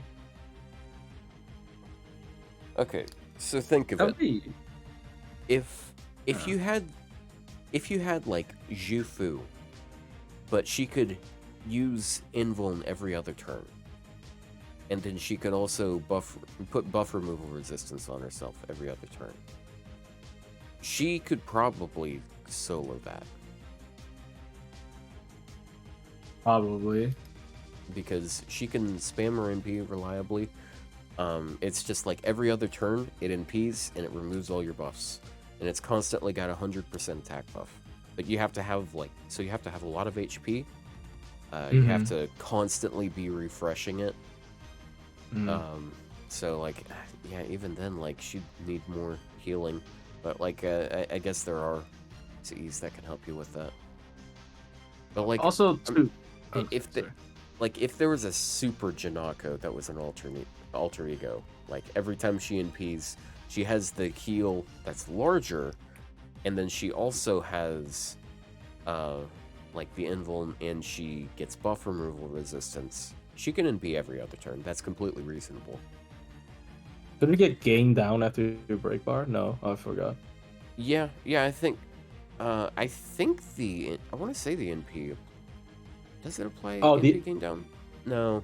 Yeah, but you can cleanse it with codes. No, it does. I mean, regardless, you can cleanse it with codes. Yeah, Cones. it's annoying though because the gain down is like it sets it to 0. Yeah, it's 100% down, I think. Yeah, it sets it to 0. Yeah. What do you think about a new SS? Okay, so with that, I think it could be interesting, but let's read the entire thing. Okay. I already read it earlier. Yeah, I did it earlier. Yeah, we did. What do you think about a new SSR with the ability to transform? So basically, he's talking about like, what if I could transform a character into like a token? Essentially, like if you talk about in like card game terminology, you can turn it into a token that has a set ability. That could be cool. I don't know why because like unless the token's really strong. I mean, honestly, I've always liked the idea of like party member manipulation or party member sacrifice. I don't. Maybe they don't like that idea because like, actually no. They don't like that idea when Shengon exists. What the fuck am I talking about? Shengon exists, and then you have the self-sacrifice servants like Habitra and Nobukatsu and stuff like that. No, they exist. That's why I stand for Khazra Drop should be a servant Kill sacrifices. that can, if she kills whatever one of her skills kills whatever soccer faces are on the field and takes their buffs. So you'd start every fight with KP and Melt on the field, use all their skills, and then kill them off and have your 2 other supports move in. Because like, you know, because KP has the proliferation, which is HP growth, and Melt has, you know, evade and attack up and everything and MP damage. So it's like, why not? I think it'd be funny. Not the most practical skill set, but I'd take it. Funny is the number one reason to do something, after all. Exactly. I like funny kits. Why not? He likes Why not funny have things, fun? and that's why he likes the rats. These rats are funny. You know, just cute things and. All right, man. Like, you're the one that made the joke. I can't help it. That was 100% on you, sir. Like, I didn't say anything. I said nothing. You filled in the blanks on your own. what do you mean filled in the blanks? I said funny, and you said cute. All right? Yeah, the 2 words that people are allowed to say together. Yeah, and you know exactly what they mean when they say that. I don't. I'm sorry. Oh, yeah, sure thing, man. Sure thing.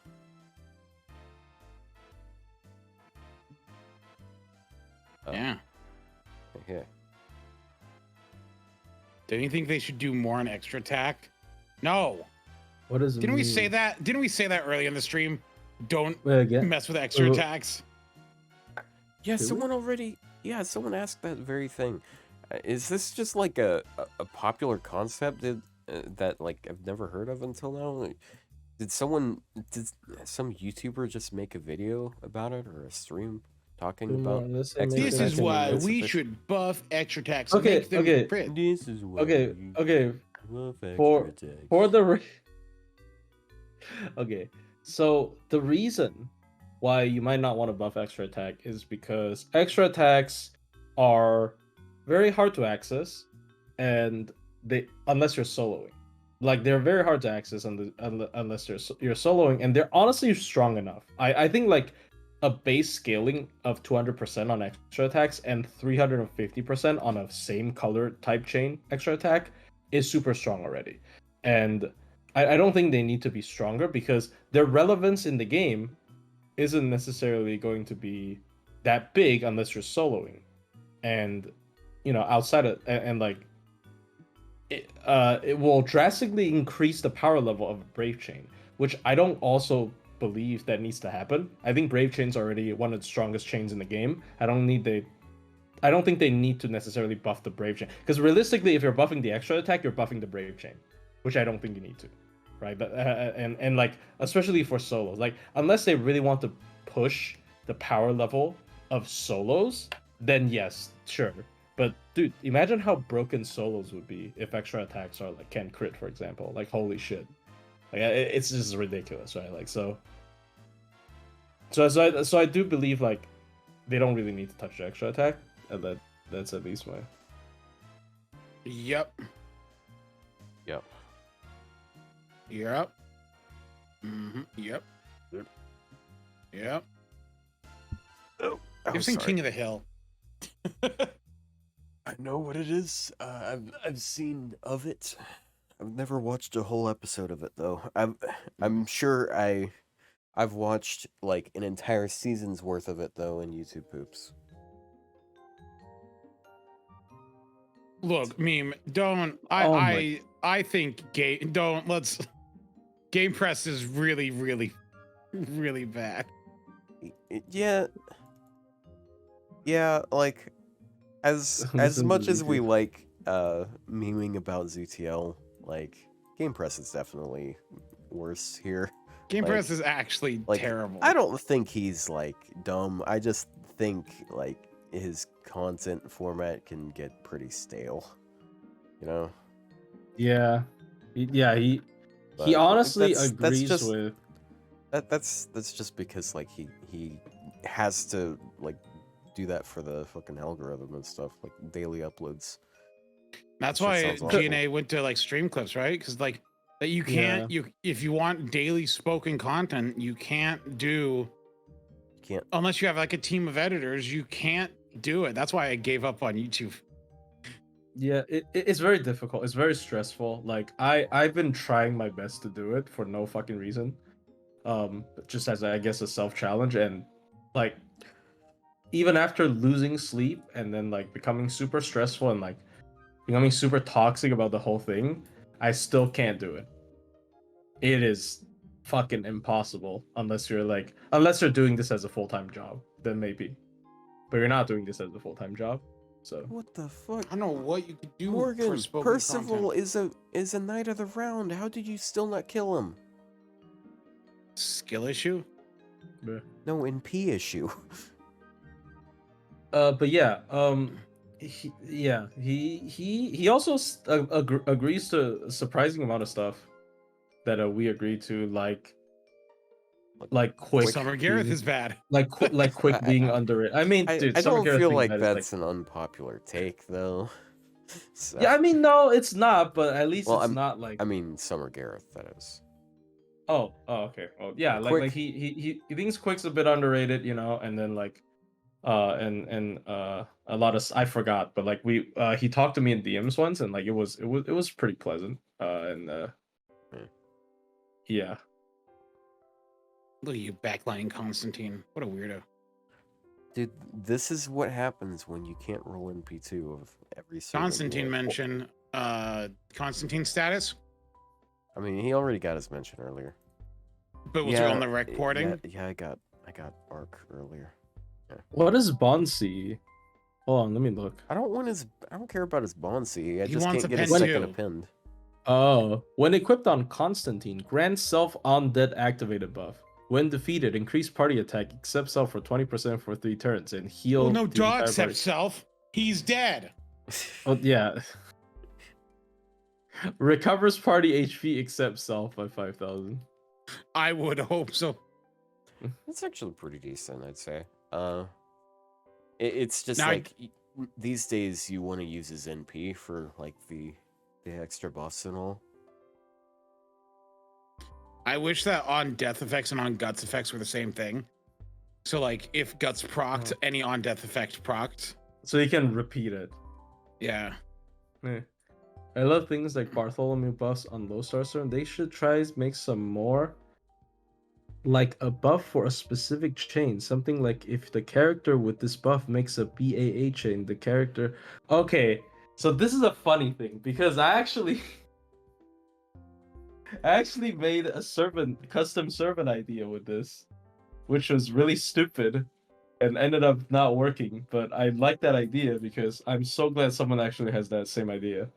So my idea for a reminder was Maxwell's Demon.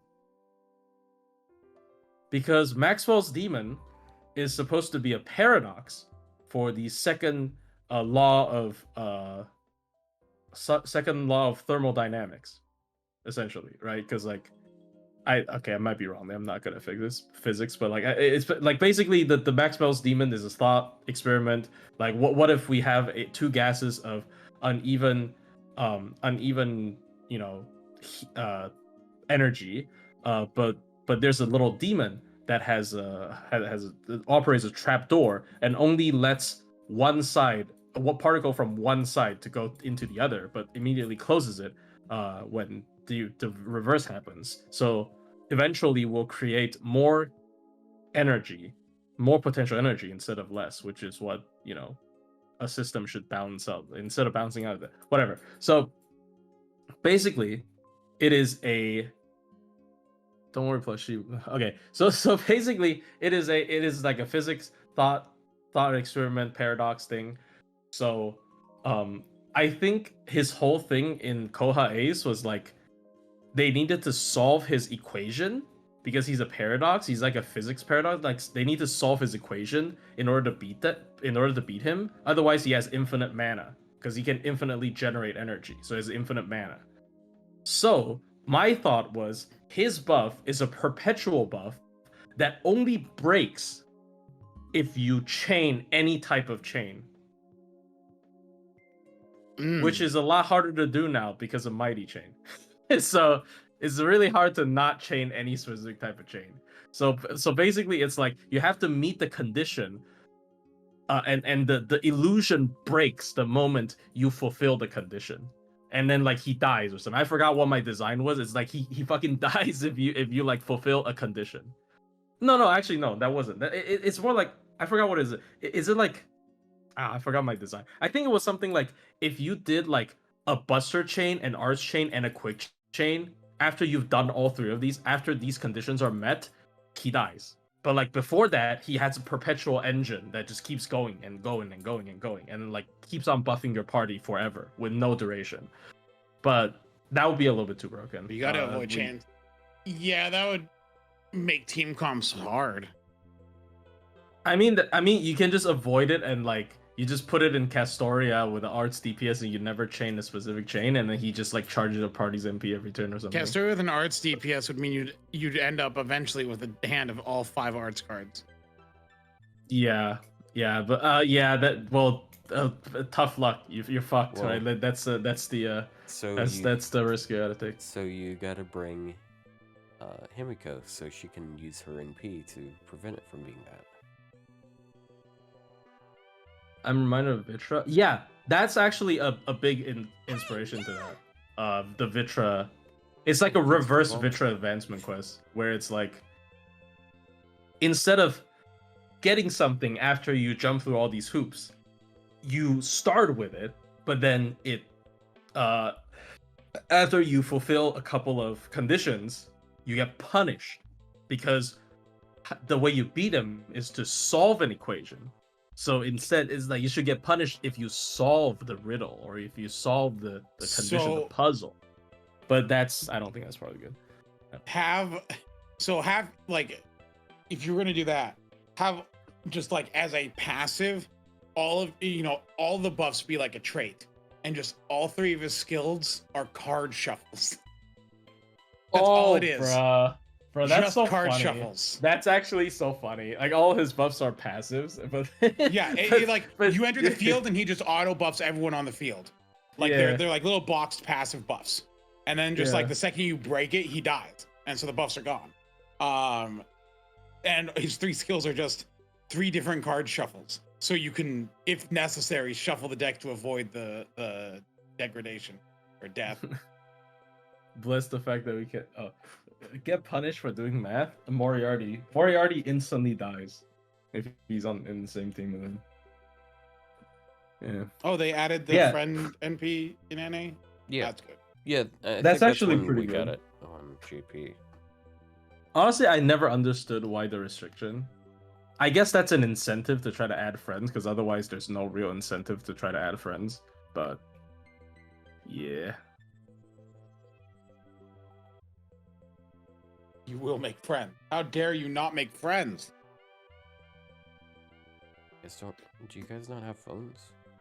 Do you not have friends? Yes. You guys not have friends? Oh, now I don't have friends. friends. There's no way a Blizzard dev can ask that, because the answer is probably yes. Do you have friends? Yeah, they're in jail. They drank the milk. Damn. But yeah, this is, I don't know. They got into the employee fridge about one time. They were living that sweet life, but not with Zach and Cody. Damn. I hope it's not with Zach and Cody. They're underage. And Zach and Cosby. Well, not anymore. Well, yeah. You know what? It's been 4.5 hours, so I think we've done enough for the day, and I think that's that we should call it for this episode. So, all right, thank you all so much. That was super fun. Yeah. It's every fun week, just like living off of the topics of chat instead of having to come up with our own ideas. Yeah. Every week you fear what you might talk about, but eventually people will talk about weird things. Yeah. I'm definitely gonna clip that part with the power mod, so I don't have to make an actual video. Yeah. I just post it. I might make a little graphic for the calculation, but yeah, you should do that. Yeah, good content, good milk. Good content. By the way, last week when I was doing that like really quiet talking to the mic, did you cut that out? But when? Because I couldn't find it. Like last week I was like doing like, and now we're blah, blah, blah. I was talking weird in the mic for like 5 minutes. I couldn't find it. I wanted to see what I sounded like, but I couldn't find it. I swear it was like for at least a couple minutes. Are you sure you're not like having some sort of episode? No, I have never had an episode once in my life. Old man got stroke, bro. Damn. Does that? No, serious. We aren't. Yikes. Okay, what? Okay, let's end it before we end it. Yeah. Anyways, for some reason, apparently the redeems are on. Goodbye, everyone. Goodbye.